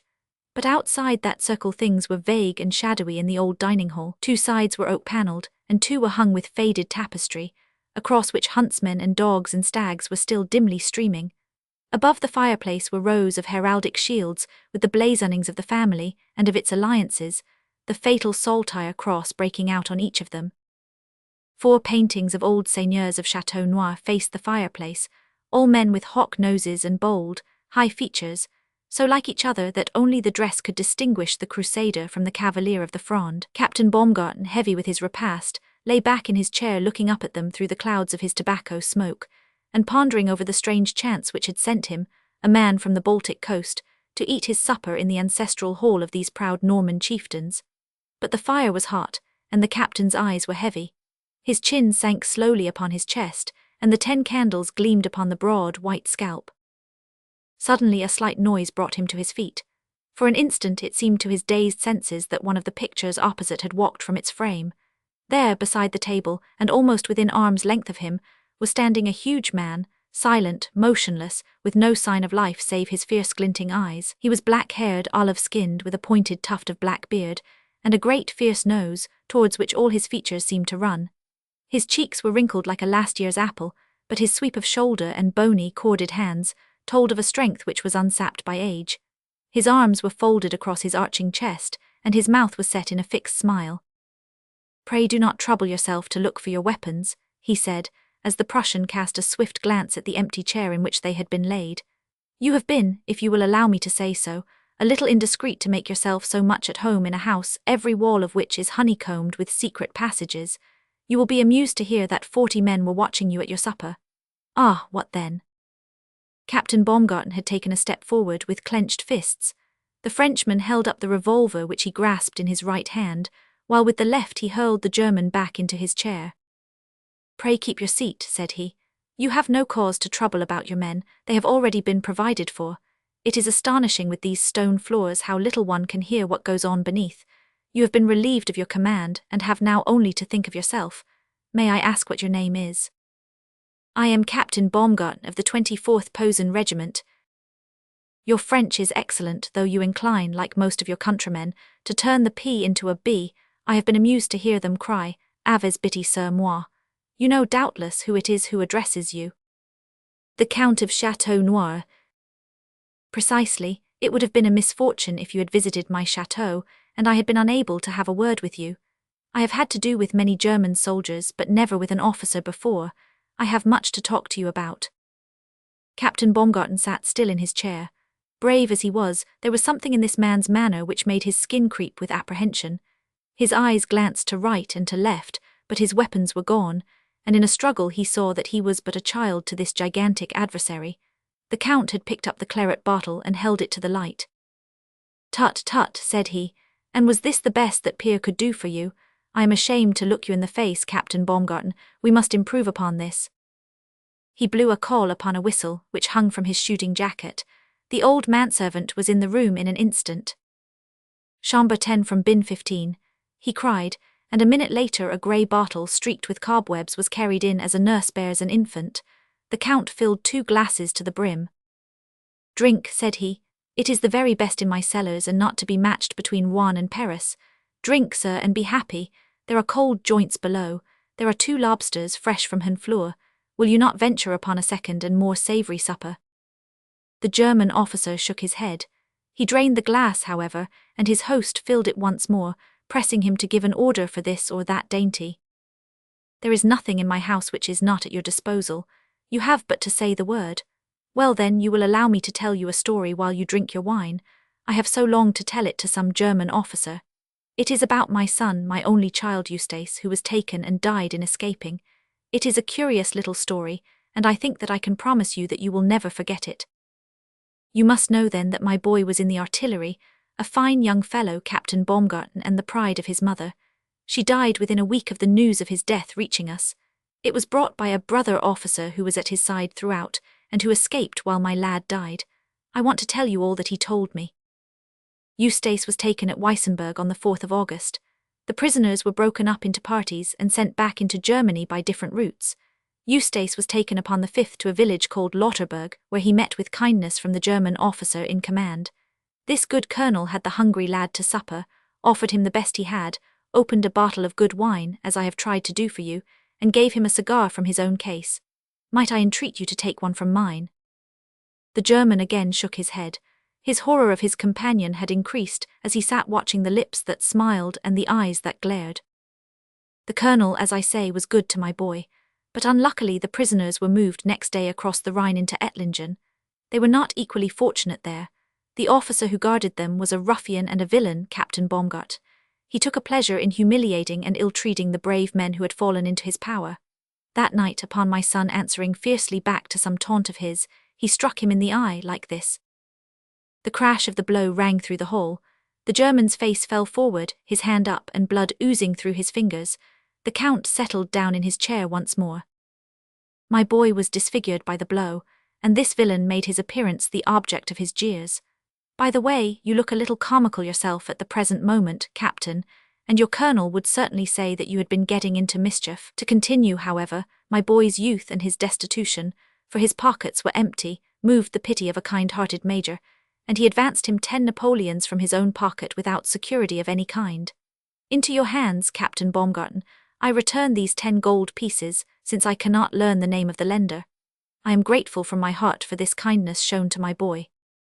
The vile tyrant who commanded the escort accompanied the prisoners to Durlac, and from there to Karlsruhe. He heaped every outrage upon my lad, because the spirit of the Chateau Noirs would not stoop to turn away his wrath by a feigned submission. I, this cowardly villain, whose heart's blood shall yet clot upon this hand, dared to strike my son with his open hand, to kick him, to tear hairs from his moustache, to use him thus, and thus, and thus. The German writhed and struggled. He was helpless in the hands of this huge giant whose blows were raining upon him. When at last, blinded and half senseless, he staggered to his feet, it was only to be hurled back again into the great oaken chair. He sobbed in his impotent anger and shame. My boy was frequently moved to tears by the humiliation of his position. Continued the Count. You will understand me when I say that it is a bitter thing to be helpless in the hands of an insolent and remorseless enemy. On arriving at Karlsruhe, however, his face, which had been wounded by the brutality of his guard, was bound up by a young Bavarian subaltern who was touched by his appearance. I regret to see that your eye is bleeding so. Will you permit me to bind it with my silk handkerchief? He leaned forward, but the German dashed his hand aside. I am in your power, you monster, he cried. I can endure your brutalities but not your hypocrisy. The Count shrugged his shoulders. I am taking things in their order just as they occurred, said he. I was under vow to tell it to the first German officer with whom I could talk tete-a-tete. Let me see, I had got as far as the young Bavarian at Karlsruhe. I regret extremely that you will not permit me to use such slight skill in surgery as I possess. At Karlsruhe, my lad was shut up in the old caserne, where he remained for a fortnight. The worst pang of his captivity was that some unmannerly curs in the garrison would taunt him with his position as he sat by his window in the evening. That reminds me, Captain, that you are not quite situated upon a bed of roses yourself, are you now? You came to trap a wolf, my man, and now the beast has you down with his fangs in your throat. A family man, too, I should judge, by that well-filled tunic. Well, a widow the more will make little matter, and they do not usually remain widows long. Get back into the chair, you dog. Well, to continue my story, at the end of a fortnight my son and his friend escaped. I need not trouble you with the dangers which they ran, or with the privations which they endured. Suffice it that to disguise themselves they had to take the clothes of 2 peasants, whom they waylaid in a wood. Hiding by day and travelling by night, they had got as far into France as Remilly, and were within a single mile, Captain, of crossing the German lines when a patrol of Uhlans came right upon them.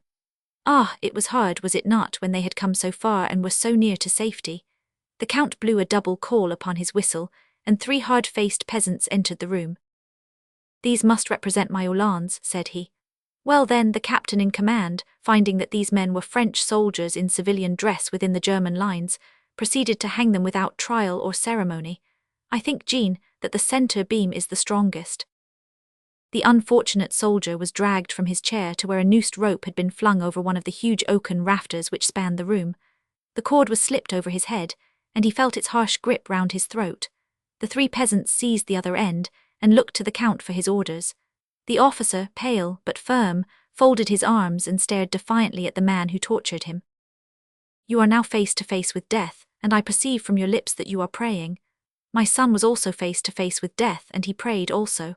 It happened that a general officer came up, and he heard the lad praying for his mother, and it moved him so, he being himself a father, that he ordered his Uhlans away, and he remained with his aide-de-camp only beside the condemned men. And when he heard all the lad had to tell, that he was the only child of an old family, and that his mother was in failing health, he threw off the rope as I throw off this, and he kissed him on either cheek as I kiss you, and he bade him go as I bid you go, and may every kind wish of that noble general, though it could not stave off the fever which slew my son, descend now upon your head.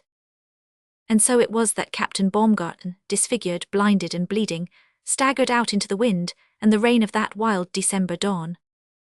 The striped chest. What do you make of her, Allardyce? I asked. My second mate was standing beside me upon the poop, with his short, thick legs astretch, for the gale had left a considerable swell behind it, and our 2 quarter-boats nearly touched the water with every roll. He steadied his glass against the mizzen shrouds, and he looked long and hard at this disconsolate stranger every time she came reeling up on to the crest of a roller, and hung balanced for a few seconds before swooping down upon the other side. She lay so low in the water that I could only catch an occasional glimpse of a pea-green line of bulwark. She was a brig, but her mainmast had been snapped short off some 10 ft above the deck, and no effort seemed to have been made to cut away the wreckage, which floated, sails and yards, like the broken wing of a wounded gull upon the water beside her. The foremast was still standing, but the foretopsail was flying loose, and the headsails were streaming out in long, white pennons in front of her. Never have I seen a vessel which appeared to have gone through rougher handling, but we could not be surprised at that, for there had been times during the last 3 days when it was a question whether our own bark would ever see land again. For 36 hours we had kept her nose to it, and if the Mary Sinclair had not been as good a seaboat as ever left the Clyde, we could not have gone through. And yet here we were at the end of it with the loss only of our gig and of part of the starboard bulwark. It did not astonish us, however, when the smother had cleared away, to find that others had been less lucky, and that this mutilated brig staggering about upon a blue sea and under a cloudless sky had been left, like a blinded man after a lightning flash, to tell of the terror which is past. Allardyce, who was a slow and methodical Scotchman, stared long and hard at the little craft, while our seamen lined the bulwark or clustered upon the 4 shrouds to have a view of the stranger. In latitude 20 degrees and longitude 10 degrees, which were about our bearings, one becomes a little curious as to whom one meets, for one has left the main lines of Atlantic commerce to the north. For 10 days we had been sailing over a solitary sea. "She's derelict, I'm thinking," said the second mate. I had come to the same conclusion, for I could see no signs of life upon her deck, and there was no answer to the friendly wavings from our seamen. The crew had probably deserted her under the impression that she was about to founder. "She can't last long," continued Allardyce in his measured way. "She may put her nose down and her tail up any minute, the water's lipping up to the edge of her rail." "What's her flag?" I asked. "I'm trying to make out. It's got all twisted and tangled with the halyards. Yes, I've got it now clear enough. It's the Brazilian flag, but it's wrong side up." She had hoisted a signal of distress, then, before her people had abandoned her. Perhaps they had only just gone. I took the mate's glass and looked round over the tumultuous face of the deep blue Atlantic, still veined and starred with white lines and spoutings of foam, but nowhere could I see anything human beyond ourselves. "There may be living men aboard," said I. "There may be salvage," muttered the second mate. "Then we will run down upon her lee side and lie to." We were not more than 100 yards from her when we swung our foreyard aback, and there we were, the bark and the brig, ducking and bowing like 2 clowns in a dance. "Drop one of the quarter-boats," said I. "Take 4 men, Mr. Allardyce, and see what you can learn of her." But just at that moment my first officer, Mr. Armstrong, came on deck, for 7 bells had struck, and it was but a few minutes off his watch. It would interest me to go myself to this abandoned vessel, and to see what there might be aboard of her. So, with a word to Armstrong, I swung myself over the side, slipped down the falls and took my place in the sheets of the boat. It was but a little distance, but it took some time to traverse, and so heavy was the roll that often when we were in the trough of the sea, we could not see either the bark which we had left or the brig which we were approaching. The sinking sun did not penetrate down there, and it was cold and dark in the hollows of the waves, but each passing billow heaved us up into the warmth and the sunshine once more. At each of these moments, as we hung upon a white-capped ridge between the 2 dark valleys, I caught a glimpse of the long, pea-green line and the nodding foremast of the brig, and I steered so as to come round by her stern, so that we might determine which was the best way of boarding her. As we passed her, we saw the name Nossa Senhora de Vitória painted across her dripping counter. "The weather side, sir," said the second mate. "Stand by with the boat-hook, carpenter." An instant later we had jumped over the bulwarks, which were hardly higher than our boat, and found ourselves upon the deck of the abandoned vessel. Our first thought was to provide for our own safety in case, as seemed very probable, the vessel should settle down beneath our feet. With this object 2 of our men held on to the painter of the boat, and fended her off from the vessel's side, so that she might be ready in case we had to make a hurried retreat. The carpenter was sent to find out how much water there was, and whether it was still gaming, while the other seamen, Allardyce and myself, made a rapid inspection of the vessel and her cargo. The deck was littered with wreckage and with hen coops, in which the dead birds were washing about. The boats were gone with the exception of one, the bottom of which had been stove, and it was certain that the crew had abandoned the vessel. The cabin was in a deck house, one side of which had been beaten in by a heavy sea. Allardyce and I entered it and found the captain's table as he had left it, his books and papers, all Spanish or Portuguese, scattered over it with piles of cigarette ash everywhere. I looked about for the log but could not find it. "As likely as not he never kept one," said Allardyce. "Things are pretty slack aboard a South American trader, and they don't do more than they can help. If there was one, it must have been taken away with him in the boat." "I should like to take all these books and papers," said I. "Ask the carpenter how much time we have." His report was reassuring. The vessel was full of water, but some of the cargo was buoyant, and there was no immediate danger of her sinking. Probably she would never sink, but would drift about as one of those terrible unmarked reefs which have sent so many stout vessels to the bottom. "In that case there is no danger in your going below, Mr. Allardyce," said I. "See what you can make of her, and find out how much of her cargo may be saved. I'll look through these papers while you are gone." The bills of lading, and some notes and letters which lay upon the desk, sufficed to inform me that the Brazilian brig Nossa Senhora de Vitoria had cleared from Bahia a month before. The name of the captain was Texera, but there was no record as to the number of the crew.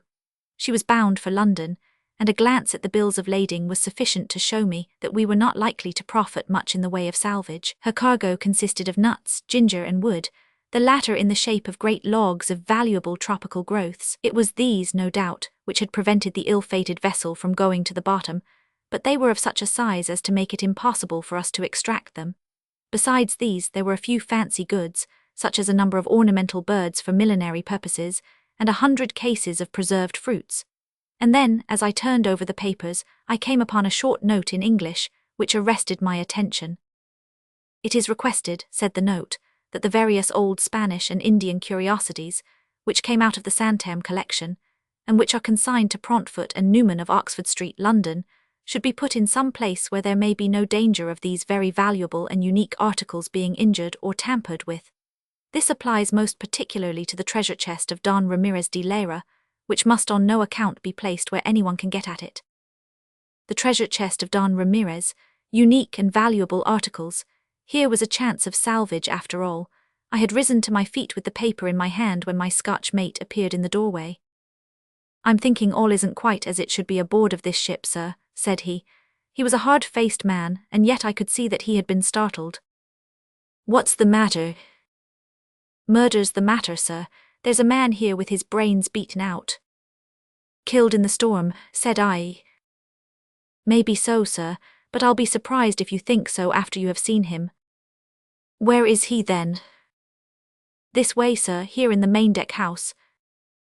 There appeared to have been no accommodation below in the brig, for there was the afterhouse for the captain, another by the main hatchway, with the cook's galley attached to it, and a third in the forecastle for the men.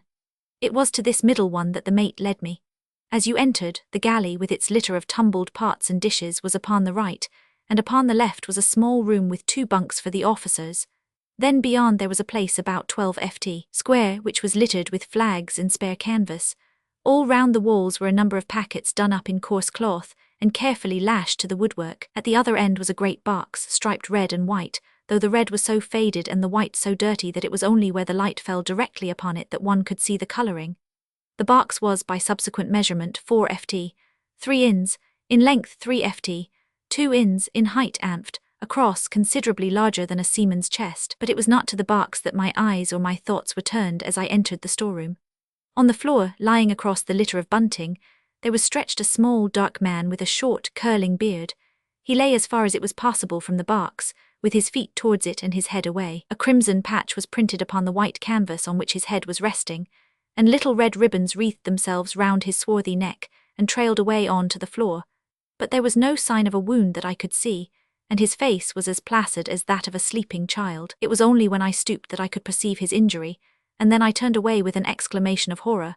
He had been poleaxed, apparently by some person standing behind him.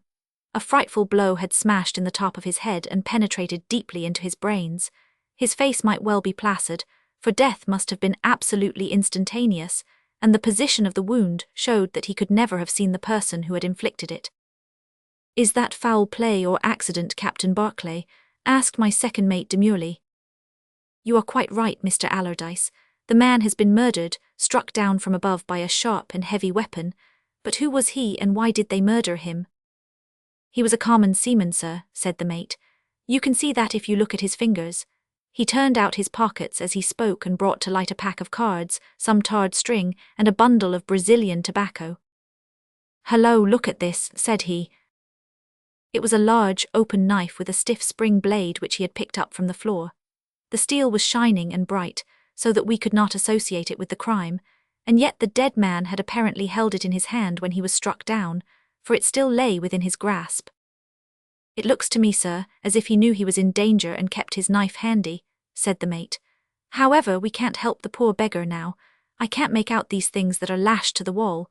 They seem to be idols and weapons and curios of all sorts done up in old sacking." "That's right," said I. "They are the only things of value that we are likely to get from the cargo. Hail the bark and tell them to send the other quarterboat to help us to get the stuff aboard." While he was away, I examined this curious plunder which had come into our possession.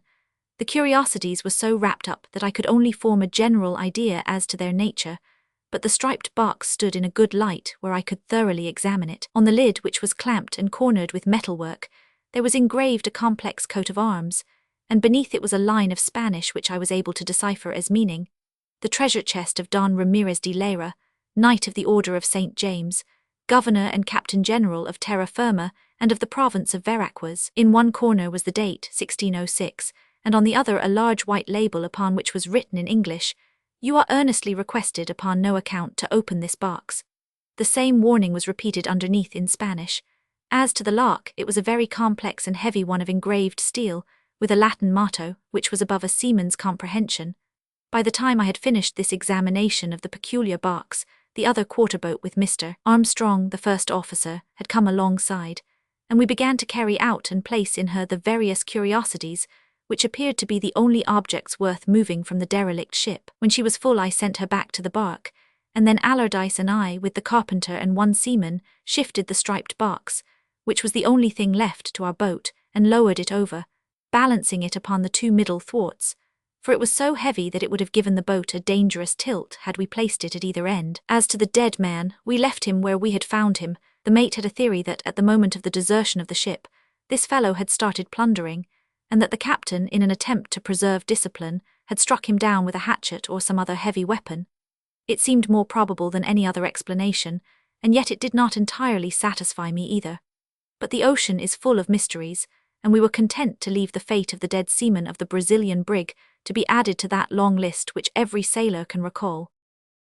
The heavy box was slung up by ropes onto the deck of the Mary Sinclair, and was carried by 4 seamen into the cabin, where, between the table and the after lockers, there was just space for it to stand. There it remained during supper, and after that meal the mates remained with me, and discussed over a glass of grog the event of the day.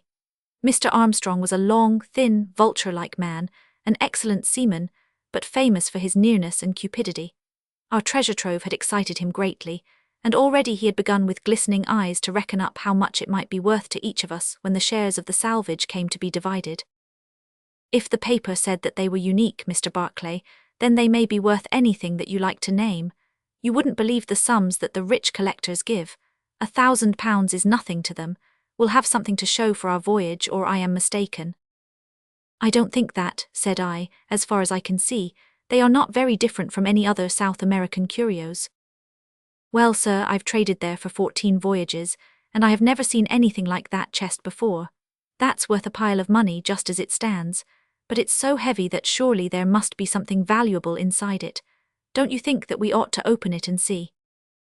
"If you break it open you will spoil it as likely as not," said the second mate. Armstrong squatted down in front of it, with his head on one side, and his long, thin nose within a few inches of the lock. "The wood is oak," said he, "and it has shrunk a little with age. If I had a chisel or a strong-bladed knife, I could force the lock back without doing any damage at all. The mention of a strong-bladed knife made me think of the dead seaman upon the brig. I wonder if he could have been on the job when someone came to interfere with him, said I. I don't know about that, sir, but I am perfectly certain that I could open the box. There's a screwdriver here in the locker. Just hold the lamp, Allardyce, and I'll have it done in a brace of shakes. Wait a bit, said I, for already, with eyes which gleamed with curiosity and with avarice, he was stooping over the lid. I don't see that there is any hurry over this matter. You've read that card which warns us not to open it. It may mean anything or it may mean nothing, but somehow I feel inclined to obey it. After all, whatever is in it will keep, and if it is valuable it will be worth as much if it is opened in the owner's offices as in the cabin of the Mary Sinclair. The first officer seemed bitterly disappointed at my decision. Surely, sir, you are not superstitious about it, said he with a slight sneer upon his thin lips. If it gets out of our own hands, and we don't see for ourselves what is inside it, we may be done out of our rights, besides. That's enough, Mr. Armstrong, said I abruptly. You may have every confidence that you will get your rights, but I will not have that box opened tonight. Why, the label itself shows that the box has been examined by Europeans, Allardyce added. Because a box is a treasure box is no reason that it has treasures inside it now. A good many folk have had a peep into it since the days of the old governor of terra firma. Armstrong threw the screwdriver down upon the table and shrugged his shoulders. Just as you like, said he. But for the rest of the evening, although we spoke upon many subjects, I noticed that his eyes were continually coming round, with the same expression of curiosity and greed, to the old striped box. And now I come to that portion of my story which fills me even now with a shuddering horror when I think of it. The main cabin had the rooms of the officers round it, but mine was the farthest away from it, at the end of the little passage which led to the companion. No regular watch was kept by me, except in cases of emergency, and the 3 mates divided the watches among them. Armstrong had the middle watch, which ends at 4 in the morning, and he was relieved by Allardyce. For my part, I have always been one of the soundest of sleepers, and it is rare for anything less than a hand upon my shoulder to arouse me. And yet I was aroused that night, or rather in the early grey of the morning. It was just 4:30 by my chronometer when something caused me to sit up in my berth wide awake and with every nerve tingling.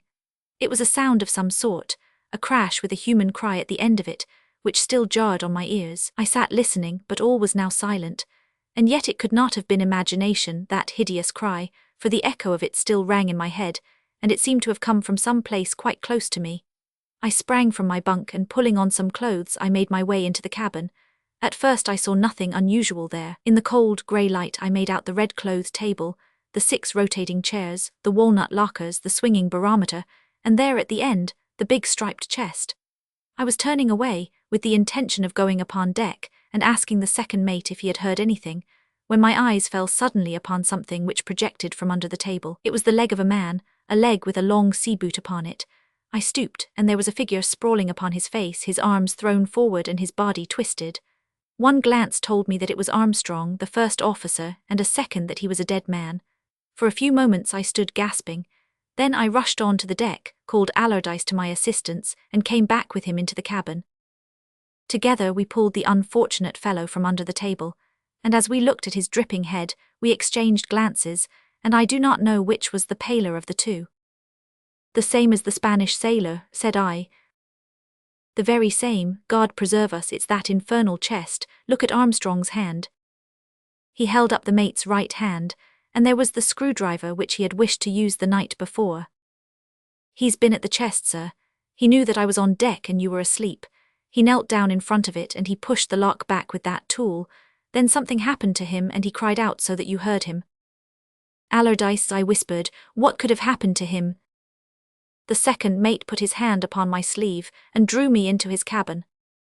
We can talk here, sir, and we don't know who may be listening to us in there. What do you suppose is in that box, Captain Barclay? I give you my word, Allardyce, that I have no idea. Well, I can only find one theory which will fit all the facts. Look at the size of the box. Look at all the carving and metalwork which may conceal any number of holes. Look at the weight of it. It took 4 men to carry it. On top of that, remember that 2 men have tried to open it, and both have come to their end through it. Now, sir, what can it mean except one thing? You mean there is a man in it? Of course there is a man in it. You know how it is in these South American states, sir. A man may be president one week and hunted like a dog the next. They are forever flying for their lives. My idea is that there is some fellow in hiding there, who is armed and desperate, and who will fight to the death before he is taken. But his food and drink. It's a roomy chest, sir, and he may have some provisions stowed away. As to his drink, he had a friend among the crew upon the brig who saw that he had what he needed. You think, then, that the label asking people not to open the box was simply written in his interest? Yes, sir, that is my idea. Have you any other way of explaining the facts? I had to confess that I had not. The question is what we are to do, I asked. The man's a dangerous ruffian who sticks at nothing. I'm thinking it wouldn't be a bad thing to put a rope round the chest and tow it alongside for half an hour. Then we could open it at our ease. Or if we just tied the box up and kept him from getting any water, maybe that would do as well. Or the carpenter could put a coat of varnish over it and stop all the blowholes. Come, Allardyce, said I angrily. You don't seriously mean to say that a whole ship's company are going to be terrorized by a single man in a box? If he's there, I'll engage to fetch him out. I went to my room and came back with my revolver in my hand. Now, Allardyce, said I, do you open the lock and I'll stand on guard. For God's sake, think what you are doing, sir, cried the mate. 2 men have lost their lives over it, and the blood of one not yet dry upon the carpet. The more reason why we should revenge him. Well, sir, at least let me call the carpenter. 3 are better than 2, and he is a good stout man. He went off in search of him, and I was left alone with the striped chest in the cabin. I don't think that I'm a nervous man, but I kept the table between me and this solid old relic of the Spanish Main. In the growing light of morning, the red and white striping was beginning to appear, and the curious scrolls and wreaths of metal and carving, which showed the loving pains which cunning craftsmen had expended upon it. Presently the carpenter and the mate came back together, the former with a hammer in his hand. It's a bad business this, sir, said he, shaking his head as he looked at the body of the mate. And you think there's someone hiding in the box? There's no doubt about it, said Allardyce, picking up the screwdriver and setting his jaw like a man who needs to brace his courage. I'll drive the lock back if you will both stand by. If he rises, let him have it on the head with your hammer, carpenter. Shoot at once, sir, if he raises his hand. Now. He had knelt down in front of the striped chest and passed the blade of the tool under the lid. With a sharp snick the lock flew back. Stand by, yelled the mate, and with a heave he threw open the massive top of the box. As it swung up, we all 3 sprang back, I with my pistol levelled, and the carpenter with the hammer above his head. Then, as nothing happened, we each took a step forward and peeped in. The box was empty. Not quite empty either, for in one corner was lying an old yellow candlestick, elaborately engraved, which appeared to be as old as the box itself. Its rich yellow tone and artistic shape suggested that it was an object of value. For the rest, there was nothing more weighty or valuable than dust in the old striped treasure chest. Well, I'm blessed, cried Allardyce, staring blankly into it. Where does the weight come in, then? Look at the thickness of the sides and look at the lid. Why, it's 5 inches through, and see that great metal spring across it. That's for holding the lid up, said the mate. You see, it won't lean back. What's that German printing on the inside? It means that it was made by Johann Rothstein of Augsburg in 1606. And a solid bit of work too, but it doesn't throw much light on what has passed, does it, Captain Barclay? That candlestick looks like gold. We shall have something for our trouble after all. He leant forward to grasp it, and from that moment I have never doubted as to the reality of inspiration, for on the instant I caught him by the collar and pulled him straight again. It may have been some story of the Middle Ages which had come back to my mind, or it may have been that my eye had caught some red which was not that of rust upon the upper part of the lock, but to him and to me it will always seem an inspiration, so prompt and sudden was my action. There's devilry here, said I, give me the crooked stick from the corner. It was an ordinary walking cane with a hooked top. I passed it over the candlestick and gave it a pull. With a flash a row of polished steel fangs shot out from below the upper lip, and the great striped chest snapped at us like a wild animal. Clang came the huge lid into its place, and the glasses on the swinging rack sang and tinkled with the shock. The mate sat down on the edge of the table and shivered like a frightened horse. You've saved my life, Captain Barclay, said he. So this was the secret of the striped treasure chest of old Don Ramirez de Leyra, And this was how he preserved his ill-gotten gains from the terra firma and the province of Veraquas. Be the thief ever so cunning, he could not tell that golden candlestick from the other articles of value. And the instant that he laid hand upon it, the terrible spring was unloosed, and the murderous steel pikes were driven into his brain, while the shock of the blow sent the victim backward and enabled the chest to automatically close itself. How many, I wondered, had fallen victims to the ingenuity of the mechanic of Augsburg? And as I thought of the possible history of that grim striped chest, my resolution was very quickly taken. "Carpenter, bring 3 men and carry this on deck." "Going to throw it overboard, sir?" "Yes, Mr. Allardyce. I'm not superstitious as a rule, but there are some things which are more than a sailor can be called upon to stand." "No wonder that brig made heavy weather, Captain Barclay, with such a thing on board. The glass is dropping fast, sir, and we are only just in time." So we did not even wait for the 3 sailors, but we carried it out, the mate, the carpenter, and I, and we pushed it with our own hands over the bulwarks. There was a white spout of water, and it was gone. There it lies, the striped chest, 1,000 fathoms deep, and if, as they say, the sea will some day be dry land, I grieve for the man who finds that old box and tries to penetrate into its secret.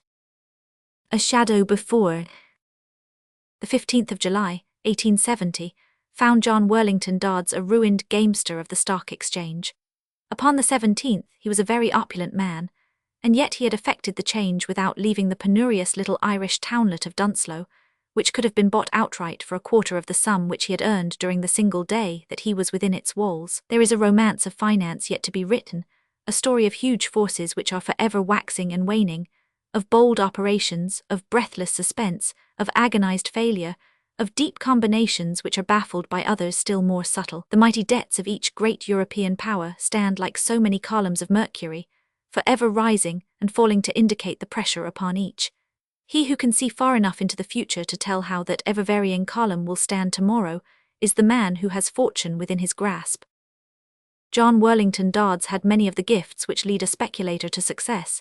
He was quick in observing, just in estimating, prompt and fearless in acting, but in finance there is always the element of luck, which, however one may eliminate it, still remains, like the blanket roulette, a constantly present handicap upon the operator. And so it was that Worlington Dodds had come to grief. On the best advices, he had dabbled in the funds of a South American republic in the days before South American republics had been found out. The republic defaulted and Dodds lost his money. He had bought the shares of a Scotch railway, and a 4 months' strike had hit him hard. He had helped to underwrite a coffee company in the hope that the public would come along upon the feed and gradually nibble away some of his holding, but the political sky had been clouded, and the public had refused to invest. Everything which he had touched had gone wrong, and now, on the eve of his marriage, young, clear-headed and energetic, he was actually a bankrupt had his creditors chosen to make him one. But the Stock Exchange is an indulgent body. What is the case of one today may be that of another tomorrow, and everyone is interested in seeing that the stricken man is given time to rise again. So the burden of Worlington Dodds was lightened for him, many shoulders helped to bear it, and he was able to go for a little summer tour into Ireland, for the doctors had ordered him rest and change of air to restore his shaken nervous system. Thus it was that upon the 15th of July, 1870, he found himself at his breakfast in the fly-blown coffee-room of the George Hotel in the Market Square of Dunsloe. It is a dull and depressing coffee-room, and one which is usually empty, but on this particular day it was as crowded and noisy as that of any London hotel. Every table was occupied, and a thick smell of fried bacon and of fish hung in the air. Heavily booted men clattered in and out, spurs jingled, riding crops were stacked in corners, and there was a general atmosphere of horse. The conversation, too, was of nothing else. From every side Worlington Dodds heard of yearlings, of windgalls, of roarers, of spavins, of cribsuckers, of 100 other terms which were as unintelligible to him as his own Stock Exchange jargon would have been to the company. He asked the waiter for the reason of it all, and the waiter was an astonished man that there should be any man in this world who did not know it. "Sure, it's the Dunsloe horse fair, your honour, the greatest horse fair in all Warland. It lasts for a week, and the folk come from far and near, from England and Scotland and everywhere. If you look out of the winder, your honour, you'll see the horses, and it's a sigh your honour's conscience must be, or you wouldn't sleep so sound that the creatures didn't rouse you with their clatter." Dodds had a recollection that he had heard a confused murmur which had interwoven itself with his dreams, a sort of steady rhythmic beating and clanking, and now when he looked through the window he saw the cause of it. The square was packed with horses from end to end, greys, bays, browns, blacks, chestnuts, young ones and old, fine ones and coarse, horses of every conceivable sort and size. It seemed a huge function for so small a town, and he remarked as much to the waiter. "Well, you see, your honour, the horses don't live in the town, and they don't vex their heads how small it is. But it's in the very centre of the horse-braden districts of Warland, so where should they come to be sold if it wasn't to Dunslow?" The waiter had a telegram in his hand, and he turned the address to Worlington Dodds. "Sure, I never heard such a name, sir. Maybe you could tell me who owns it." Dodds looked at the envelope. Strellenhaus was the name. "No, I don't know," said he. "I never heard it before. It's a foreign name, perhaps if you were—" But at that moment, a little round-faced, ruddy-cheeked gentleman, who was breakfasting at the next table, leaned forward and interrupted him. "Did you say a foreign name, sir?" said he. "Strellenhaus is the name. I am Mr. Strellenhaus, Mr. Julius Strellenhaus of Liverpool. I was expecting a telegram. Thank you very much." He sat so near that Dodds, without any wish to play the spy, could not help to some extent overlooking him as he opened the envelope. The message was a very long one. Quite a wad of melon-tinted paper came out from the tawny envelope. Mr. Strellenhaus arranged the sheets methodically upon the tablecloth in front of him, so that no eye but his own could see them. Then he took out a notebook, and with an anxious face he began to make entries in it, glancing first at the telegram and then at the book, and writing apparently one letter or figure at a time. Dodds was interested, for he knew exactly what the man was doing. He was working out a cipher. Dodds had often done it himself. And then suddenly the little man turned very pale, as if the full purport of the message had been a shock to him. Dodds had done that also, and his sympathies were all with his neighbours. Then the stranger rose and, leaving his breakfast untasted, he walked out of the room. "I'm thinkin' that the gentleman has had bad news, sir," said the confidential waiter. "Looks like it," Dodds answered, and at that moment his thoughts were suddenly drawn off into another direction. The Boots had entered the room with a telegram in his hand. "Where's Mr. Mancune?" said he to the waiter. "Well, there are some queer names about. What was it you said?" "Mr. Mancune," said the Boots, glancing round him. "Ah, there he is," and he handed the telegram to a gentleman who was sitting reading the paper in a corner. Dodds' eyes had already fallen upon this man, and he had wondered vaguely what he was doing in such company.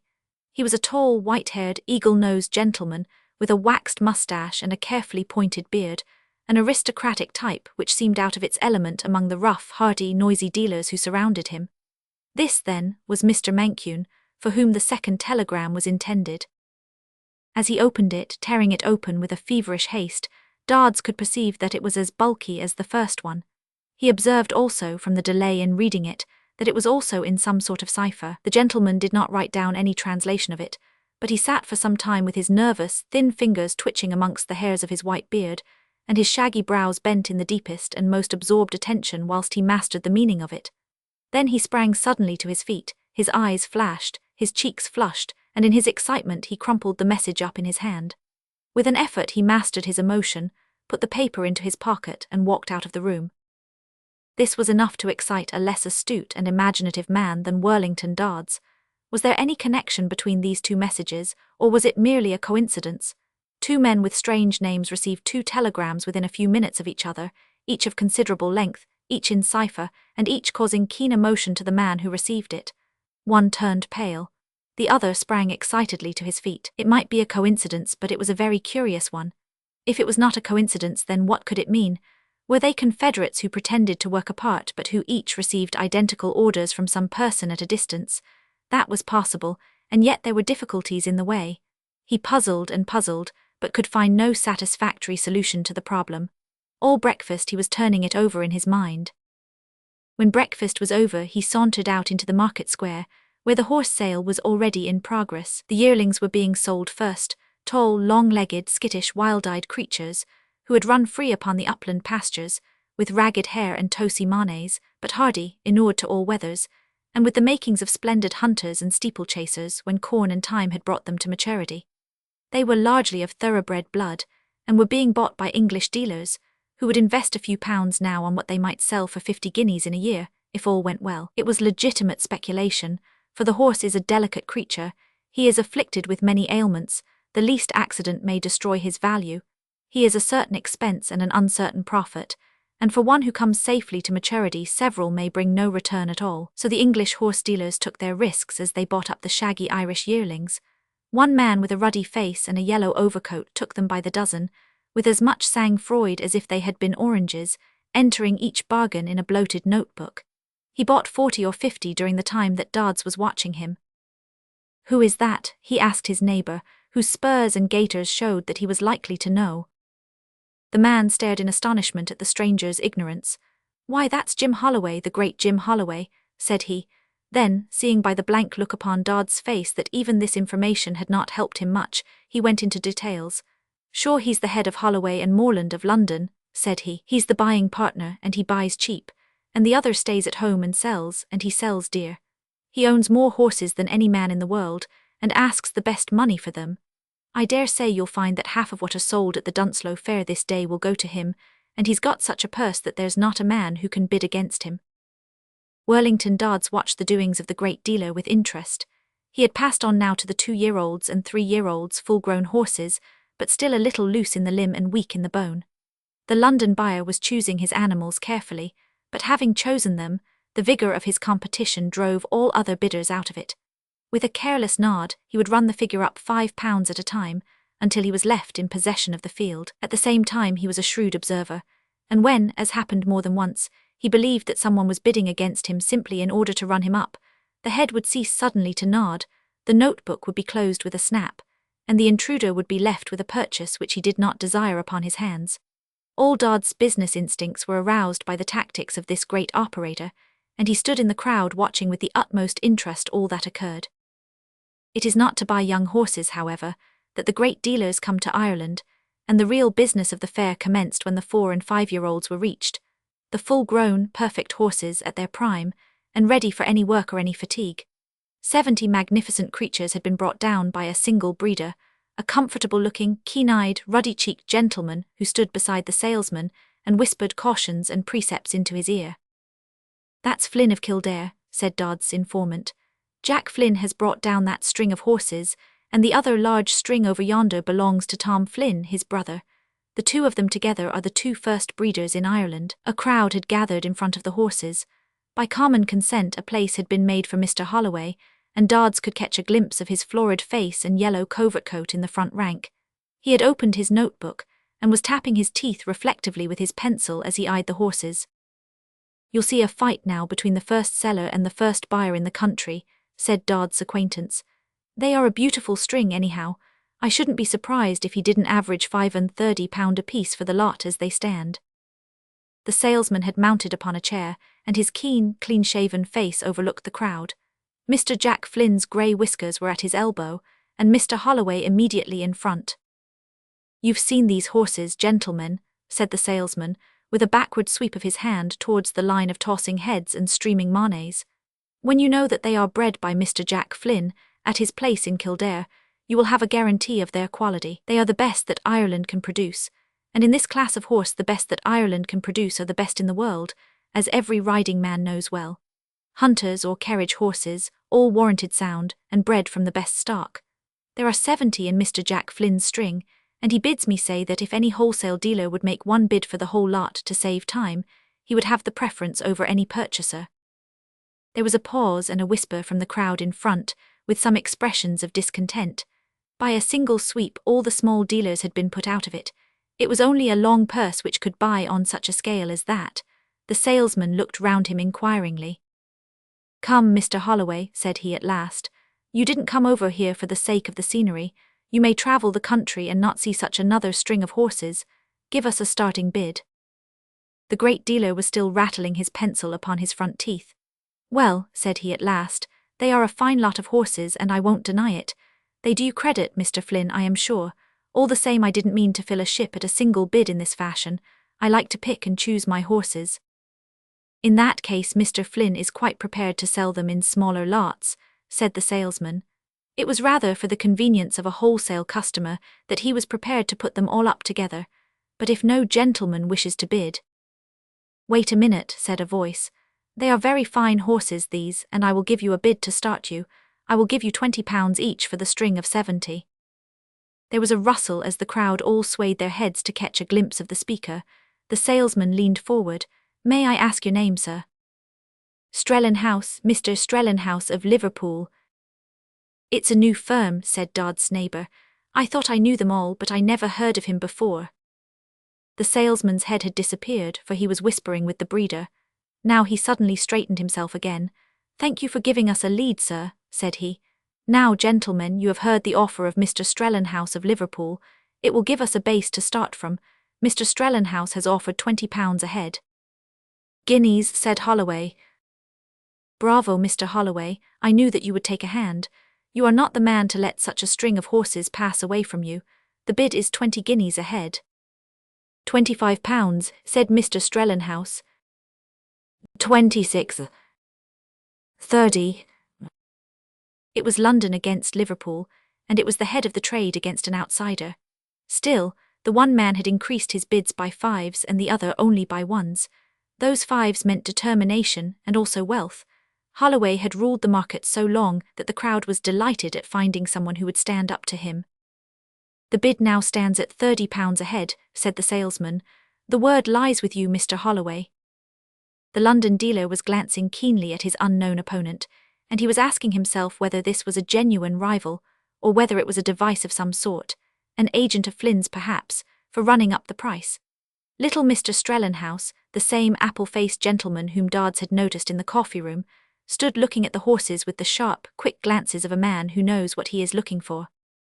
31, said Holloway, with the air of a man who has gone to his extreme limit. 32, said Strellenhaus promptly. Holloway grew angry at this persistent opposition. His red face flushed redder still. 33, he shouted. 34, said Strellenhaus. Holloway became thoughtful and entered a few figures in his notebook. There were 70 horses. He knew that Flynn's stock was always of the highest quality. With the hunting season coming on, he might rely upon selling them at an average of from 45 to 50. Some of them might carry a heavy weight and would run to 3 figures. On the other hand, there was the feed and keep of them for 3 months, the danger of the voyage, the chance of influenza or some of those other complaints, which run through an entire stable as measles go through a nursery. Deducting all this, it was a question whether at the present price any profit would be left upon the transaction. Every pound that he bid meant 70 out of his pocket, and yet he could not submit to be beaten by this stranger without a struggle. As a business matter, it was important to him to be recognized as the head of his profession.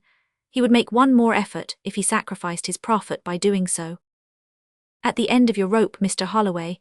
asked the salesman with the suspicion of a sneer. 35, cried Holloway gruffly. 36, said Strellenhaus. "Then I wish you joy of your bargain," said Holloway.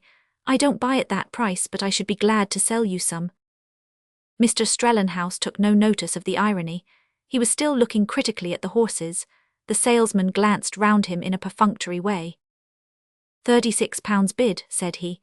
"Mr. Jack Flynn's lot is going to Mr. Strellenhaus of Liverpool at £36 a head. Going. 40, cried a high, thin, clear voice. A buzz rose from the crowd, and they were all on tiptoe again, trying to catch a glimpse of this reckless buyer. Being a tall man, Dodds could see over the others, and there at the side of Holloway, he saw the masterful nose and aristocratic beard of the second stranger in the coffee-room. A sudden personal interest added itself to the scene. He felt that he was on the verge of something dimly seen which he could himself turn to account. The 2 men with strange names, the telegrams, the horses, what was underlying it all. The salesman was all animation again, and Mr. Jack Flynn was sitting up with his white whiskers bristling and his eyes twinkling. It was the best deal which he had ever made in his 50 years of experience. "What name, sir?" asked the salesman. "Mr. Mancune." "Address?" "Mr. Mancune of Glasgow." "Thank you for your bid, sir. £40 a head has been bid by Mr. Mancune of Glasgow. Any advance upon 40? 41, said Strellenhaus. 45, said Mancune. The tactics had changed, and it was the turn of Strellenhaus now to advance by ones, while his rival sprang up by fives, but the former was as dogged as ever. 46, said he. 50, cried Mancune. It was unheard of. The most that the horses could possibly average at a retail price was as much as these men were willing to pay wholesale. "Two lunatics from Bedlam," whispered the angry Holloway. "If I was Flynn, I would see the colour of their money before I went any further." The same thought had occurred to the salesman. "As a mere matter of business, gentlemen," said he, "it is usual in such cases to put down a small deposit as a guarantee of bona fides. You will understand how I am placed, and that I have not had the pleasure of doing business with either of you before." "How much?" asked Strellenhaus briefly. "Should we say 500? Here is a note for £1,000.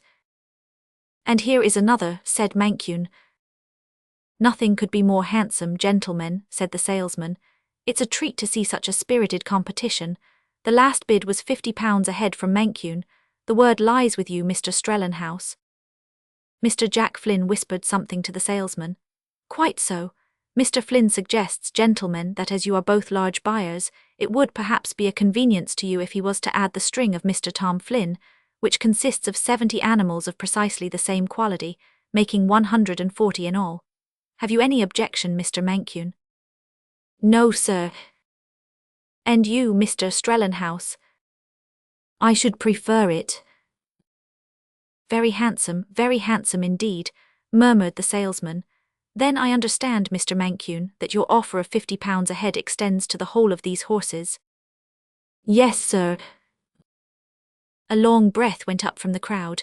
£7,000 at one deal. It was a record for Dunslow. "Any advance, Mr. Strellenhaus?" 51. 55. 56. 60. They could hardly believe their ears. Holloway stood with his mouth open, staring blankly in front of him. The salesman tried hard to look as if such bidding and such prices were nothing unusual. Jack Flynn of Kildare smiled benignly and rubbed his hands together. The crowd listened in dead silence. 61, said Strellenhaus.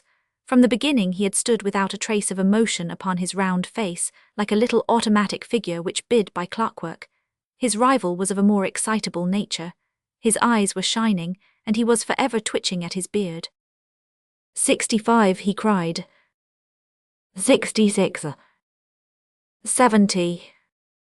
But the clockwork had run down. No answering bid came from Mr. Strellenhaus.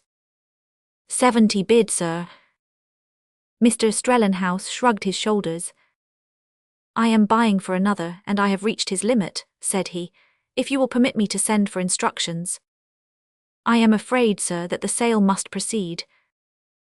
Then the horses belong to this gentleman. For the first time he turned towards his rival, and their glances crossed like sword blades. It is possible that I may see the horses again. I hope so, said Mr. Mancune, and his white waxed moustache gave a feline upward bristle. So with a bow they separated.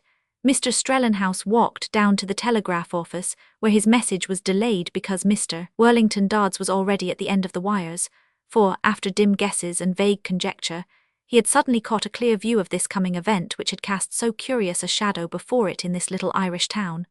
Political rumours, names, appearances, telegrams, seasoned horses at any price, there could only be one meaning to it. He held a secret, and he meant to use it.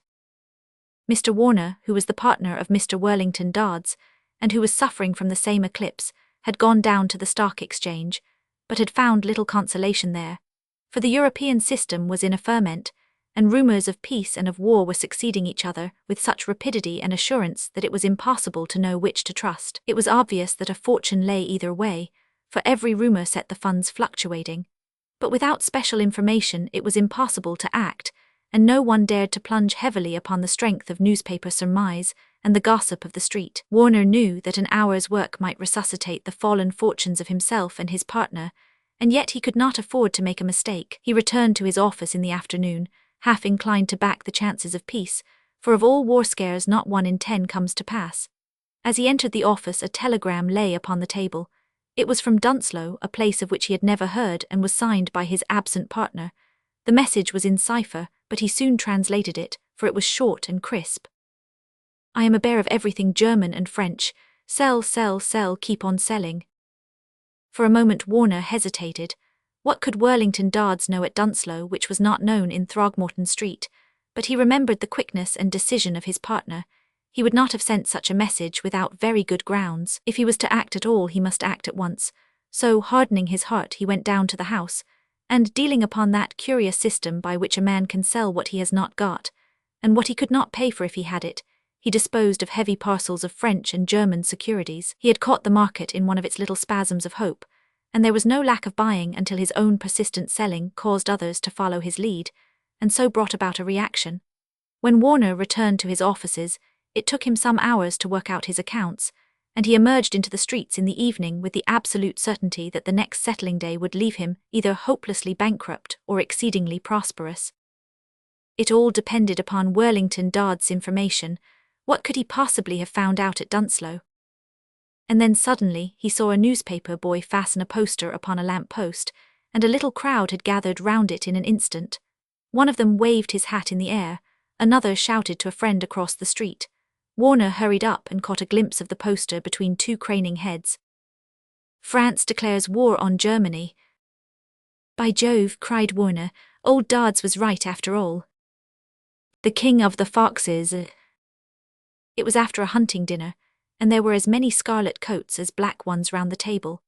The conversation over the cigars had turned, therefore, in the direction of horses and horsemen, with reminiscences of phenomenal runs, where foxes had led the pack from end to end of a county, and been overtaken at last by 2 or 3 limping hounds and a huntsman on foot, while every rider in the field had been pounded. As the port circulated, the runs became longer and more apocryphal, until we had the whips inquiring their way, and failing to understand the dialect of the people who answered them. The foxes, too, became more eccentric, and we had foxes up pollard willows, foxes which were dragged by the tail out of horses' mangers, and foxes which had raced through an open front door and gone to ground in a lady's bonnet box. The master had told 1 or 2 tall reminiscences, and when he cleared his throat for another we were all curious, for he was a bit of an artist in his way, and produced his effects in a crescendo fashion.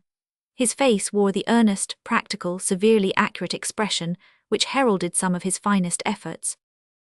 "It was before I was master," said he. "Sir Charles Adair had the hounds at that time, and then afterwards they passed to old Latham and then to me. It may possibly have been just after Latham took them over, but my strong impression is that it was in Adair's time. That would be early in the 70s, about 72, I should say. The man I mean has moved to another part of the country, but I dare say that some of you can remember him. Danbury was the name, Walter Danbury, or Wat Danbury, as the people used to call him. He was the son of old Joe Danbury of High Escombe, and when his father died he came into a very good thing, for his only brother was drowned when the Magna Charta foundered, so he inherited the whole estate. It was but a few hundred acres, but it was good arable land, and those were the great days of farming. Besides, it was freehold, and a yeoman farmer without a mortgage was a warmish man before the great fall in wheat came. Foreign wheat and barbed wire, those are the 2 curses of this country, for the one spoils the farmer's work and the other spoils his play. This young Wat Danbury was a very fine fellow, a keen rider and a thorough sportsman, but his head was a little turned at having come, when so young, into a comfortable fortune, and he went the pace for a year or 2. The lad had no vice in him, but there was a hard drinking set in the neighbourhood at that time, and Danbury got drawn in among them, and being an amiable fellow who liked to do what his friends were doing, he very soon took to drinking a great deal more than was good for him. As a rule, a man who takes his exercise may drink as much as he likes in the evening, and do himself no very great harm, if he will leave it alone during the day. Danbury had too many friends for that, however, and it really looked as if the poor chap was going to the bad, when a very curious thing happened which pulled him up with such a sudden jerk that he never put his hand upon the neck of a whiskey bottle again. He had a peculiarity which I have noticed in a good many other men, that though he was always playing tricks with his own health, he was none the less very anxious about it, and was extremely fidgety if ever he had any trivial symptom. Being a tough, open-air fellow who was always as hard as a nail, it was seldom that there was anything amiss with him. But at last the drink began to tell, and he woke one morning with his hands shaking, and all his nerves tingling like overstretched fiddle strings. He had been dining at some very wet house the night before, and the wine had perhaps been more plentiful than choice. At any rate, there he was, with a tongue like a bath towel and a head that ticked like an 8-day clock. He was very alarmed at his own condition, and he sent for Dr. Middleton of Escombe, the father of the man who practices there now. Middleton had been a great friend of old Danbury, and he was very sorry to see his son going to the devil, so he improved the occasion by taking his case very seriously and lecturing him upon the danger of his ways. He shook his head and talked about the possibility of delirium tremens, or even of mania, if he continued to lead such a life. Wat Danbury was horribly frightened. "Do you think I am going to get anything of the sort?" he wailed. "Well, really, I don't know," said the doctor gravely. "I cannot undertake to say that you are out of danger. Your system is very much out of order. At any time during the day you might have those grave symptoms of which I warn you." "You think I shall be safe by evening?" "If you drink nothing during the day and have no nervous symptoms before evening, I think you may consider yourself safe," the doctor answered. A little fright would, he thought, do his patient good, so he made the most of the matter. "What symptoms may I expect?" asked Danbury. "It generally takes the form of optical delusions. I see specks floating all about." "That is mere biliousness," said the doctor soothingly, for he saw that the lad was highly strung, and he did not wish to overdo it. "I dare say that you will have no symptoms of the kind, but when they do come they usually take the shape of insects or reptiles or curious animals." "And if I see anything of the kind?" "If you do, you will at once send for me," and so, with a promise of medicine, the doctor departed. Young Wat Danbury rose and dressed and moped about the room, feeling very miserable and unstrung, with a vision of the county asylum for ever in his mind. He had the doctor's word for it, that if he could get through to evening in safety he would be all right. But it is not very exhilarating to be waiting for symptoms, and to keep on glancing at your bootjack, to see whether it is still a bootjack, or whether it has begun to develop antennae and legs. At last he could stand it no longer, and an overpowering longing for the fresh air and the green grass came over him. Why should he stay indoors when the Ascombe hunt was meeting within half a mile of him? If he was going to have these delusions which the doctor talked of, he would not have them the sooner nor the worse because he was on horseback in the open. He was sure, too, it would ease his aching head, and so it came about that in 10 minutes he was in his hunting kit, and in 10 more he was riding out of his stable-yard with his roan mare, Matilda, between his knees. He was a little unsteady in his saddle just at first, but the farther he went the better he felt, until by the time he reached the meet his head was almost clear, and there was nothing troubling him except those haunting words of the doctor about the possibility of delusions any time before nightfall. But soon he forgot that also, for as he came up the hounds were thrown off and they drew the gravel hanger, and afterwards the hickory copse. It was just the morning for a scent, no wind to blow it away, no water to wash it out, and just damp enough to make it cling. There was a field of 40, all keen men and good riders, so when they came to the black hanger they knew that there would be some sport, for that's a cover which never draws blank. The woods were thicker in those days than now, and the foxes were thicker also, and that great dark oak grove was swarming with them. The only difficulty was to make them break, for it is, as you know, a very close country, and you must coax them out into the open before you can hope for a run. When they came to the black hanger, the field took their positions along the cover side, wherever they thought that they were most likely to get a good start. Some went in with the hounds, some clustered at the ends of the drives, and some kept outside in the hope of the fox breaking in that direction. Young Wat Danbury knew the country like the palm of his hand, so he made for a place where several drives intersected, and there he waited. He had a feeling that the faster and the farther he galloped the better he should be, and so he was chafing to be off. His mare, too, was in the height of fettle, and one of the fastest goers in the county. Wat was a splendid lightweight rider, under 10 stone with his saddle, and the mare was a powerful creature, all quarters and shoulders, fit to carry a lifeguardsman, and so it was no wonder that there was hardly a man in the field who could hope to stay with him. There he waited and listened to the shouting of the huntsmen and the whips, catching a glimpse now and then in the darkness of the wood of a whisking tail, or the gleam of a white and tan side amongst the underwood.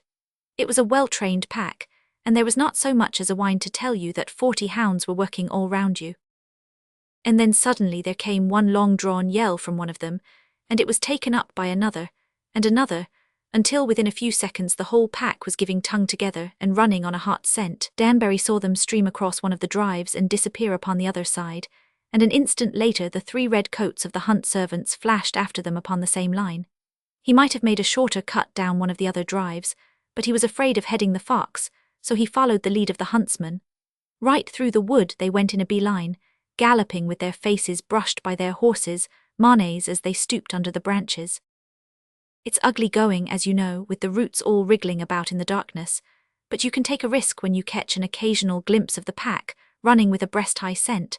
So in and out they dodged, until the wood began to thin at the edges, and they found themselves in the long bottom where the river runs. It is clear going there upon grassland, and the hounds were running very strong about 200 yards ahead, keeping parallel with the stream. The field, who had come round the wood instead of going through, were coming hard over the fields upon the left, but Danbury with the hunt servants had a clear lead, and they never lost it. Two of the field got on terms with them, Parson Geddes on a big 17-hand bay which he used to ride in those days, and Squire Foley, who rode as a featherweight, and made his hunters out of cast thoroughbreds from the Newmarket sales. But the others never had a look-in from start to finish, for there was no check and no pulling, and it was clear cross-country racing from start to finish. If you had drawn a line right across the map, with a pencil you couldn't go straighter than that fox ran, heading for the South Downs and the sea, and the hounds ran as surely as if they were running to view, and yet from the beginning no one ever saw the fox, and there was never a hallo forward to tell them that he had been spied.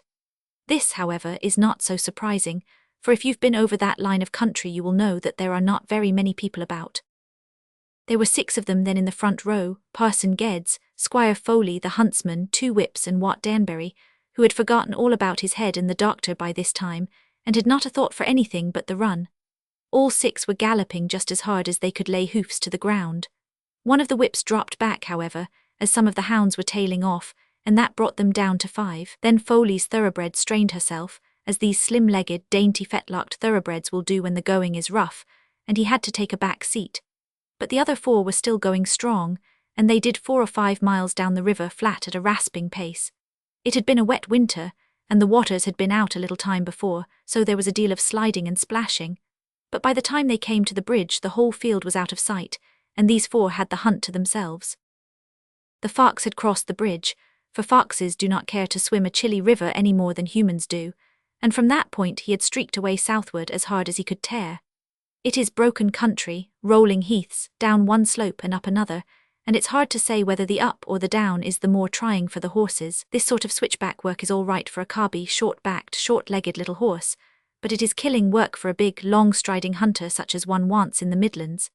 Anyhow, it was too much for Parson Geddes, 17-hand bay, and though he tried the Irish trick, for he was a rare keen sportsman, of running up the hills by his horse's head, it was all to no use and he had to give it up. So then there were only the huntsman, the whip and Wat Danbury, all going strong. But the country got worse and worse and the hills were steeper and more thickly covered in heather and bracken. The horses were over their hocks all the time, and the place was pitted with rabbit holes, but the hounds were still streaming along, and the riders could not afford to pick their steps. As they raced down one slope, the hounds were always flowing up the opposite one, until it looked like that game where the one figure in falling makes the other one rise. But never a glimpse did they get of the fox, although they knew very well that he must be only a very short way ahead for the scent to be so strong. And then Wat Danbury heard a crash and a thud at his elbow, and looking round he saw a pair of white cords and top boots kicking out of a tussock of brambles. The whip's horse had stumbled, and the whip was out of the running. Danbury and the huntsman eased down for an instant, and then, seeing the man staggering to his feet all right, they turned and settled into their saddles once more. Joe Clark, the huntsman, was a famous old rider, known for 5 counties round, but he reckoned upon his second horse, and the second horses had all been left many miles behind. However, the one he was riding was good enough for anything with such a horseman upon his back, and he was going as well as when he started. As to Wat Danbury, he was going better. With every stride his own feelings improved, and the mind of the rider had its influence upon the mind of the horse. The stout little roan was gathering its muscular limbs under it, and stretching to the gallop as if it was steel and whalebone instead of flesh and blood. Wat had never come to the end of its powers yet, and today he had such a chance of testing them as he had never had before. There was a pasture country beyond the heather slopes, and for several miles the 2 riders were either losing ground as they fumbled with their crop handles at the bars of gates, or gaining it again as they galloped over the fields. Those were the days before this accursed wire came into the country, and you could generally break a hedge where you could not fly it, so they did not trouble the gates more than they could help. Then they were down in a hard lane where they had to slacken their pace, and through a farm where a man came shouting excitedly after them. But they had no time to stop and listen to him, for the hounds were on some ploughland, only 2 fields ahead. It was sloping upwards, that ploughland, and the horses were over their fetlocks in the red, soft soil. When they reached the top they were blowing badly, but a grand valley sloped before them, leading up to the open country of the South Downs. Between there lay a belt of pine woods, into which the hounds were streaming, running now in a long, straggling line, and shedding one here and one there as they ran. You could see the white and tan dots here and there where the limpers were tailing away. But half the pack was still going well, though the pace and distance had both been tremendous, 2 clear hours now without a check. There was a drive through the pine wood, one of those green, slightly rutted drives where a horse can get the last yard out of itself, for the ground is hard enough to give him clean going, and yet springy enough to help him. Wat Danbury got alongside of the huntsman, and they galloped together with their stirrup irons touching, and the hounds within 100 yards of them. "We have it all to ourselves," said he. "Yes, sir, we've shook on the lot of 'em this time," said old Joe Clark. "If we get this fox it's worth while avaying I am skinned and stuffed, for 'e's a curiosity, 'e is." "It's the fastest run I ever had in my life," cried Danbury. "And the fastest that ever I 'ad, and that means more," said the old huntsman. "But what licks me is that we've never 'ad a look at the beast. 'E must leave an amazin' scent be'ind I am when these 'ounds can follow I am like this, and yet none of us have seen I am when we've 'ad a clear 1/2-mile view in front of us." "I expect we'll have a view of him presently," said Danbury, and in his mind he added, "At least I shall," for the huntsman's horse was gasping as it ran, and the white foam was pouring down it like the side of a washing tub. They had followed the hounds on to one of the side tracks which led out of the main drive, and that divided into a smaller track still, where the branches switched across their faces as they went, and there was barely room for one horse at a time. Wat Danbury took the lead, and he heard the huntsman's horse clumping along heavily behind him, while his own mare was going with less spring than when she had started. She answered to a touch of his crop or spur, however, and he felt that there was something still left to draw upon. And then he looked up, and there was a heavy wooden stile at the end of the narrow track, with a lane of stiff young saplings leading down to it, which was far too thick to break through. The hounds were running clear upon the grassland on the other side, and you were bound either to get over that stile or lose sight of them, for the pace was too hot to let you go round. Well, Wat Danbury was not the lad to flinch, and at it he went full split like a man who means what he is doing. She rose gallantly to it, rapped it hard with her front hoof, shook him onto her withers, recovered herself, and was over. Wat had hardly got back into his saddle when there was a clatter behind him like the fall of a woodstack, and there was the top bar in splinters, the horse on its belly, and the huntsman on hands and knees 6 yards in front of him. Wat pulled up for an instant, for the fall was a smasher, but he saw old Joe spring to his feet and get to his horse's bridle. The horse staggered up, but the moment it put one foot in front of the other, Wat saw that it was hopelessly lame, a slipped shoulder and a 6 weeks' job. There was nothing he could do, and Joe was shouting to him not to lose the hounds, so off he went again, the one solitary survivor of the whole hunt. When a man finds himself there, he can retire from fox hunting, for he has tasted the highest which it has to offer. I remember once when I was out with the Royal Surrey, but I'll tell you that story afterwards. The pack, or what was left of them, had got a bit ahead during this time, but he had a clear view of them on the downland, and the mare seemed full of pride at being the only one left, for she was stepping out rarely and tossing her head as she went. They were 2 miles over the green shoulder of a hill, a rattle down a stony, deep-rutted country lane, where the mare stumbled and nearly came down, a jump over a 5 ft. Brook, a cut through a hazel copse, another dose of heavy ploughland, a couple of gates to open, and then the green, unbroken downs beyond. "Well," said Wat Danbury to himself, "I'll see this fox run into, or I shall see it drowned, for it's all clear going now between this and the chalk cliffs which line the sea." But he was wrong in that, as he speedily discovered. In all the little hollows of the downs at that part, there are plantations of fir woods, some of which have grown to a good size. You do not see them until you come upon the edge of the valleys in which they lie. Danbury was galloping hard over the short, springy turf when he came over the lip of one of these depressions, and there was the dark clump of wood lying in front of and beneath him. There were only a dozen hounds still running, and they were just disappearing among the trees. The sunlight was shining straight upon the long olive-green slopes which curved down towards this wood, and Danbury, who had the eyes of a hawk, swept them over this great expanse, but there was nothing moving upon it. A few sheep were grazing far up on the right, but there was no other sight of any living creature. He was certain then that he was very near to the end, for either the fox must have gone to ground in the wood or the hounds' noses must be at his very brush. The mare seemed to know also what that great empty sweep of countryside meant, for she quickened her stride, and a few minutes afterwards Danbury was galloping into the fir wood. He had come from bright sunshine, but the wood was very closely planted, and so dim that he could hardly see to right or to left out of the narrow path down which he was riding. You know what a solemn, churchyardy sort of place a fir wood is. I suppose it is the absence of any undergrowth, and the fact that the trees never move at all.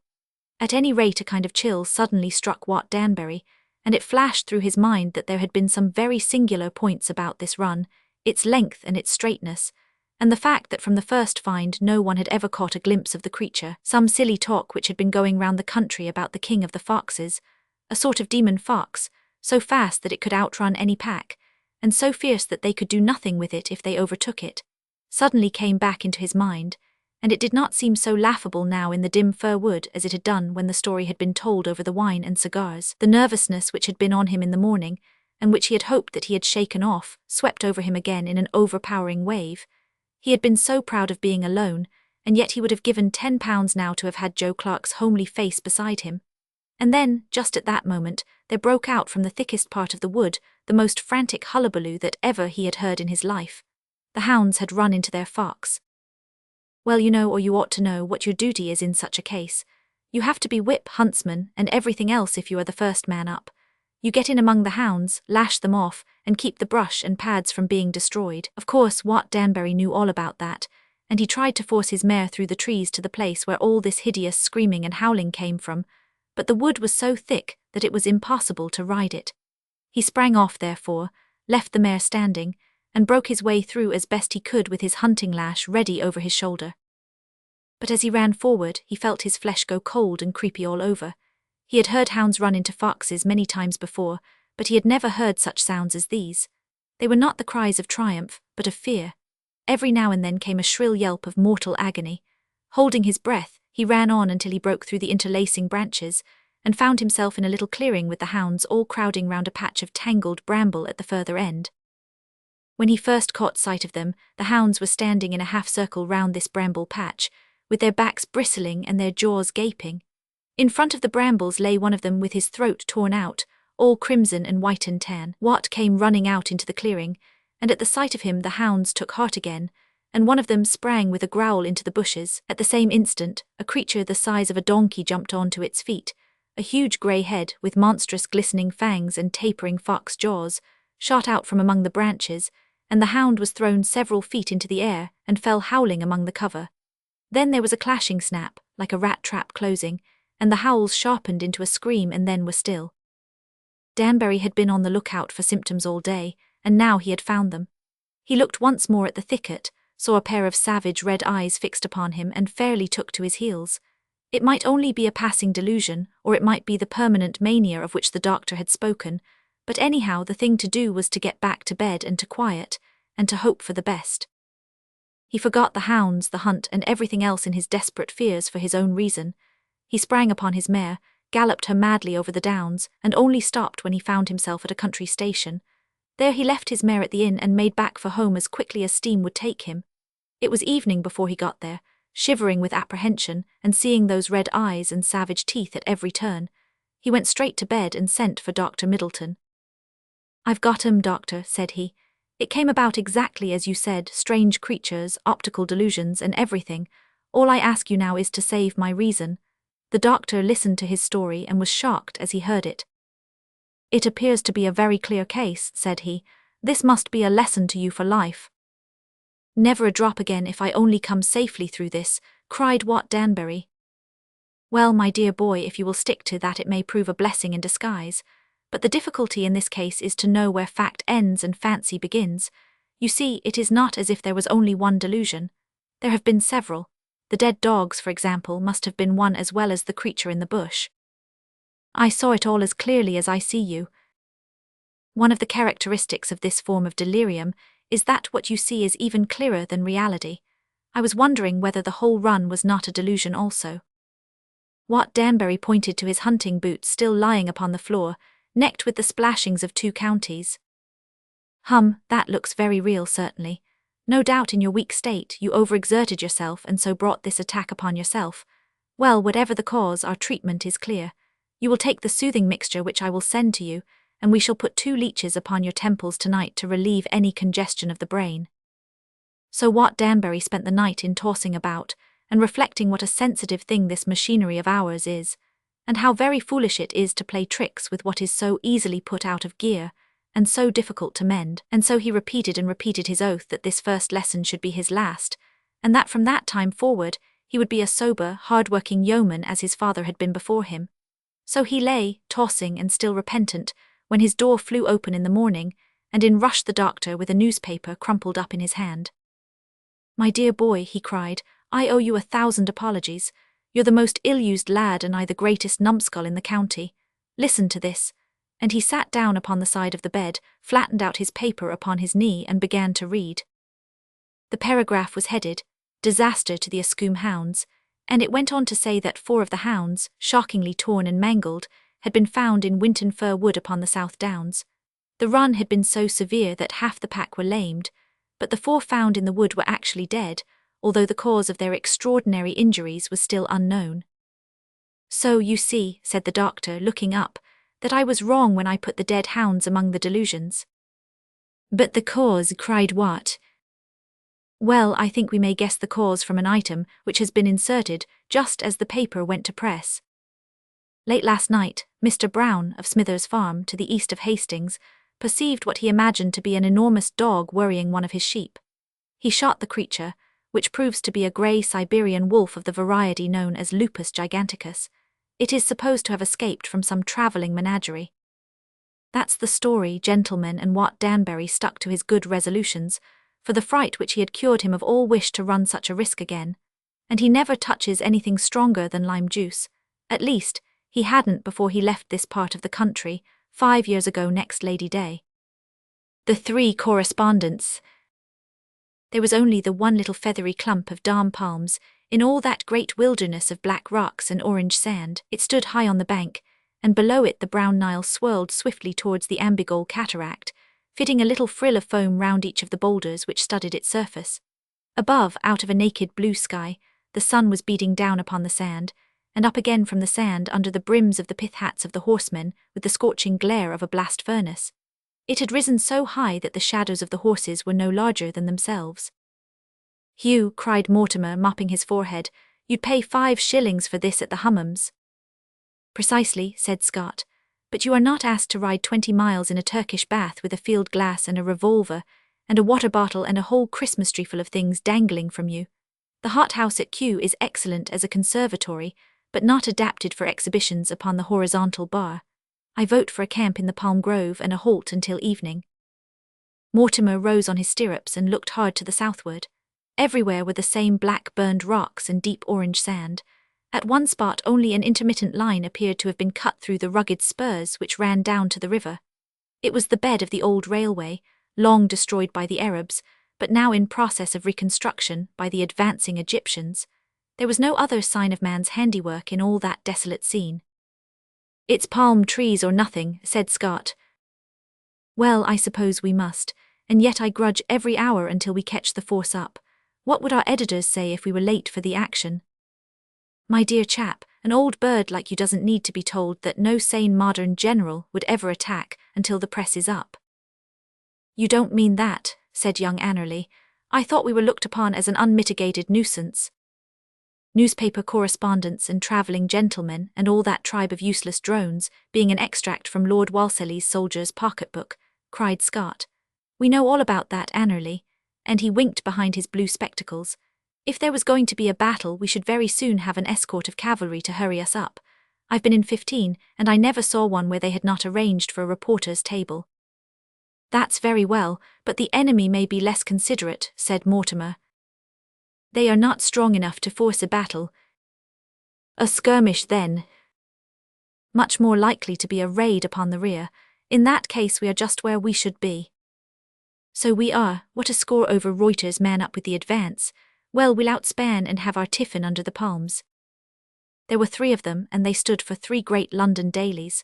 Reuter S. was 30 miles ahead, 2 evening pennies upon camels were 20 miles behind, and among them they represented the eyes and ears of the public, the great silent millions and millions who had paid for everything, and who waited so patiently to know the result of their outlay. They were remarkable men, these body servants of the press, 2 of them already veterans in camps, the other setting out upon his first campaign, and full of deference for his famous comrades. This first one, who had just dismounted from his bay polo pony, was Mortimer of the Intelligence, tall, straight, and hawk-faced, with khaki tunic and riding breeches, drab puttees, a scarlet cummerbund, and a skin tanned to the red of a Scotch fir by sun and wind, and mottled by the mosquito and the sandfly. The other, small, quick mercurial with blue-black curling beard and hair, a fly-switch forever flicking in his left hand, was Scott of the Courier, who had come through more dangers and brought off more brilliant coups than any man in the profession, save the eminent Chandler, now no longer in a condition to take the field. They were a singular contrast, Mortimer and Scott, and it was in their differences that the secret of their close friendship lay. Each dovetailed into the other. The strength of each was in the other's weakness. Together they formed a perfect unit. Mortimer was Saxon, slow, conscientious, and deliberate. Scott was Celtic, quick, happy-go-lucky, and brilliant. Mortimer was the more solid, Scott the more attractive. Mortimer was the deeper thinker, Scott the brighter talker. By a curious coincidence, though each had seen much of warfare, their campaigns had never coincided. Together they covered all recent military history. Scott had done Plevna, the Shipka, the Zulus, Egypt, Suakim. Mortimer had seen the Boer War, the Chilean, the Bulgaria and Servian, the Gordon Relief, the Indian frontier, Brazilian rebellion and Madagascar. This intimate personal knowledge gave a peculiar flavour to their talk. There was none of the second-hand surmise and conjecture which forms so much of our conversation. It was all concrete and final. The speaker had been there, had seen it, and there was an end of it. In spite of their friendship, there was the keenest professional rivalry between the two men. Either would have sacrificed himself to help his companion, but either would also have sacrificed his companion to help his paper. Never did a jockey yearn for a winning mount as keenly as each of them longed to have a full column in a morning edition, whilst every other daily was blank.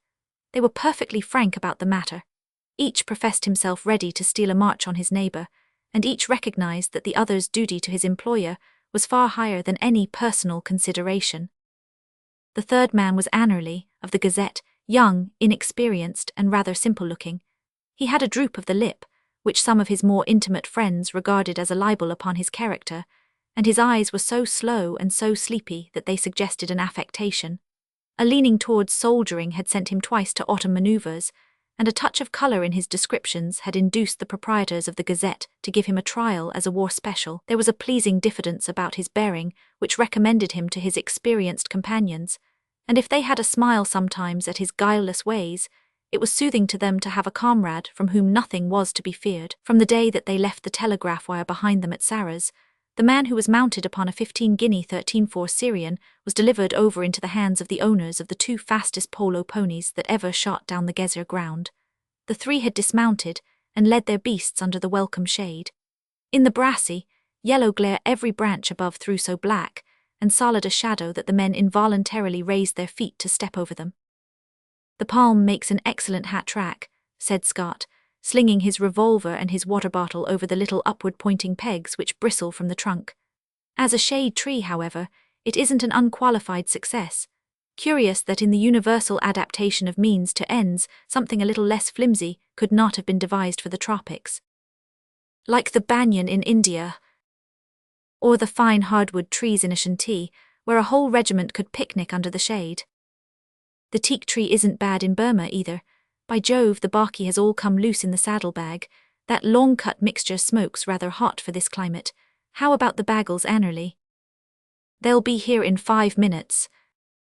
Down the winding path which curved among the rocks, the little train of baggage camels was daintily picking its way. They came mincing and undulating along, turning their heads slowly from side to side, with the air of a self-conscious woman. In front rode the 3 Berberi body servants upon donkeys, and behind walked the Arab camel boys.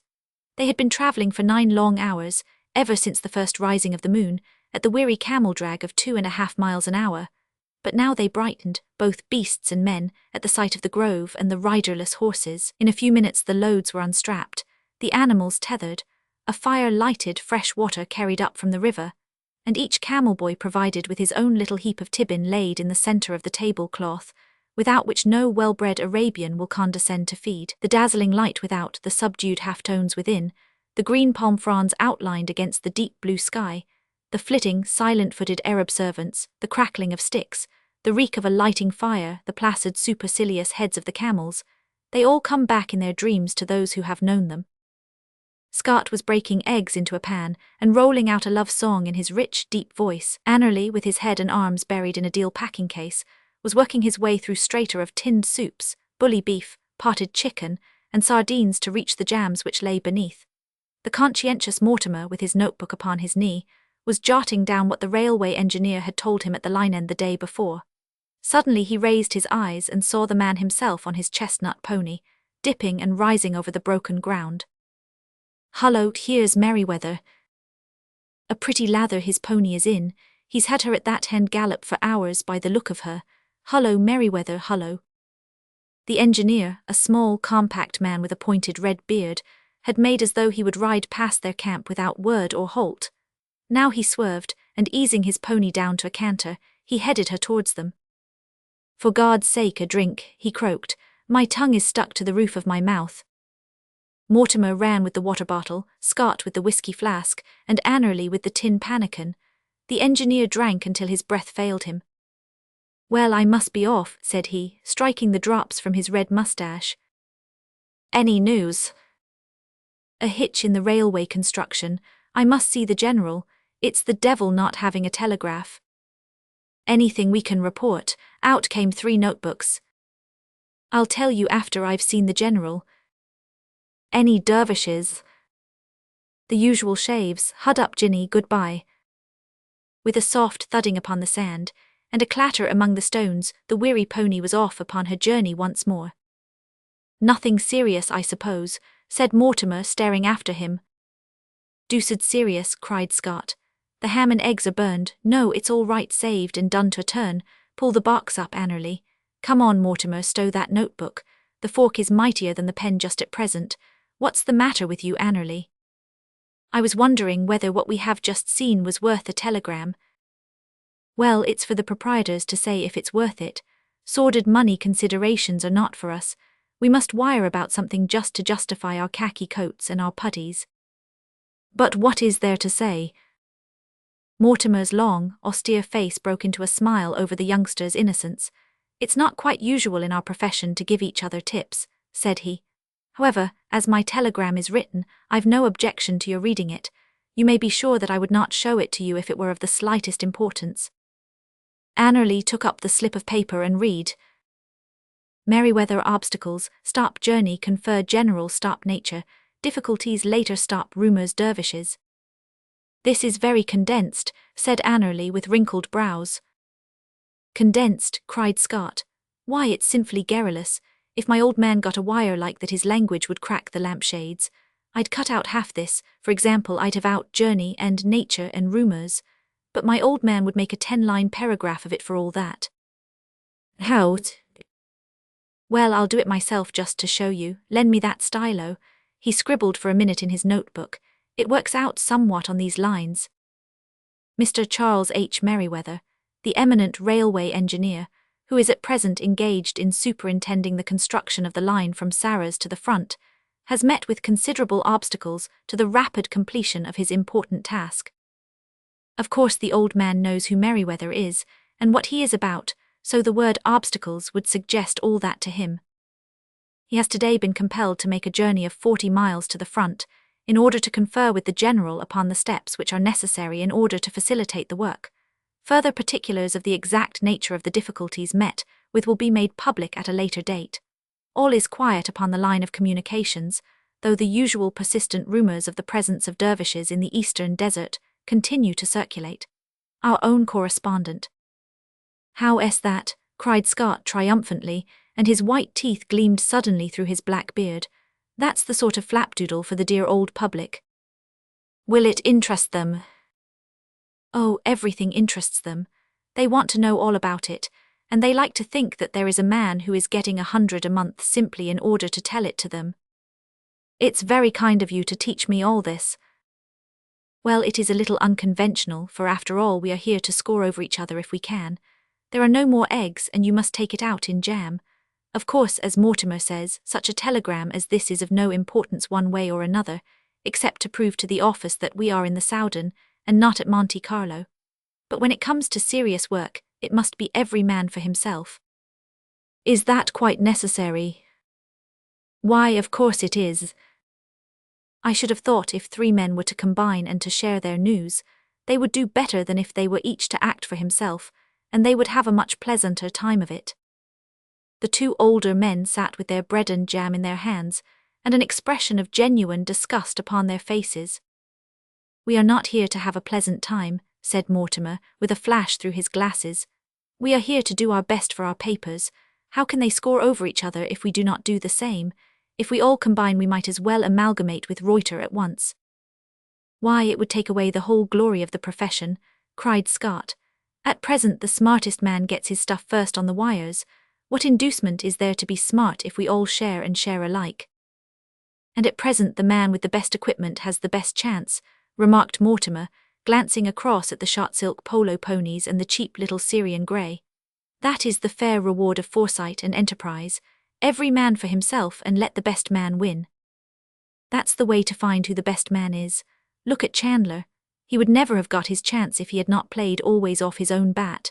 You've heard how he pretended to break his leg, sent his fellow correspondent off for the doctor, and so got a fair start for the telegraph office." "Do you mean to say that was legitimate?" "Everything is legitimate. It's your wits against my wits." "I should call it dishonorable." "You may call it what you like. Chandler's paper got the battle and the others didn't. It made Chandler's name." "Or take Westlake," said Mortimer, cramming the tobacco into his pipe. "Hi, Abdul, you may have the dishes. Westlake brought his stuff down by pretending to be the government courier and using the relays of government horses. Westlake's paper sold 500,000. "Is that legitimate also?" asked Annerly thoughtfully. "Why not?" "Well, it looks a little like horse stealing and lying." "Well, I think I should do a little horse stealing and lying if I could have a column to myself in a London daily. What do you say, Scott?" "Anything short of manslaughter." "And I'm not sure that I'd trust you there." "Well, I don't think I should be guilty of newspaper manslaughter. That I regard as a distinct breach of professional etiquette. But if any outsider comes between a highly charged correspondent and an electric wire, he does it at his peril. My dear Annerly, I tell you frankly that if you are going to handicap yourself with scruple, you may just as well be in Fleet Street as in the Soudan. Our life is irregular, our work has never been systematized. No doubt it will be some day, but the time is not yet. Do what you can and how you can and be first on the wires, that's my advice to you, and also that when next you come upon a campaign you bring with you the best horse that money can buy. Mortimer may beat me or I may beat Mortimer, but at least we know that between us we have the fastest ponies in the country. We have neglected no chance." "I am not so certain of that," said Mortimer slowly. "You are aware, of course, that though a horse beats a camel on 20 miles, a camel beats a horse on 30. "What, one of those camels?" cried Annerly in astonishment. The 2 seniors burst out laughing. No, the real high-bred trotter, the kind of beast the dervishes ride when they make their lightning raids." "Faster than a galloping horse." "Well, it tires a horse down. It goes the same gait all the way, and it wants neither halt nor drink, and it takes rough ground much better than a horse. They used to have long-distance races at Haifa, and the camel always won at 30. Still, we need not reproach ourselves, Scott, for we are not very likely to have to carry a 30-mile message. They will have the field telegraph next week." "Quite so, but at the present moment—" "I know, my dear chap, but there is no motion of urgency before the House. Load bagels at 5 o'clock, so you have just 3 hours clear. Any sign of the evening pennies?" Mortimer swept the northern horizon with his binoculars. "Not in sight yet." "They are quite capable of travelling during the heat of the day. Just the sort of thing evening pennies would do. Take care of your match, Annerly. These palm groves go up like a powder magazine if you set them alight. Bye-bye." The 2 men crawled under their mosquito nets and sank instantly into the easy sleep of those whose lives are spent in the open. Young Annerly stood with his back against a palm tree and his briar between his lips, thinking over the advice which he had received. After all, they were the heads of the profession, these men, and it was not for him, the newcomer, to reform their methods. If they served their papers in this fashion, then he must do the same. They had at least been frank and generous in teaching him the rules of the game. If it was good enough for them, it was good enough for him. It was a broiling afternoon, and those thin frills of foam round the black, glistening necks of the Nile boulders looked delightfully cool and alluring, but it would not be safe to bathe for some hours to come. The air shimmered and vibrated over the baking stretch of sand and rock. There was not a breath of wind, and the droning and piping of the insects inclined one for sleep. Somewhere above a hoopoe was calling. Annerly knocked out his ashes and was turning towards his couch when his eye caught something moving in the desert to the south. It was a horseman riding towards them as swiftly as the broken ground would permit. A messenger from the army, thought Annerly, and then, as he watched, the sun suddenly struck the man on the side of the head, and his chin flamed into gold. There could not be two horsemen with beards of such a colour. It was Merryweather, the engineer, and he was returning. What on earth was he returning for? He had been so keen to see the general, and yet he was coming back with his mission unaccomplished. Was it that his pony was hopelessly foundered? It seemed to be moving well. Annerly picked up Mortimer's binoculars, and a foam-bespattered horse and a weary Corbash-cracking man came cantering up the centre of the field. But there was nothing in his appearance to explain the mystery of his return. Then as he watched them they dipped into a hollow and disappeared. He could see that it was one of those narrow khors which led to the river, and he waited, glass in hand, for their immediate reappearance. But minute passed after minute, and there was no sign of them. That narrow gully appeared to have swallowed them up. And then, with a curious gulp and start, he saw a little grey cloud wreathe itself slowly from among the rocks and drift in a long, hazy shred over the desert. In an instant he had torn Scott and Mortimer from their slumbers. "Get up, you chaps," he cried. "I believe Merryweather has been shot by dervishes." "And Reuter not here," cried the two veterans, exultantly clutching at their notebooks. "Merryweather shot where, when, how?" In a few words Annerly explained what he had seen. "You heard nothing." "Nothing." "Well, a shot loses itself very easily among rocks. By George, look at the buzzards." Two large brown birds were soaring in the deep blue heaven. As Scott spoke they circled down and dropped into the little khor. "That's good enough," said Mortimer, with his nose between the leaves of his book. "Merryweather headed dervishes, stop, return, stop, shot, mutilated, stop, raid, communications. How is that?" "You think he was headed off? Why else should he return?" "In that case, if they were out in front of him and others cut him off, there must be several small raiding parties." "I should judge so." "How about the mutilated?" "I've fought against Arabs before." "Where are you off to?" "Sarah's." "I think I'll race you in," said Scott. Annerly stared in astonishment at the absolutely impersonal way in which these men regarded the situation. In their zeal for news, it had apparently never struck them that they, their camp, and their servants were all in the lion's mouth. But even as they talked there came the harsh, importunate rat-tat-tat of an irregular volley from among the rocks, and the high, keening whistle of bullets over their heads. A palm spray fluttered down amongst them. At the same instant, the 6 frightened servants came running wildly in for protection. It was the cool-headed Mortimer who organized the defense, for Scott's Celtic soul was so aflame at all this copy in hand, and more to come, that he was too exuberantly boisterous for a commander. The other, with his spectacles and his stern face, soon had the servants in hand. "Tailai henna, Egri, what the deuce are you frightened about? Put the camels between the palm trunks. That's right, now get the knee tethers on them. Quiz, did you never hear bullets before? Now put the donkeys here. Not much, you don't get my polo pony to make a zerba with. Picket the ponies between the grove and the river out of danger's way. These fellows seem to fire even higher than they did in '85. "That's got home anyhow," said Scott, as they heard a soft, splashing thud like a stone in a mudbank. "Who's hit then?" "The brown camel that's chewing the cud." As he spoke the creature, its jaw still working, laid its long neck along the ground and closed its large dark eyes. "That shot cost me £15, said Mortimer ruefully. "How many of them do you make?" "4, I think." "Only 4 Bezingers at any rate. There may be some spearmen." "I think not. It is a little raiding party of riflemen.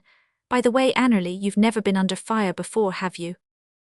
"Never," said the young pressman, who was conscious of a curious feeling of nervous elation. Love and poverty and war, they are all experiences necessary to make a complete life. Pass over those cartridges.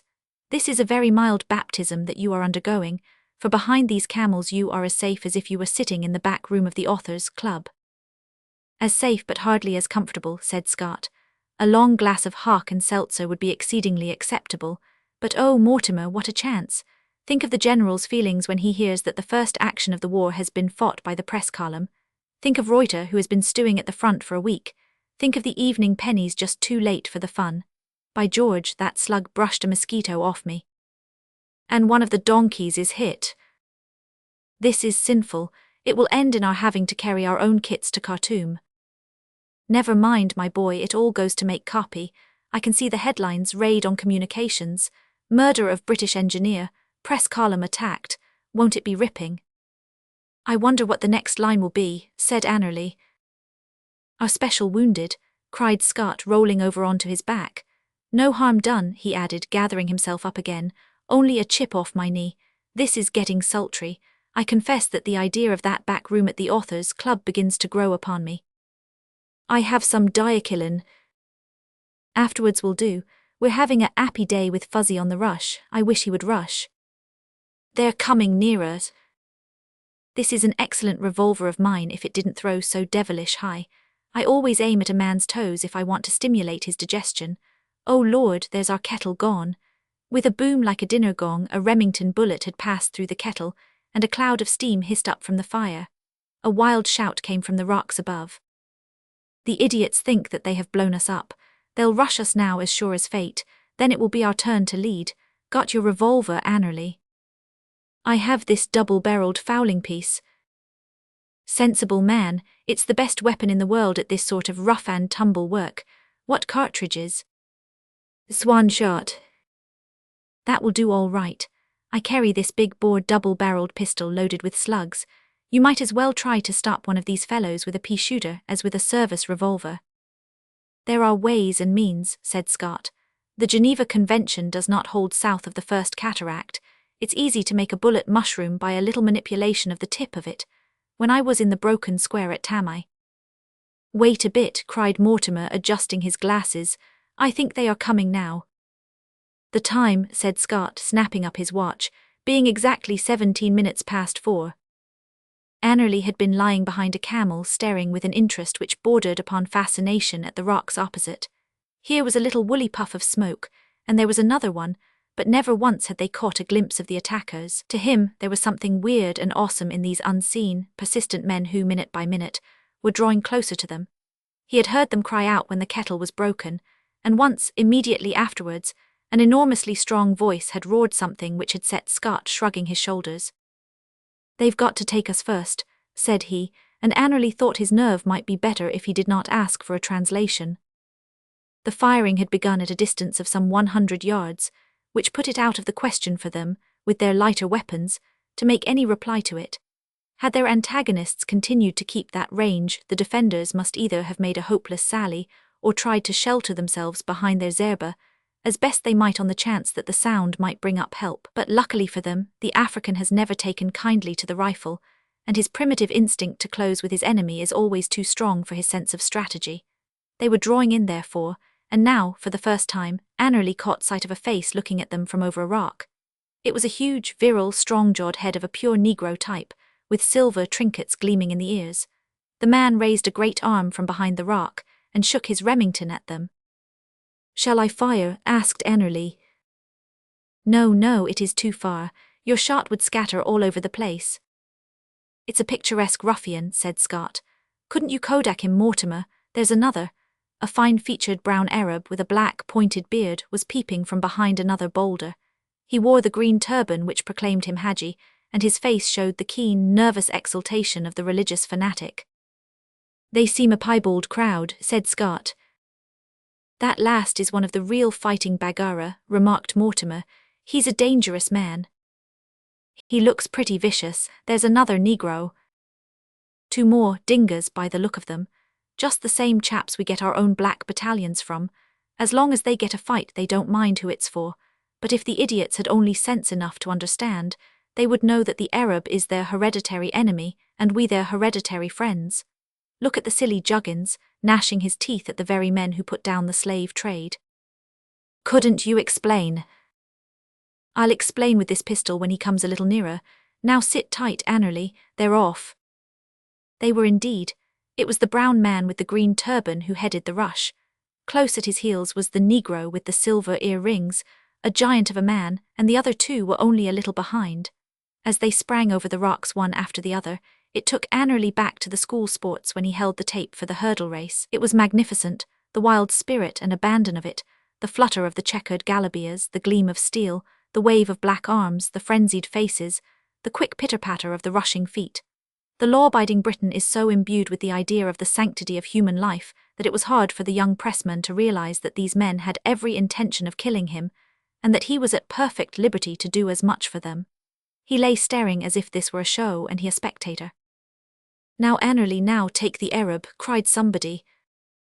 He put up the gun and saw the brown, fierce face at the other end of the barrel. He tugged at the trigger, but the face grew larger and fiercer with every stride. Again and again he tugged. A revolver shot rang out at his elbow, then another one, and he saw a red spot spring out on the Arab's brown breast, but he was still coming on. "Shoot, you ass, shoot," screamed Scott. Again he strained unavailingly at the trigger. There were 2 more pistol shots, and the big Negro had fallen and risen and fallen again. "Cock it, you fool," shouted a furious voice, and at the same instant, with a rush and flutter, the Arab bounded over the prostrate camel and came down with his bare feet upon Annerly's chest. In a dream he seemed to be struggling frantically with someone upon the ground, then he was conscious of a tremendous explosion in his very face, and so ended for him the first action of the war. "Goodbye, old chap, you'll be all right, give yourself time." It was Mortimer's voice, and he became dimly conscious of a long, spectacled face and of a heavy hand upon his shoulder. "Sorry to leave you. We'll be lucky now if we are in time for the morning editions."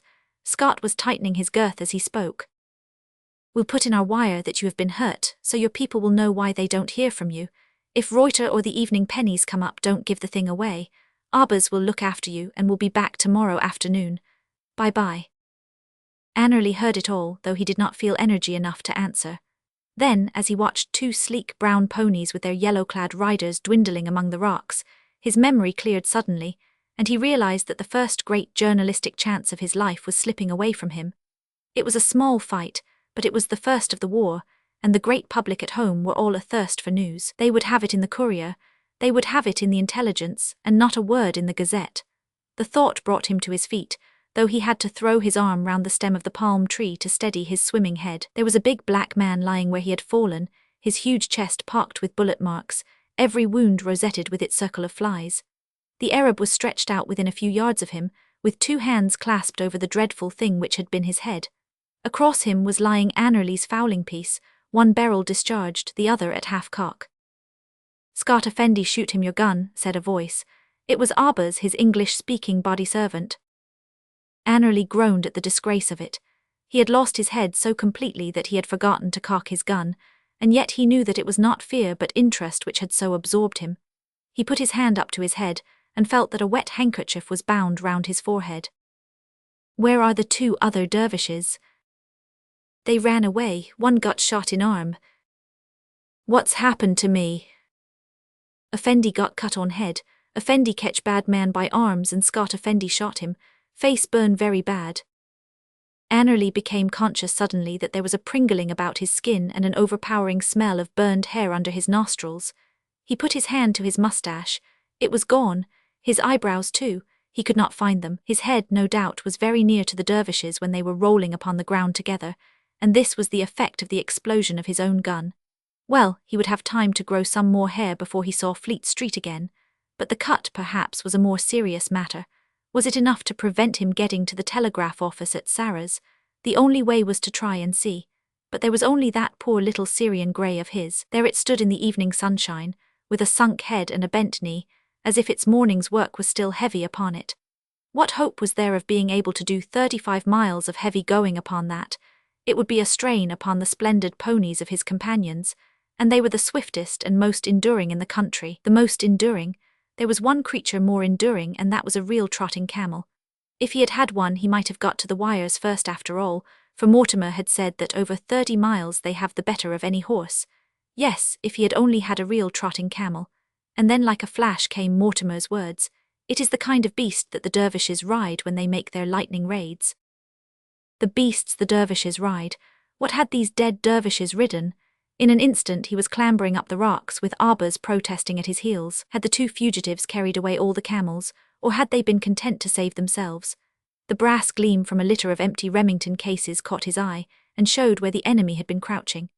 And then he could have shouted for joy, for there in the hollow, some little distance off, rose the high, graceful white neck and the elegant head of such a camel as he had never set eyes upon before, a swan-like, beautiful creature, as far from the rough, clumsy Baggles as the cart-horse is from the racer. The beast was kneeling under the shelter of the rocks, with its waterskin and bag of doora slung over its shoulders, and its forelegs tethered Arab fashion with a rope around the knees. Annerly threw his leg over the front pommel, while Arbaz slipped off the cord. Forward flew Annerly towards the creature's neck, then violently backwards, clawing madly at anything which might save him, and then, with a jerk which nearly snapped his loins, he was thrown forward again. But the camel was on its legs now, and the young pressman was safely seated upon one of the flyers of the desert. It was as gentle as it was swift, and it stood oscillating its long neck and gazing round with its large brown eyes, whilst Annerly coiled his legs round the peg and grasped the curved camel stick which Arbaz had handed up to him. There were 2 bridle cords, one from the nostril and one from the neck, but he remembered that Scott had said that it was the servants and not the house bell which had to be pulled, so he kept his grasp upon the lower. Then he touched the long, vibrating neck with his stick, and in an instant Arbaz' farewell seemed to come from far behind him, and the black rocks and yellow sand were dancing past on either side. It was his first experience of a trotting camel, and at first the motion, although irregular and abrupt, was not unpleasant. Having no stirrup or fixed point of any kind, he could not rise to it, but he gripped as tightly as he could with his knee, and he tried to sway backwards and forwards as he had seen the Arabs do. It was a large, very concave Makhlufa saddle, and he was conscious that he was bouncing about on it with as little power of adhesion as a billiard ball upon a tea tray. He gripped the 2 sides with his hands to hold himself steady. The creature had got into its long, swinging, stealthy trot, its sponge-like feet making no sound upon the hard sand. Annerly leaned back with his 2 hands gripping hard behind him, and he whooped the creature on. The sun had already sunk behind the line of black volcanic peaks, which looked like huge slag heaps at the mouth of a mine. The western sky had taken that lovely light green and pale pink tint which makes evening beautiful upon the Nile, and the old brown river itself, swirling down amongst the black rocks, caught some shimmer of the colours above. The glare, the heat, and the piping of the insects had all ceased together. In spite of his aching head, Annerly could have cried out for pure physical joy as the swift creature beneath him flew along with him through that cool, invigorating air, with the virile north wind soothing his pringling face. He had looked at his watch, and now he made a swift calculation of times and distances. It was past 6 when he had left the camp. Over broken ground it was impossible that he could hope to do more than 7 miles an hour, less on bad parts, more on the smooth. His recollection of the track was that there were few smooth and many bad. He would be lucky then, if he reached Sarah's anywhere from 12 to 1. Then the messages took a good 2 hours to go through, for they had to be transcribed at Cairo. At the best he could only hope to have told his story in Fleet Street at 2 or 3 in the morning. It was possible that he might manage it, but the chances seemed enormously against him. About 3 the morning edition would be made up, and his chance gone forever. The one thing clear was that only the first man at the wires would have any chance at all, and Annerly meant to be first if hard riding could do it. So he tapped away at the bird-like neck, and the creature's long, loose limbs went faster and faster at every tap. Where the rocky spurs ran down to the river, horses would have to go round, while camels might get across, so that Annerly felt that he was always gaining upon his companions. But there was a price to be paid for the feeling. He had heard of men who had burst when on camel journeys, and he knew that the Arabs swathe their bodies tightly in broadcloth bandages when they prepare for a long march. It had seemed unnecessary and ridiculous when he first began to speed over the level track, but now when he got on the rocky paths, he understood what it meant. Never for an instant was he at the same angle. Backwards, forwards he swung with a tingling jar at the end of each sway, until he ached from his neck to his knees. It caught him across the shoulders, it caught him down the spine, it gripped him over the loins, it marked the lower line of his ribs with one heavy, dull throb. He clutched here and there with his hand to try and ease the strain upon his muscles. He drew up his knees, altered his seat, and set his teeth with a grim determination to go through with it should it kill him. His head was splitting, his flayed face smarting, and every joint in his body aching as if it were dislocated. But he forgot all that when, with the rising of the moon, he heard the clinking of horses' hoofs down upon the track by the river, and knew that, unseen by them, he had already got well abreast of his companions. But he was hardly halfway, and the time already 11. All day the needles had been ticking away without intermission in the little corrugated iron hut, which served as a telegraph station at Sarah's. With its bare walls and its packing-case seats, it was none the less for the moment one of the vital spots upon the earth's surface, and the crisp, importunate ticking might have come from the world-old clock of destiny. Many august people had been at the other end of those wires, and had communed with the moist-faced military clerk. A French premier had demanded a pledge, and an English marquis had passed on the request to the general in command, with a question as to how it would affect the situation. Cipher telegrams had nearly driven the clerk out of his wits, for of all crazy occupations the taking of a cipher message, when you are without the key to the cipher, is the worst. Much high diplomacy had been going on all day in the innermost chambers of European chancelleries, and the results of it had been whispered into this little corrugated iron hut. About 2 in the morning an enormous dispatch had come at last to an end, and the weary operator had opened the door, and was lighting his pipe in the cool, fresh air, when he saw a camel plump down in the dust, and a man who seemed to be in the last stage of drunkenness come rolling towards him. "What's the time?" he cried in a voice which appeared to be the only sober thing about him. It was on the clerk's lips to say that it was time that the questioner was in his bed, but it is not safe upon a campaign to be ironical at the expense of khaki-clad men. He contented himself, therefore, with the bold statement that it was after 2, but no retort that he could have devised could have had a more crushing effect.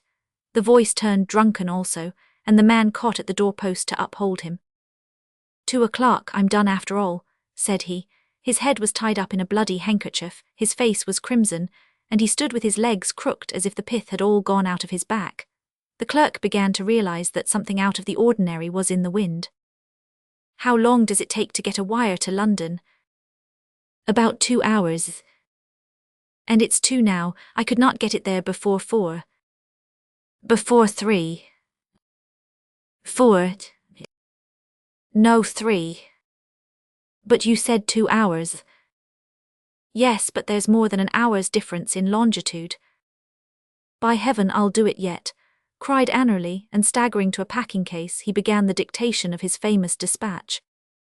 And so it came about that the Gazette had a long column, with headlines like an epitaph, when the sheets of the Intelligence and the Courier were as blank as the faces of their editors. And so, too, it happened that when 2 weary men, upon 2 foundered horses, arrived about 4 in the morning at the Sarah's post office, they looked at each other in silence and departed noiselessly, with the conviction that there are some situations with which the English language is not capable of dealing. The new catacomb. "Look here, Burger," said Kennedy, "I do wish that you would confide in me." The 2 famous students of Roman remained sat together in Kennedy's comfortable room overlooking the Corso.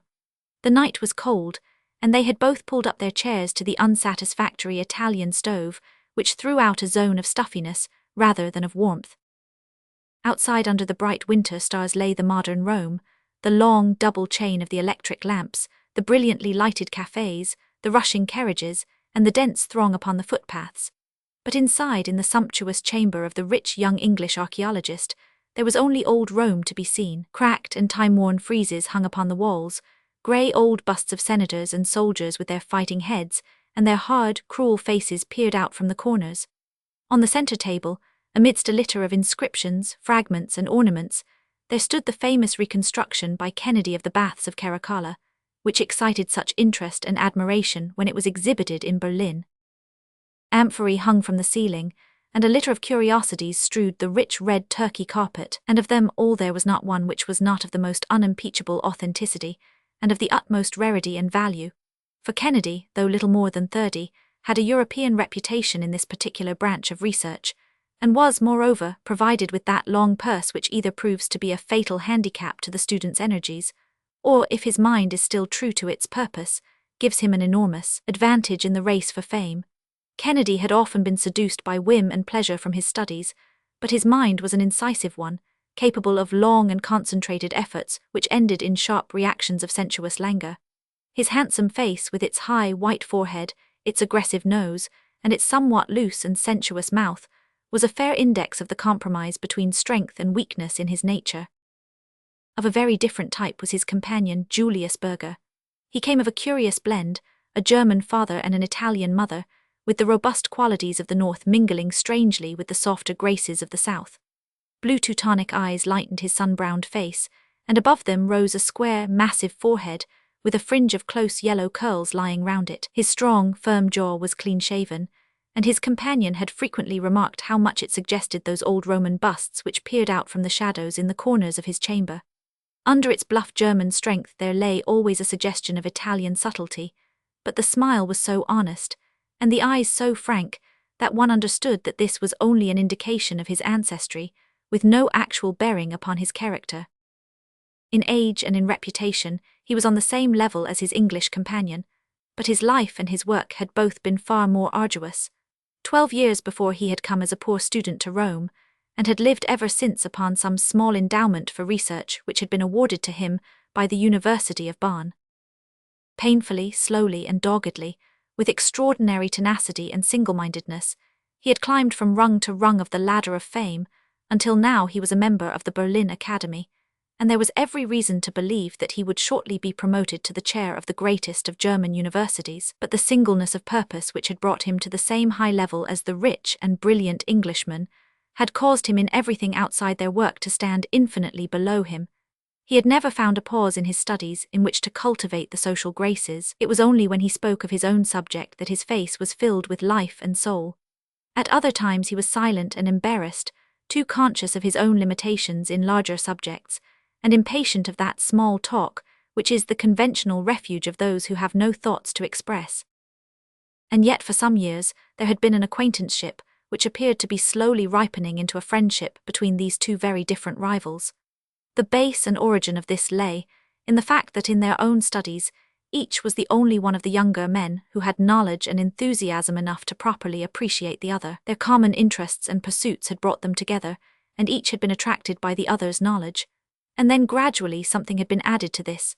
Kennedy had been amused by the frankness and simplicity of his rival, while Berger in turn had been fascinated by the brilliancy and vivacity which had made Kennedy such a favorite in Roman society.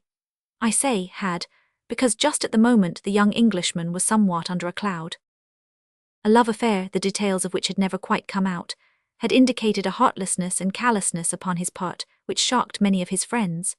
But in the bachelor circles of students and artists in which he preferred to move there is no very rigid code of honor in such matters, and though a head might be shaken or a pair of shoulders shrugged over the flight of two and the return of one, the general sentiment was probably one of curiosity and perhaps of envy rather than of reprobation. "Look here, Berger," said Kennedy, looking hard at the placid face of his companion, "I do wish that you would confide in me." As he spoke, he waved his hand in the direction of a rug which lay upon the floor. On the rug stood a long, shallow fruit basket of the light wickerwork which is used in the Campagna, and this was heaped with a litter of objects: inscribed tiles, broken inscriptions, cracked mosaics, torn papyri, rusty metal ornaments, which to the uninitiated might have seemed to have come straight from a dustman's bin, but which a specialist would have speedily recognized as unique of their kind. The pile of odds and ends in the flat wickerwork basket supplied exactly one of those missing links of social development which are of such interest to the student. It was the German who had brought them in, and the Englishman's eyes were hungry as he looked at them. "I won't interfere with your treasure trove, but I should very much like to hear about it," he continued, while Berger very deliberately lit a cigar. "It is evidently a discovery of the first importance. These inscriptions will make a sensation throughout Europe." "For everyone here there are 1,000,000 there," said the German. "There are so many that a dozen savants might spend a lifetime over them and build up a reputation as solid as the castle of St. Angelo." Kennedy was thinking with his fine forehead wrinkled, and his fingers playing with his long, fair moustache. "You have given yourself away, Berger," said he at last. "Your words can only apply to one thing: you have discovered a new catacomb." "I had no doubt that you had already come to that conclusion from an examination of these objects." "Well, they certainly appeared to indicate it, but your last remarks make it certain. There is no place except a catacomb which could contain so vast a store of relics as you describe." "Quite so, there is no mystery about that. I have discovered a new catacomb." "Where?" "Ah, that is my secret, my dear Kennedy. Suffice it that it is so situated that there is not one chance in 1,000,000 of anyone else coming upon it. Its date is different from that of any known catacomb, and it has been reserved for the burial of the highest Christians, so that the remains and the relics are quite different from anything which has ever been seen before. If I was not aware of your knowledge and of your energy, my friend, I would not hesitate, under the pledge of secrecy, to tell you everything about it. But as it is, I think that I must certainly prepare my own report of the matter before I expose myself to such formidable competition. Kennedy loved his subject with a love which was almost a mania, a love which held him true to it, amidst all the distractions which come to a wealthy and dissipated young man. He had ambition, but his ambition was secondary to his mere abstract joy and interest in everything which concerned the old life and history of the city. He yearned to see this new underworld which his companion had discovered. "Look here, Burger," said he earnestly, "I assure you that you can trust me most implicitly in the matter. Nothing would induce me to put pen to paper about anything which I see until I have your express permission. I quite understand your feeling, and I think it is most natural, but you have really nothing whatever to fear from me. On the other hand, if you don't tell me, I shall make a systematic search, and I shall most certainly discover it. In that case, of course, I should make what use I liked of it, since I should be under no obligation to you." Burger smiled thoughtfully over his cigar. "I have noticed, friend Kennedy," said he, "that when I want information over any point you are not always so ready to supply it. When did you ever ask me anything that I did not tell you? You remember, for example, my giving you the material for your paper about the Temple of the Vestals." "Ah, well, that was not a matter of much importance. If I were to question you upon some intimate thing, would you give me an answer, I wonder? This new catacomb is a very intimate thing to me, and I should certainly expect some sign of confidence in return." "What you are driving at I cannot imagine," said the Englishman, "but if you mean that you will answer my question about the catacomb if I answer any question which you may put to me, I can assure you that I will certainly do so." "Well then," said Burger, leaning luxuriously back in his settee, and puffing a blue tree of cigar smoke into the air, "tell me all about your relations with Miss Mary Saunderson." Kennedy sprang up in his chair and glared angrily at his impassive companion. "What the devil do you mean?" he cried. "What sort of a question is this? You may mean it as a joke, but you never made a worse one." "No, I don't mean it as a joke," said Burger simply.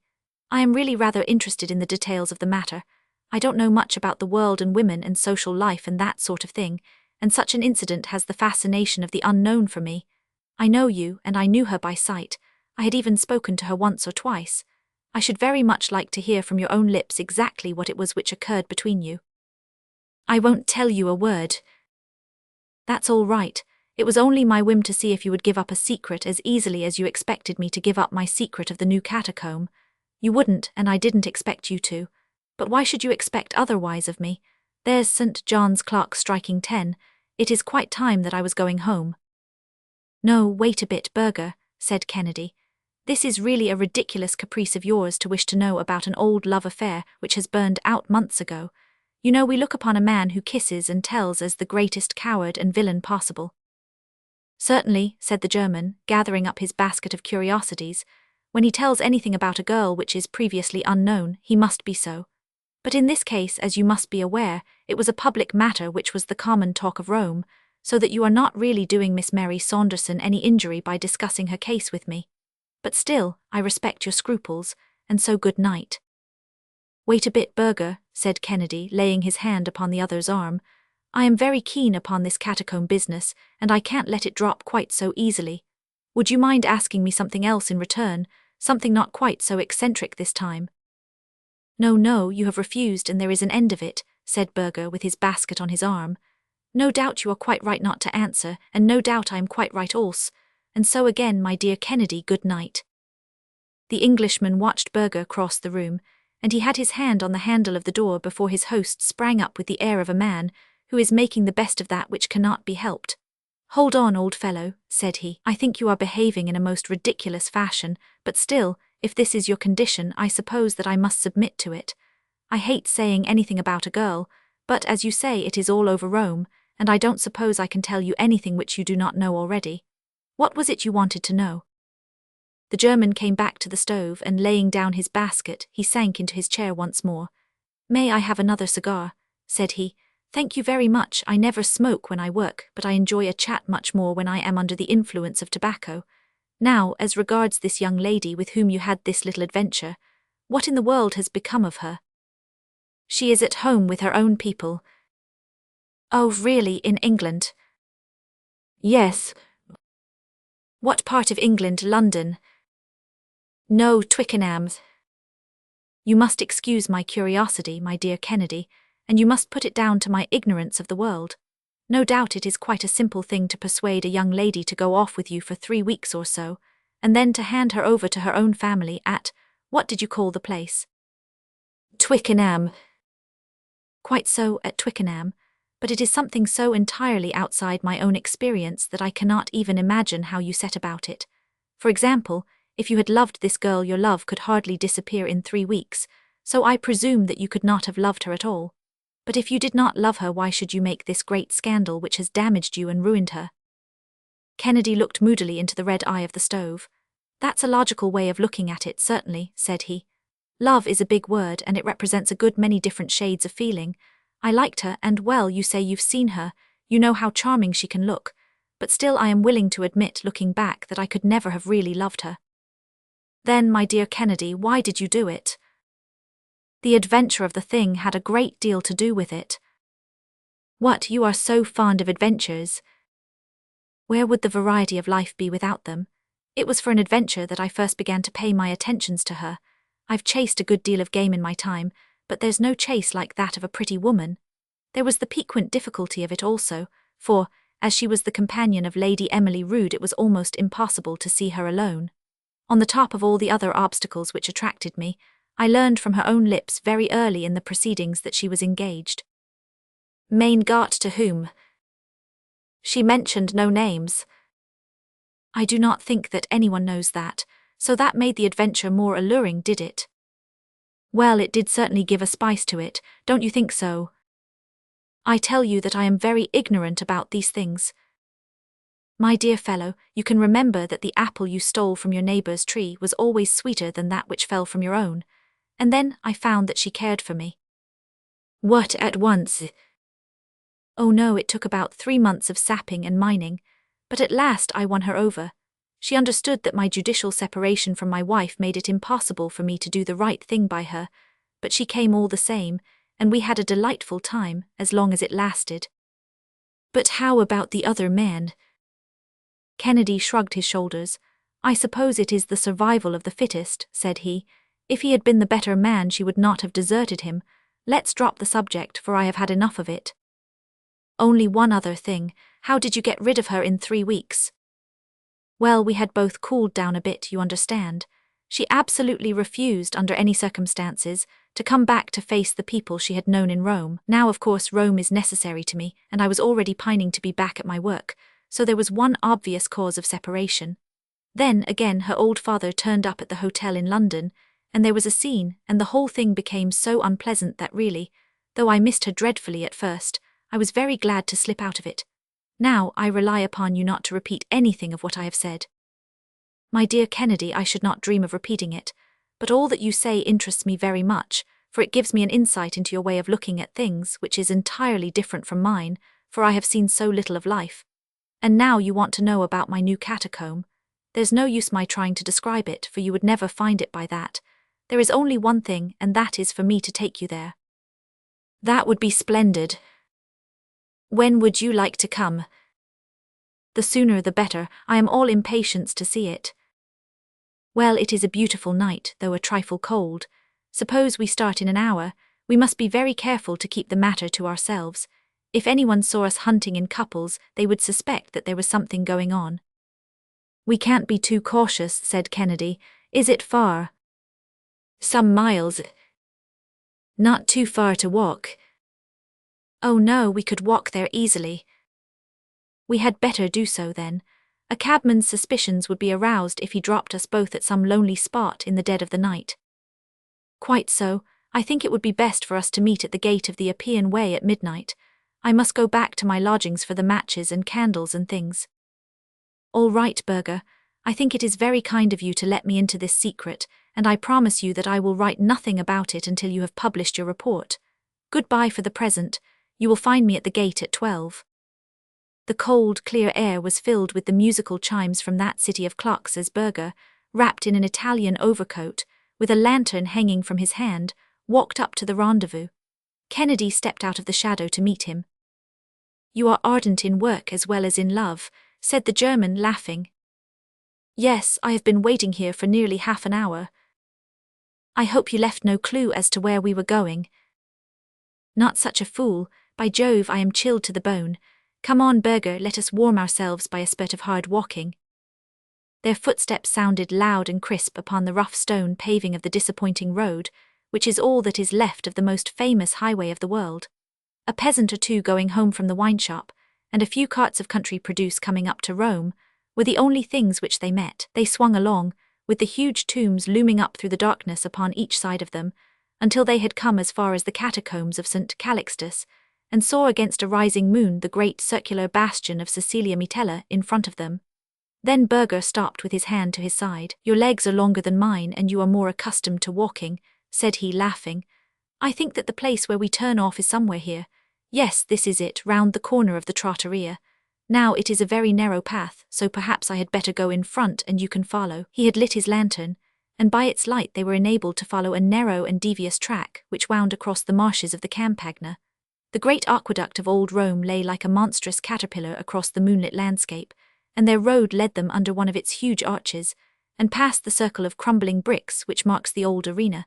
At last Berger stopped at a solitary wooden cowhouse, and he drew a key from his pocket. "Surely your catacomb is not inside a house," cried Kennedy. "The entrance to it is. That is just the safeguard which we have against anyone else discovering it." "Does the proprietor know of it?" "Not he. He had found one or two objects which made me almost certain that his house was built on the entrance to such a place, so I rented it from him and did my excavations for myself. Come in and shut the door behind you." It was a long, empty building, with the mangers of the cows along one wall. Berger put his lantern down on the ground and shaded its light in all directions save one by draping his overcoat round it. "It might excite remark if anyone saw a light in this lonely place," said he. "Just help me to move this boarding." The flooring was loose in the corner, and plank by plank the two savants raised it and leaned it against the wall. Below there was a square aperture and a stair of old stone steps which led away down into the bowels of the earth. "Be careful," cried Berger as Kennedy in his impatience hurried down them. "It is a perfect rabbit's warren below, and if you were once to lose your way there, the chances would be 100 to 1 against your ever coming out again. Wait until I bring the light." "How do you find your own way if it is so complicated?" "I had some very narrow escapes at first, but I have gradually learned to go about. There is a certain system to it, but it is one which a lost man, if he were in the dark, could not possibly find out. Even now I always spin out a ball of string behind me when I am going far into the catacomb. You can see for yourself that it is difficult, but every one of these passages divides and subdivides a dozen times before you go 100 yards. They had descended some 20 feet from the level of the byre, and they were standing now in a square chamber cut out of the soft tufa. The lantern cast a flickering light, bright below and dim above, over the cracked brown walls. In every direction were the black openings of passages which radiated from this common centre. "I want you to follow me closely, my friend," said Berger. "Do not loiter to look at anything upon the way, for the place to which I will take you contains all that you can see and more. It will save time for us to go there direct." He led the way down one of the corridors, and the Englishman followed closely at his heels. Every now and then the passage bifurcated, but Berger was evidently following some secret marks of his own, for he neither stopped nor hesitated. Everywhere along the walls, packed like the berths upon an emigrant ship, lay the Christians of old Rome. The yellow light flickered over the shriveled features of the mummies, and gleamed upon rounded skulls, and long, white arm bones crossed over fleshless chests, and everywhere as he passed Kennedy looked with wistful eyes upon inscriptions, funeral vessels, pictures, vestments, utensils, all lying as pious hands had placed them so many centuries ago. It was apparent to him, even in those hurried, passing glances, that this was the earliest and finest of the catacombs, containing such a storehouse of Roman remains as had never before come at one time under the observation of the student. "What would happen if the light went out?" he asked as they hurried on. "I have a spare candle and a box of matches in my pocket. By the way, Kennedy, have you any matches?" "No, you had better give me some." "Oh, that is all right. There is no chance of our separating." "How far are we going? It seems to me that we have walked at least 1/4 of a mile." "More than that, I think. There is really no limit to the tombs, at least I have never been able to find any. This is a very difficult place, so I think that I will use our ball of string. He fastened one end of it to a projecting stone, and he carried the coil in the breast of his coat, paying it out as he advanced. Kennedy saw that it was no unnecessary precaution, for the passages had become more complex and tortuous than ever, with a perfect network of intersecting corridors, but these all ended in one large circular hall with a square pedestal of tufa topped with a slab of marble at one end of it. "By Jove!" cried Kennedy in an ecstasy, as Berger swung his lantern over the marble. "It is a Christian altar, probably the first one in existence. Here is the little consecration cross cut upon the corner of it. No doubt this circular space was used as a church." "Precisely," said Berger. "If I had more time I should like to show you all the bodies which are buried in these niches upon the walls, for they are the early popes and bishops of the church, with their mitres, their croziers, and full canonicals. Go over to that one and look at it." Kennedy went across, and stared at the ghastly head which lay loosely on the shredded and mouldering mitre. "This is most interesting," said he, and his voice seemed to boom against the concave vault. "As far as my experience goes, it is unique. Bring the lantern over, Berger, for I want to see them all." But the German had strolled away, and was standing in the middle of a yellow circle of light at the other side of the hall. "Do you know how many wrong turnings there are between this and the stairs?" he asked. "There are over 2,000. No doubt it was one of the means of protection which the Christians adopted. The odds are 2,000 to 1 against a man getting out, even if he had a light, but if he were in the dark it would, of course, be far more difficult." "So I should think." "The darkness is something dreadful. I tried it once for an experiment, let us try it again." He stooped to the lantern, and in an instant it was as if an invisible hand was squeezed tightly over each of Kennedy's eyes. Never had he known what such darkness was. It seemed to press upon him and to smother him. It was a solid obstacle against which the body shrank from advancing. He put his hands out to push it back from him. "That will do, Berger," said he. "Let's have the light again." But his companion began to laugh, and in that circular room the sound seemed to come from every side at once. "You seem uneasy, friend Kennedy," said he. "Go on, man, light the candle," said Kennedy impatiently. "It's very strange, Kennedy, but I could not in the least tell by the sound in which direction you stand. Could you tell where I am?" "No, you seem to be on every side of me. If it were not for this string which I hold in my hand, I should not have a notion which way to go." "I dare say not. Strike a light, man, and have an end of this nonsense." "Well, Kennedy, there are two things which I understand that you are very fond of. The one is adventure, and the other is an obstacle to surmount. The adventure must be the finding of your way out of this catacomb. The obstacle will be the darkness and the 2,000 wrong turns which make the way a little difficult to find.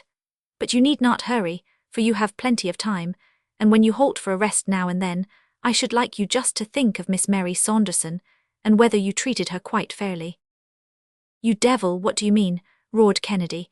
He was running about in little circles and clasping at the solid blackness with both hands. "Goodbye," said the mocking voice, and it was already at some distance. "I really do not think, Kennedy, even by your own showing, that you did the right thing by that girl. There was only one little thing which you appeared not to know, and I can supply it. Miss Saunderson was engaged to a poor, ungainly devil of a student, and his name was Julius Berger. There was a rustle somewhere, the vague sound of a foot striking a stone, and then there fell silence upon that old Christian church, a stagnant, heavy silence which closed round Kennedy and shut him in like water round a drowning man. Some 2 months afterwards, the following paragraph made the round of the European press. "One of the most interesting discoveries of recent years is that of the new catacomb in Rome, which lies some distance to the east of the well-known vaults of St. Calixtus. The finding of this important burial place, which is exceedingly rich in most interesting early Christian remains, is due to the energy and sagacity of Dr. Julius Berger, the young German specialist, who is rapidly taking the first place as an authority upon ancient Rome. Although the first to publish his discovery, it appears that a less fortunate adventurer had anticipated Dr. Berger. Some months ago Mr. Kennedy, the well-known English student, disappeared suddenly from his rooms in the Corso, and it was conjectured that his association with a recent scandal had driven him to leave Rome. It appears now that he had in reality fallen a victim to that fervid love of archaeology, which had raised him to a distinguished place among living scholars. His body was discovered in the heart of the new catacomb, and it was evident from the condition of his feet and boots that he had tramped for days through the tortuous corridors, which make these subterranean tombs so dangerous to explorers. The deceased gentleman had, with inexplicable rashness, made his way into this labyrinth without, as far as can be discovered, taking with him either candles or matches, so that his sad fate was the natural result of his own temerity. What makes the matter more painful is that Dr. Julius Berger was an intimate friend of the deceased. His joy at the extraordinary find which he has been so fortunate as to make has been greatly marred by the terrible fate of his comrade and fellow worker. The debut of Bimbashi Joyce. It was in the days when the tide of Mahdism, which had swept in such a flood from the Great Lakes and Darfur to the confines of Egypt, had at last come to its full, and even begun, as some hoped, to show signs of a turn. At its outset it had been terrible. It had engulfed Hicks's army, swept over Gordon and Khartoum, rolled behind the British forces as they retired down the river, and finally cast up a spray of raiding parties as far north as Aswan. Then it found other channels to east and west, to Central Africa and to Abyssinia, and retired a little on the side of Egypt. For 10 years there ensued a lull, during which the frontier garrisons looked out upon those distant blue hills of Dongola. Behind the violet mists which draped them lay a land of blood and horror. From time to time some adventurer went south towards those haze-girt mountains, tempted by stories of gum and ivory, but none ever returned. Once a mutilated Egyptian and once a Greek woman, mad with thirst and fear, made their way to the lines. They were the only exports of that country of darkness. Sometimes the sunset would turn those distant mists into a bank of crimson, and the dark mountains would rise from that sinister reek-like islands in a sea of blood. It seemed a grim symbol in the southern heaven when seen from the fort-capped hills by Wadi Halfa.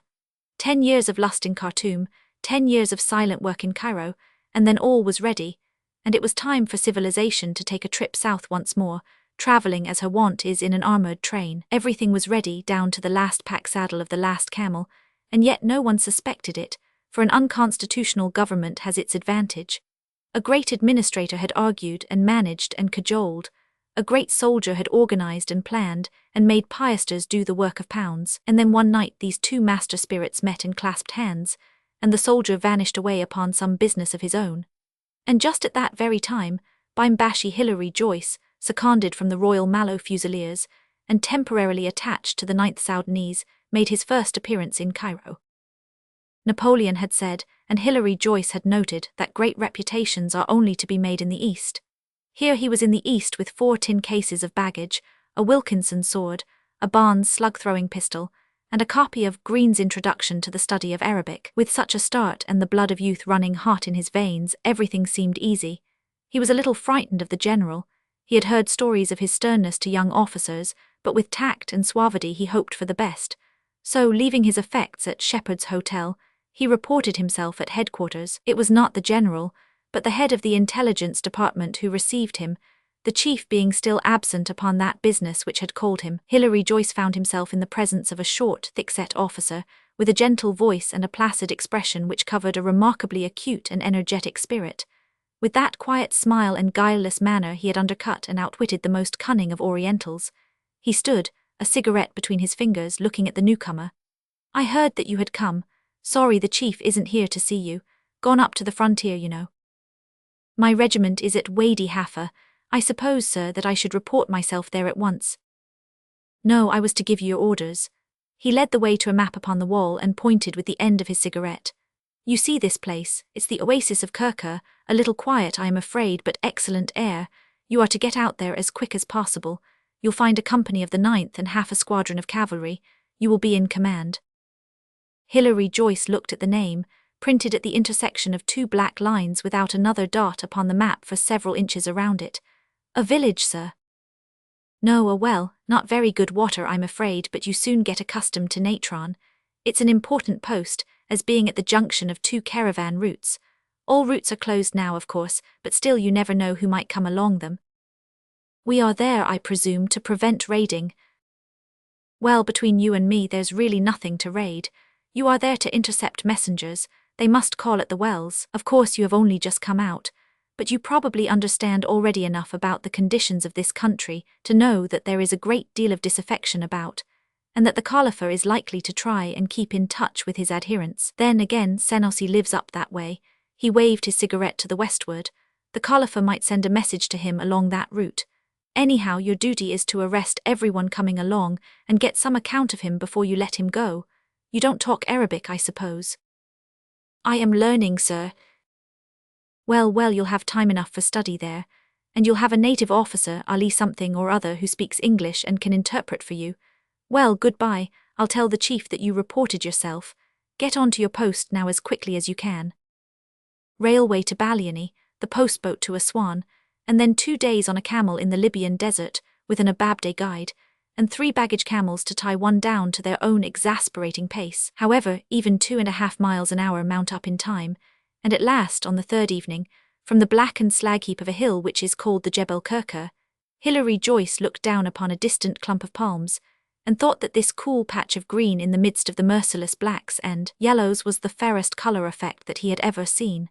An hour later he had ridden into the little camp. The guard had turned out to salute him, his native subordinate had greeted him in excellent English, and he had fairly entered into his own.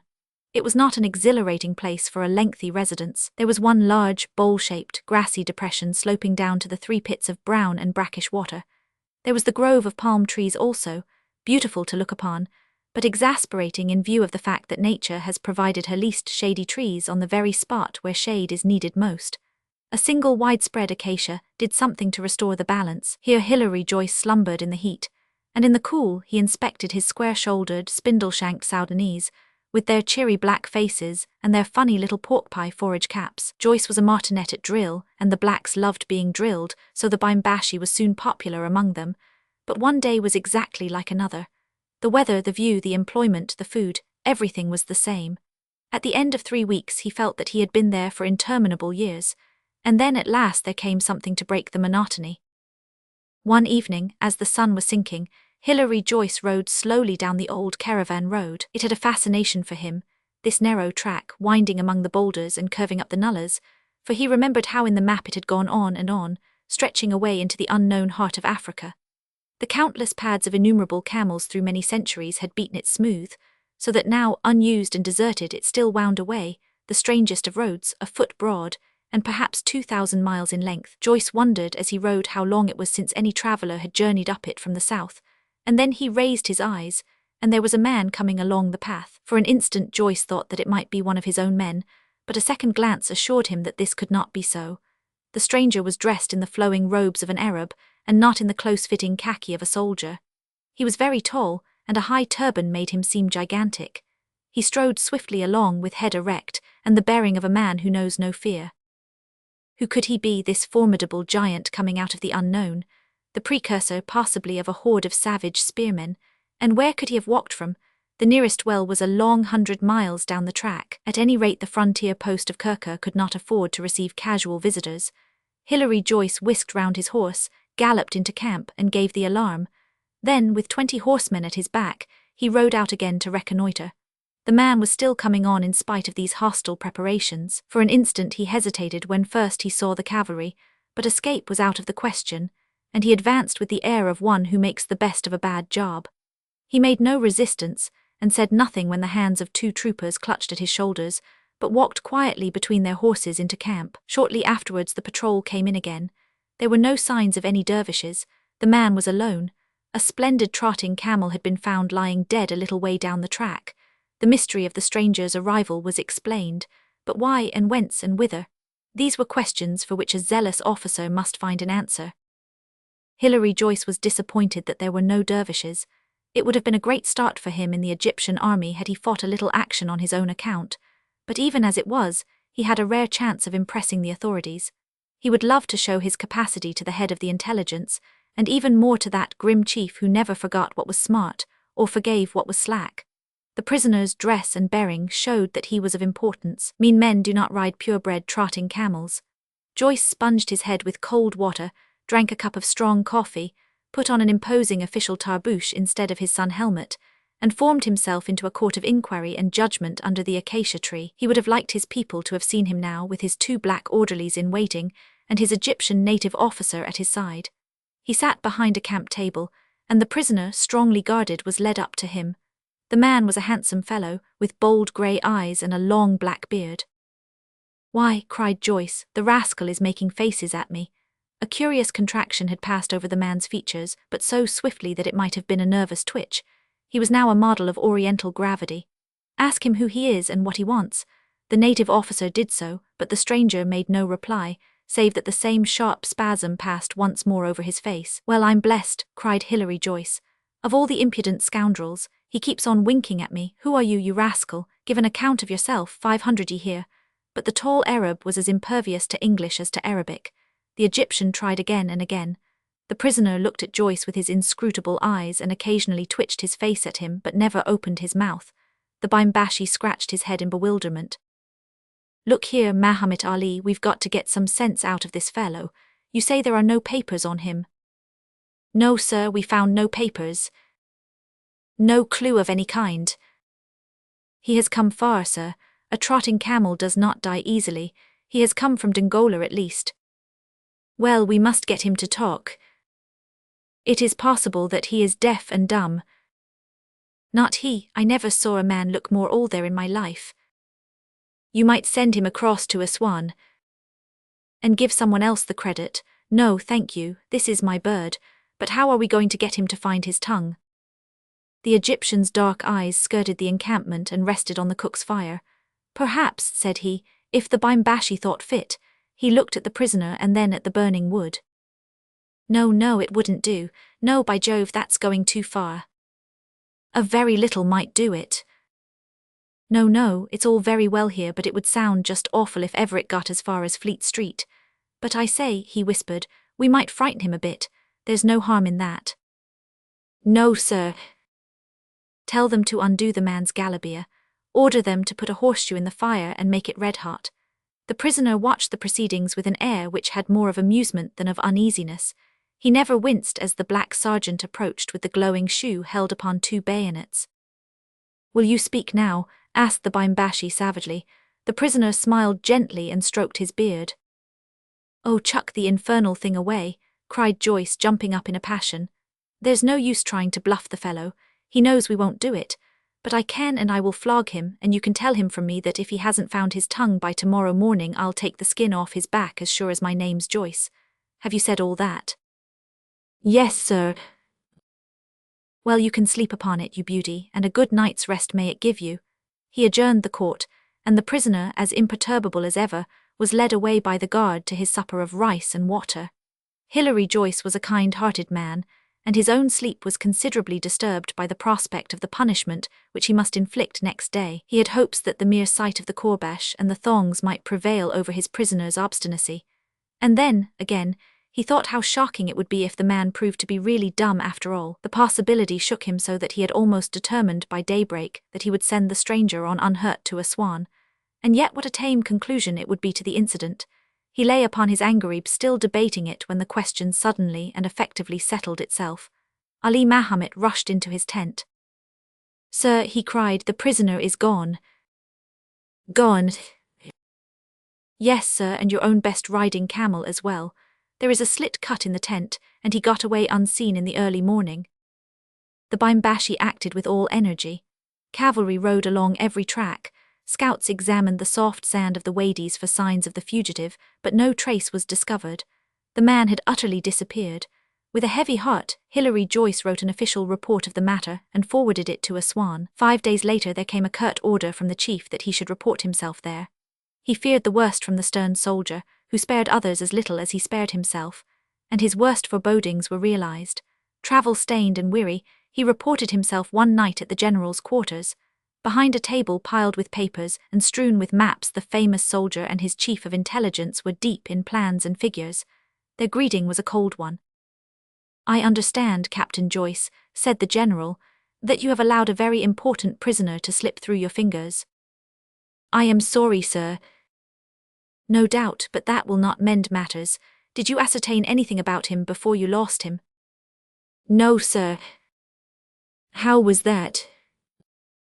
"I could get nothing out of him, sir." "Did you try?" "Yes, sir, I did what I could." "What did you do?" "Well, sir, I threatened to use physical force." "What did he say?" "He said nothing." "What was he like?" A tall man, sir, rather a desperate character, I should think. Any way by which we could identify him? A long black beard, sir, grey eyes, and a nervous way of twitching his face. Well, Captain Joyce, said the General in his stern, inflexible voice, I cannot congratulate you upon your first exploit in the Egyptian army. You are aware that every English officer in this force is a picked man. I have the whole British army from which to draw. It is necessary, therefore, that I should insist upon the very highest efficiency. It would be unfair upon the others to pass over any obvious want of zeal or intelligence. You are seconded from the Royal Mallows, I understand. Yes, sir. I have no doubt that your colonel will be glad to see you fulfilling your regimental duties again. Hilary Joyce's heart was too heavy for words. He was silent. I will let you know my final decision tomorrow morning. Joyce saluted and turned upon his heel. You can sleep upon that, you beauty, and a good night's rest may it give you. Joyce turned in bewilderment. Where had those words been used before? Who was it who had used them? The General was standing erect. Both he and the Chief of the Intelligence were laughing. Joyce stared at the tall figure, the erect bearing, the inscrutable grey eyes. Good Lord, he gasped. Well, well, Captain Joyce, we are quits, said the General, holding out his hand. You gave me a bad 10 minutes with that infernal red-hot horseshoe of yours. I've done as much for you. I don't think we can spare you for the Royal Mallows just yet a while. But the fewer questions the better, perhaps, but of course it must seem rather amazing. I had a little private business with the Kababish. It must be done in person. I did it and came to your post in my return. I kept on winking at you as a sign that I wanted a word with you alone. Yes, I begin to understand. I couldn't give it away before all those blacks, or where should I have been the next time I used my false beard and Arab dress? You put me in a very awkward position. But at last I had a word alone with your Egyptian officer, who managed my escape all right. He, Muhammad Ali. I ordered him to say nothing. I had a score to settle with you. But we dine at 8, Captain Joyce. We live plainly here, but I think I can do you a little better than you did me at Kirka. A Foreign Office romance. There are many folk who knew Alphonse Lacker in his old age. From about the time of the Revolution of 48, until he died in the second year of the Crimean War, he was always to be found in the same corner of the Café de Provence, at the end of the Rue Saint-Honor, coming down about 9 in the evening, and going when he could find no one to talk with. It took some self-restraint to listen to the old diplomatist, for his stories were beyond all belief, and yet he was quick at detecting the shadow of a smile or the slightest little raising of the eyebrows. Then his huge, rounded back would straighten itself, his bulldog chin would project, and his R's would burr like a kettle drum. When he got as far as, Monsieur Arararit, or Vous ni Monsieur Ararares pardonk, it was quite time to remember that you had a ticket for the opera. There was his story of Talleyrand and the 5 oyster shells, and there was his utterly absurd account of Napoleon's second visit to Ajaccio. Then there was that most circumstantial romance, which he never ventured upon until his second bottle had been uncorked, of the Emperor's escape from St. Helena, how he lived for a whole year in Philadelphia, while Count Herbert de Bertrand, who was his living image, personated him at Longwood. But of all his stories there was none which was more notorious than that of the Koran and the Foreign Office messenger. And yet when Monsieur Otto's memoirs were written, it was found that there really was some foundation for old Lacker's incredible statement. You must know, monsieur, he would say, that I left Egypt after Kleber's assassination. I would gladly have stayed on, for I was engaged in a translation of the Koran, and between ourselves I had thoughts at the time of embracing Mahomedanism, for I was deeply struck by the wisdom of their views about marriage. They had made an incredible mistake, however, upon the subject of wine, and this was what the mufti who attempted to convert me could never get over. Then when old Kleber died and Menu came to the top, I felt that it was time for me to go. It is not for me to speak of my own capacities, monsieur, but you will readily understand that the man does not care to be ridden by the mule. I carried my Koran and my papers to London, where Monsieur Otto had been sent by the First Consul to arrange a treaty of peace, for both nations were very weary of the war, which had already lasted 10 years. Here I was most useful to Monsieur Otto on account of my knowledge of the English tongue, and also, if I may say so, on account of my natural capacity. They were happy days during which I lived in the square of Bloomsbury. The climate of Monsieur's country is, it must be confessed, detestable. But then what would you have? Flowers grow best in the rain. One has but to point to Monsieur's fellow countrywomen to prove it. Well, Monsieur Otto, our ambassador, was kept terribly busy over that treaty, and all of his staff were worked to death. We had not Pitt to deal with, which was, perhaps, as well for us. He was a terrible man, that Pitt, and wherever half a dozen enemies of France were plotting together, there was his sharp-pointed nose right in the middle of them. The nation, however, had been thoughtful enough to put him out of office, and we had to do with Monsieur Addington. But my Lord Hawkesbury was the foreign minister, and it was with him that we were obliged to do our bargaining. You can understand that it was no child's play. After 10 years of war, each nation had got hold of a great deal which had belonged to the other, or to the other's allies. What was to be given back and what was to be kept? Is this island worth that peninsula? If we do this at Venice, will you do that at Sierra Leone? If we give up Egypt to the Sultan, will you restore the Cape of Good Hope, which you have taken from our allies the Dutch? So we wrangled and wrestled, and I have seen Monsieur Otto come back to the embassy, so exhausted that his secretary and I had to help him from his carriage to his sofa. But at last things adjusted themselves, and the night came round when the treaty was to be finally signed. Now you must know that the one great card which we held, and which we played at every point of the game, was that we had Egypt. The English were very nervous about our being there. It gave us a foot at each end of the Mediterranean, you see, and they were not sure that that wonderful little Napoleon of ours might not make it the base of an advance against India. So whenever Lord Hawkesbury proposed to retain anything, we had only to reply, "In that case, of course, we cannot consent to evacuate Egypt," and in this way we quickly brought him to reason. It was by the help of Egypt that we gained terms which were remarkably favourable, and especially that we caused the English to consent to give up the Cape of Good Hope. We did not wish your people, monsieur, to have any foothold in South Africa, for history has taught us that the British foothold of 1/2 century is the British Empire of the next. It is not your army or your navy against which we have to guard, but it is your terrible younger son and your man in search of a career. When we French have a possession across the seas, we like to sit in Paris and to felicitate ourselves upon it. With you it is different. You take your wives and your children, and you run away to see what kind of place this may be, and after that we might as well try to take that old square of Bloomsbury away from you. Well, it was upon the 1st of October that the treaty was finally to be signed.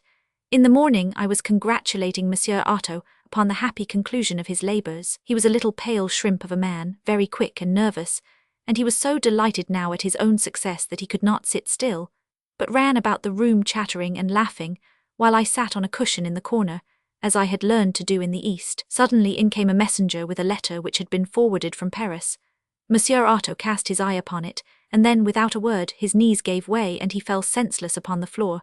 I ran to him, as did the courier, and between us we carried him to the sofa. He might have been dead from his appearance, but I could still feel his heart thrilling beneath my palm. "What is this, then?" I asked. "I do not know," answered the messenger. "Monsieur Talleyrand told me to hurry as never man hurried before, and to put this letter into the hands of Monsieur Otto. I was in Paris at midday yesterday."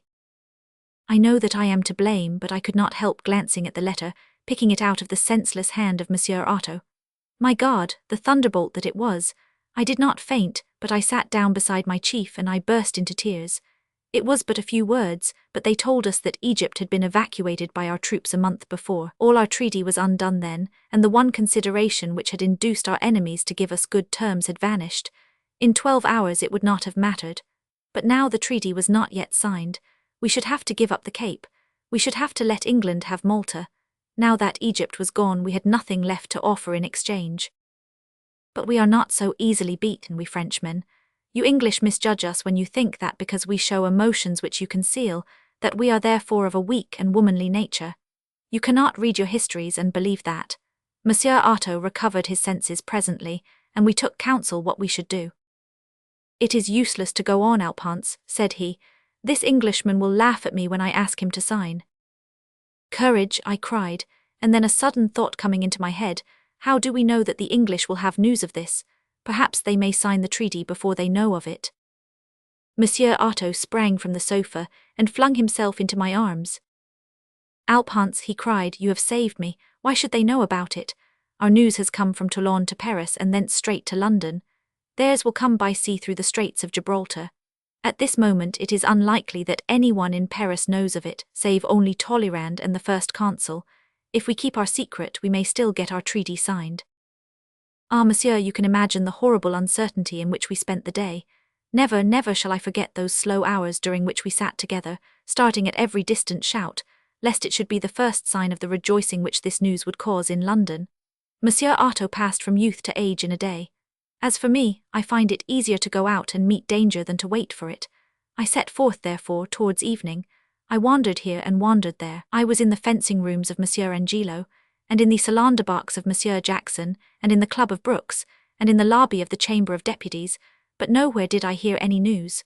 Still, it was possible that my Lord Hawkesbury had received it himself just as we had. He lived in Harley Street, and there it was that the treaty was to be finally signed that night at 8. I entreated Monsieur Otto to drink 2 glasses of Burgundy before he went, for I feared lest his haggard face and trembling hands should rouse suspicion in the English minister. Well, we went round together in one of the embassy's carriages about 7:30. Monsieur Otto went in alone, but presently, on excuse of getting his portfolio, he came out again with his cheeks flushed with joy to tell me that all was well. He knows nothing, he whispered. Ah, if the next half hour were over. Give me a sign when it is settled, said I. For what reason? Because until then no messenger shall interrupt you. I give you my promise, I Alphonse Lacquer. He clasped my hand in both of his. I shall make an excuse to move one of the candles on to the table in the window, said he, and hurried into the house whilst I was left waiting beside the carriage. Well, if we could but secure ourselves from interruption for a single half hour, the day would be our own. I had hardly begun to form my plans when I saw the lights of a carriage coming swiftly from the direction of Oxford Street. Ah, if it should be the messenger, what could I do? I was prepared to kill him, yes, even to kill him, rather than at this last moment allow our work to be undone. Thousands die to make a glorious war. Why should not one die to make a glorious peace? What though they hurried me to the scaffold? I should have sacrificed myself for my country. I had a little curved Turkish knife strapped to my waist. My hand was on the hilt of it when the carriage which had alarmed me so rattled safely past me. But another might come. I must be prepared. Above all, I must not compromise the embassy. I ordered our carriage to move on, and I engaged what you call a hackney coach. Then I spoke to the driver and gave him a guinea. He understood that it was a special service. You shall have another guinea if you do what you are told, said I.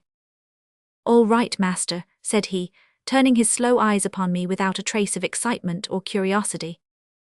If I enter your coach with another gentleman, you will drive up and down Harley Street, and take no orders from anyone but me. When I get out, you will carry the other gentleman to Watier's Club in Bruton Street. All right, master, said he again.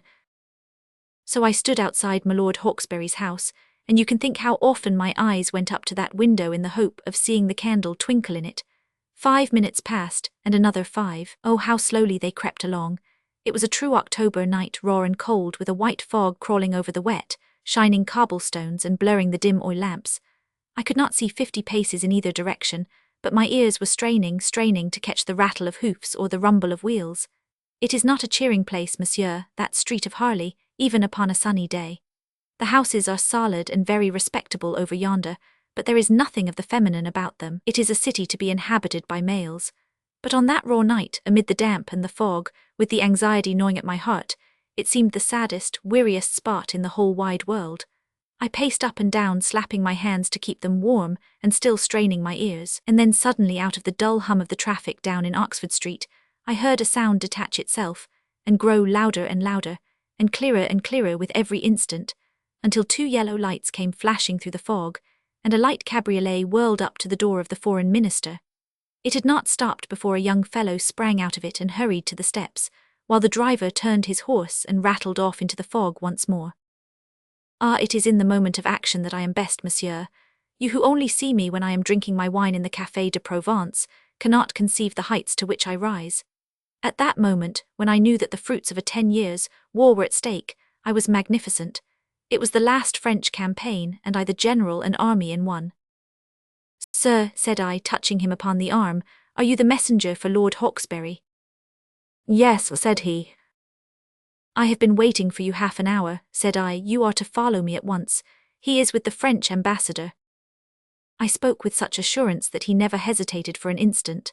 When he entered the hackney coach and I followed him in, my heart gave such a thrill of joy that I could hardly keep from shouting aloud. He was a poor little creature, this Foreign Office messenger, not much bigger than Monsieur Otto, and Monsieur can see my hands now, and imagine what they were like when I was 27 years of age. Well, now that I had him in my coach, the question was what I should do with him. I did not wish to hurt him if I could help it. "This is a pressing business," said he. "I have a dispatch which I must deliver instantly." Our coach had rattled down Harley Street now. In accordance with my instruction, it turned and began to go up again. "Hullo," he cried, "what's this?" "What then?" I asked. "We are driving back. Where is Lord Hawkesbury?" "We shall see him presently." "Let me out," he shouted. "There's some trickery in this. Coachman, stop the coach. Let me out, I say." I dashed him back into his seat as he tried to turn the handle of the door. He roared for help. I clapped my palm across his mouth. He made his teeth meet through the side of it. I seized his own cravat and bound it over his lips. He still mumbled and gurgled, but the noise was covered by the rattle of our wheels. We were passing the minister's house, and there was no candle in the window. The messenger sat quiet for a little, and I could see the glint of his eyes as he stared at me through the gloom. He was partly stunned, I think, by the force with which I had hurled him into his seat, and also he was pondering, perhaps, what he should do next. Presently he got his mouth partly free from the cravat. "You shall have my watch and my purse if you will let me go," said he. "Sir," said I am as honourable a man as you are yourself." "Who are you then?" "My name is of no importance." "What do you want with me?" "It is a bet." "A bet? What do you mean? Do you understand that I am on the government service, and that you will see the inside of a jail for this?" "That is the bet, that is the sport," said I.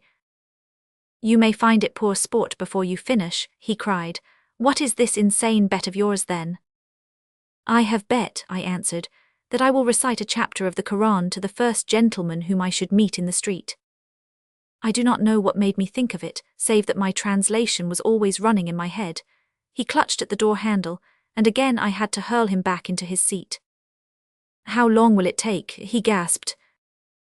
"It depends on the chapter," I answered. "A short one then, and let me go." "But is it fair?" I argued. "When I say a chapter, I do not mean the shortest chapter, but rather one which should be of average length."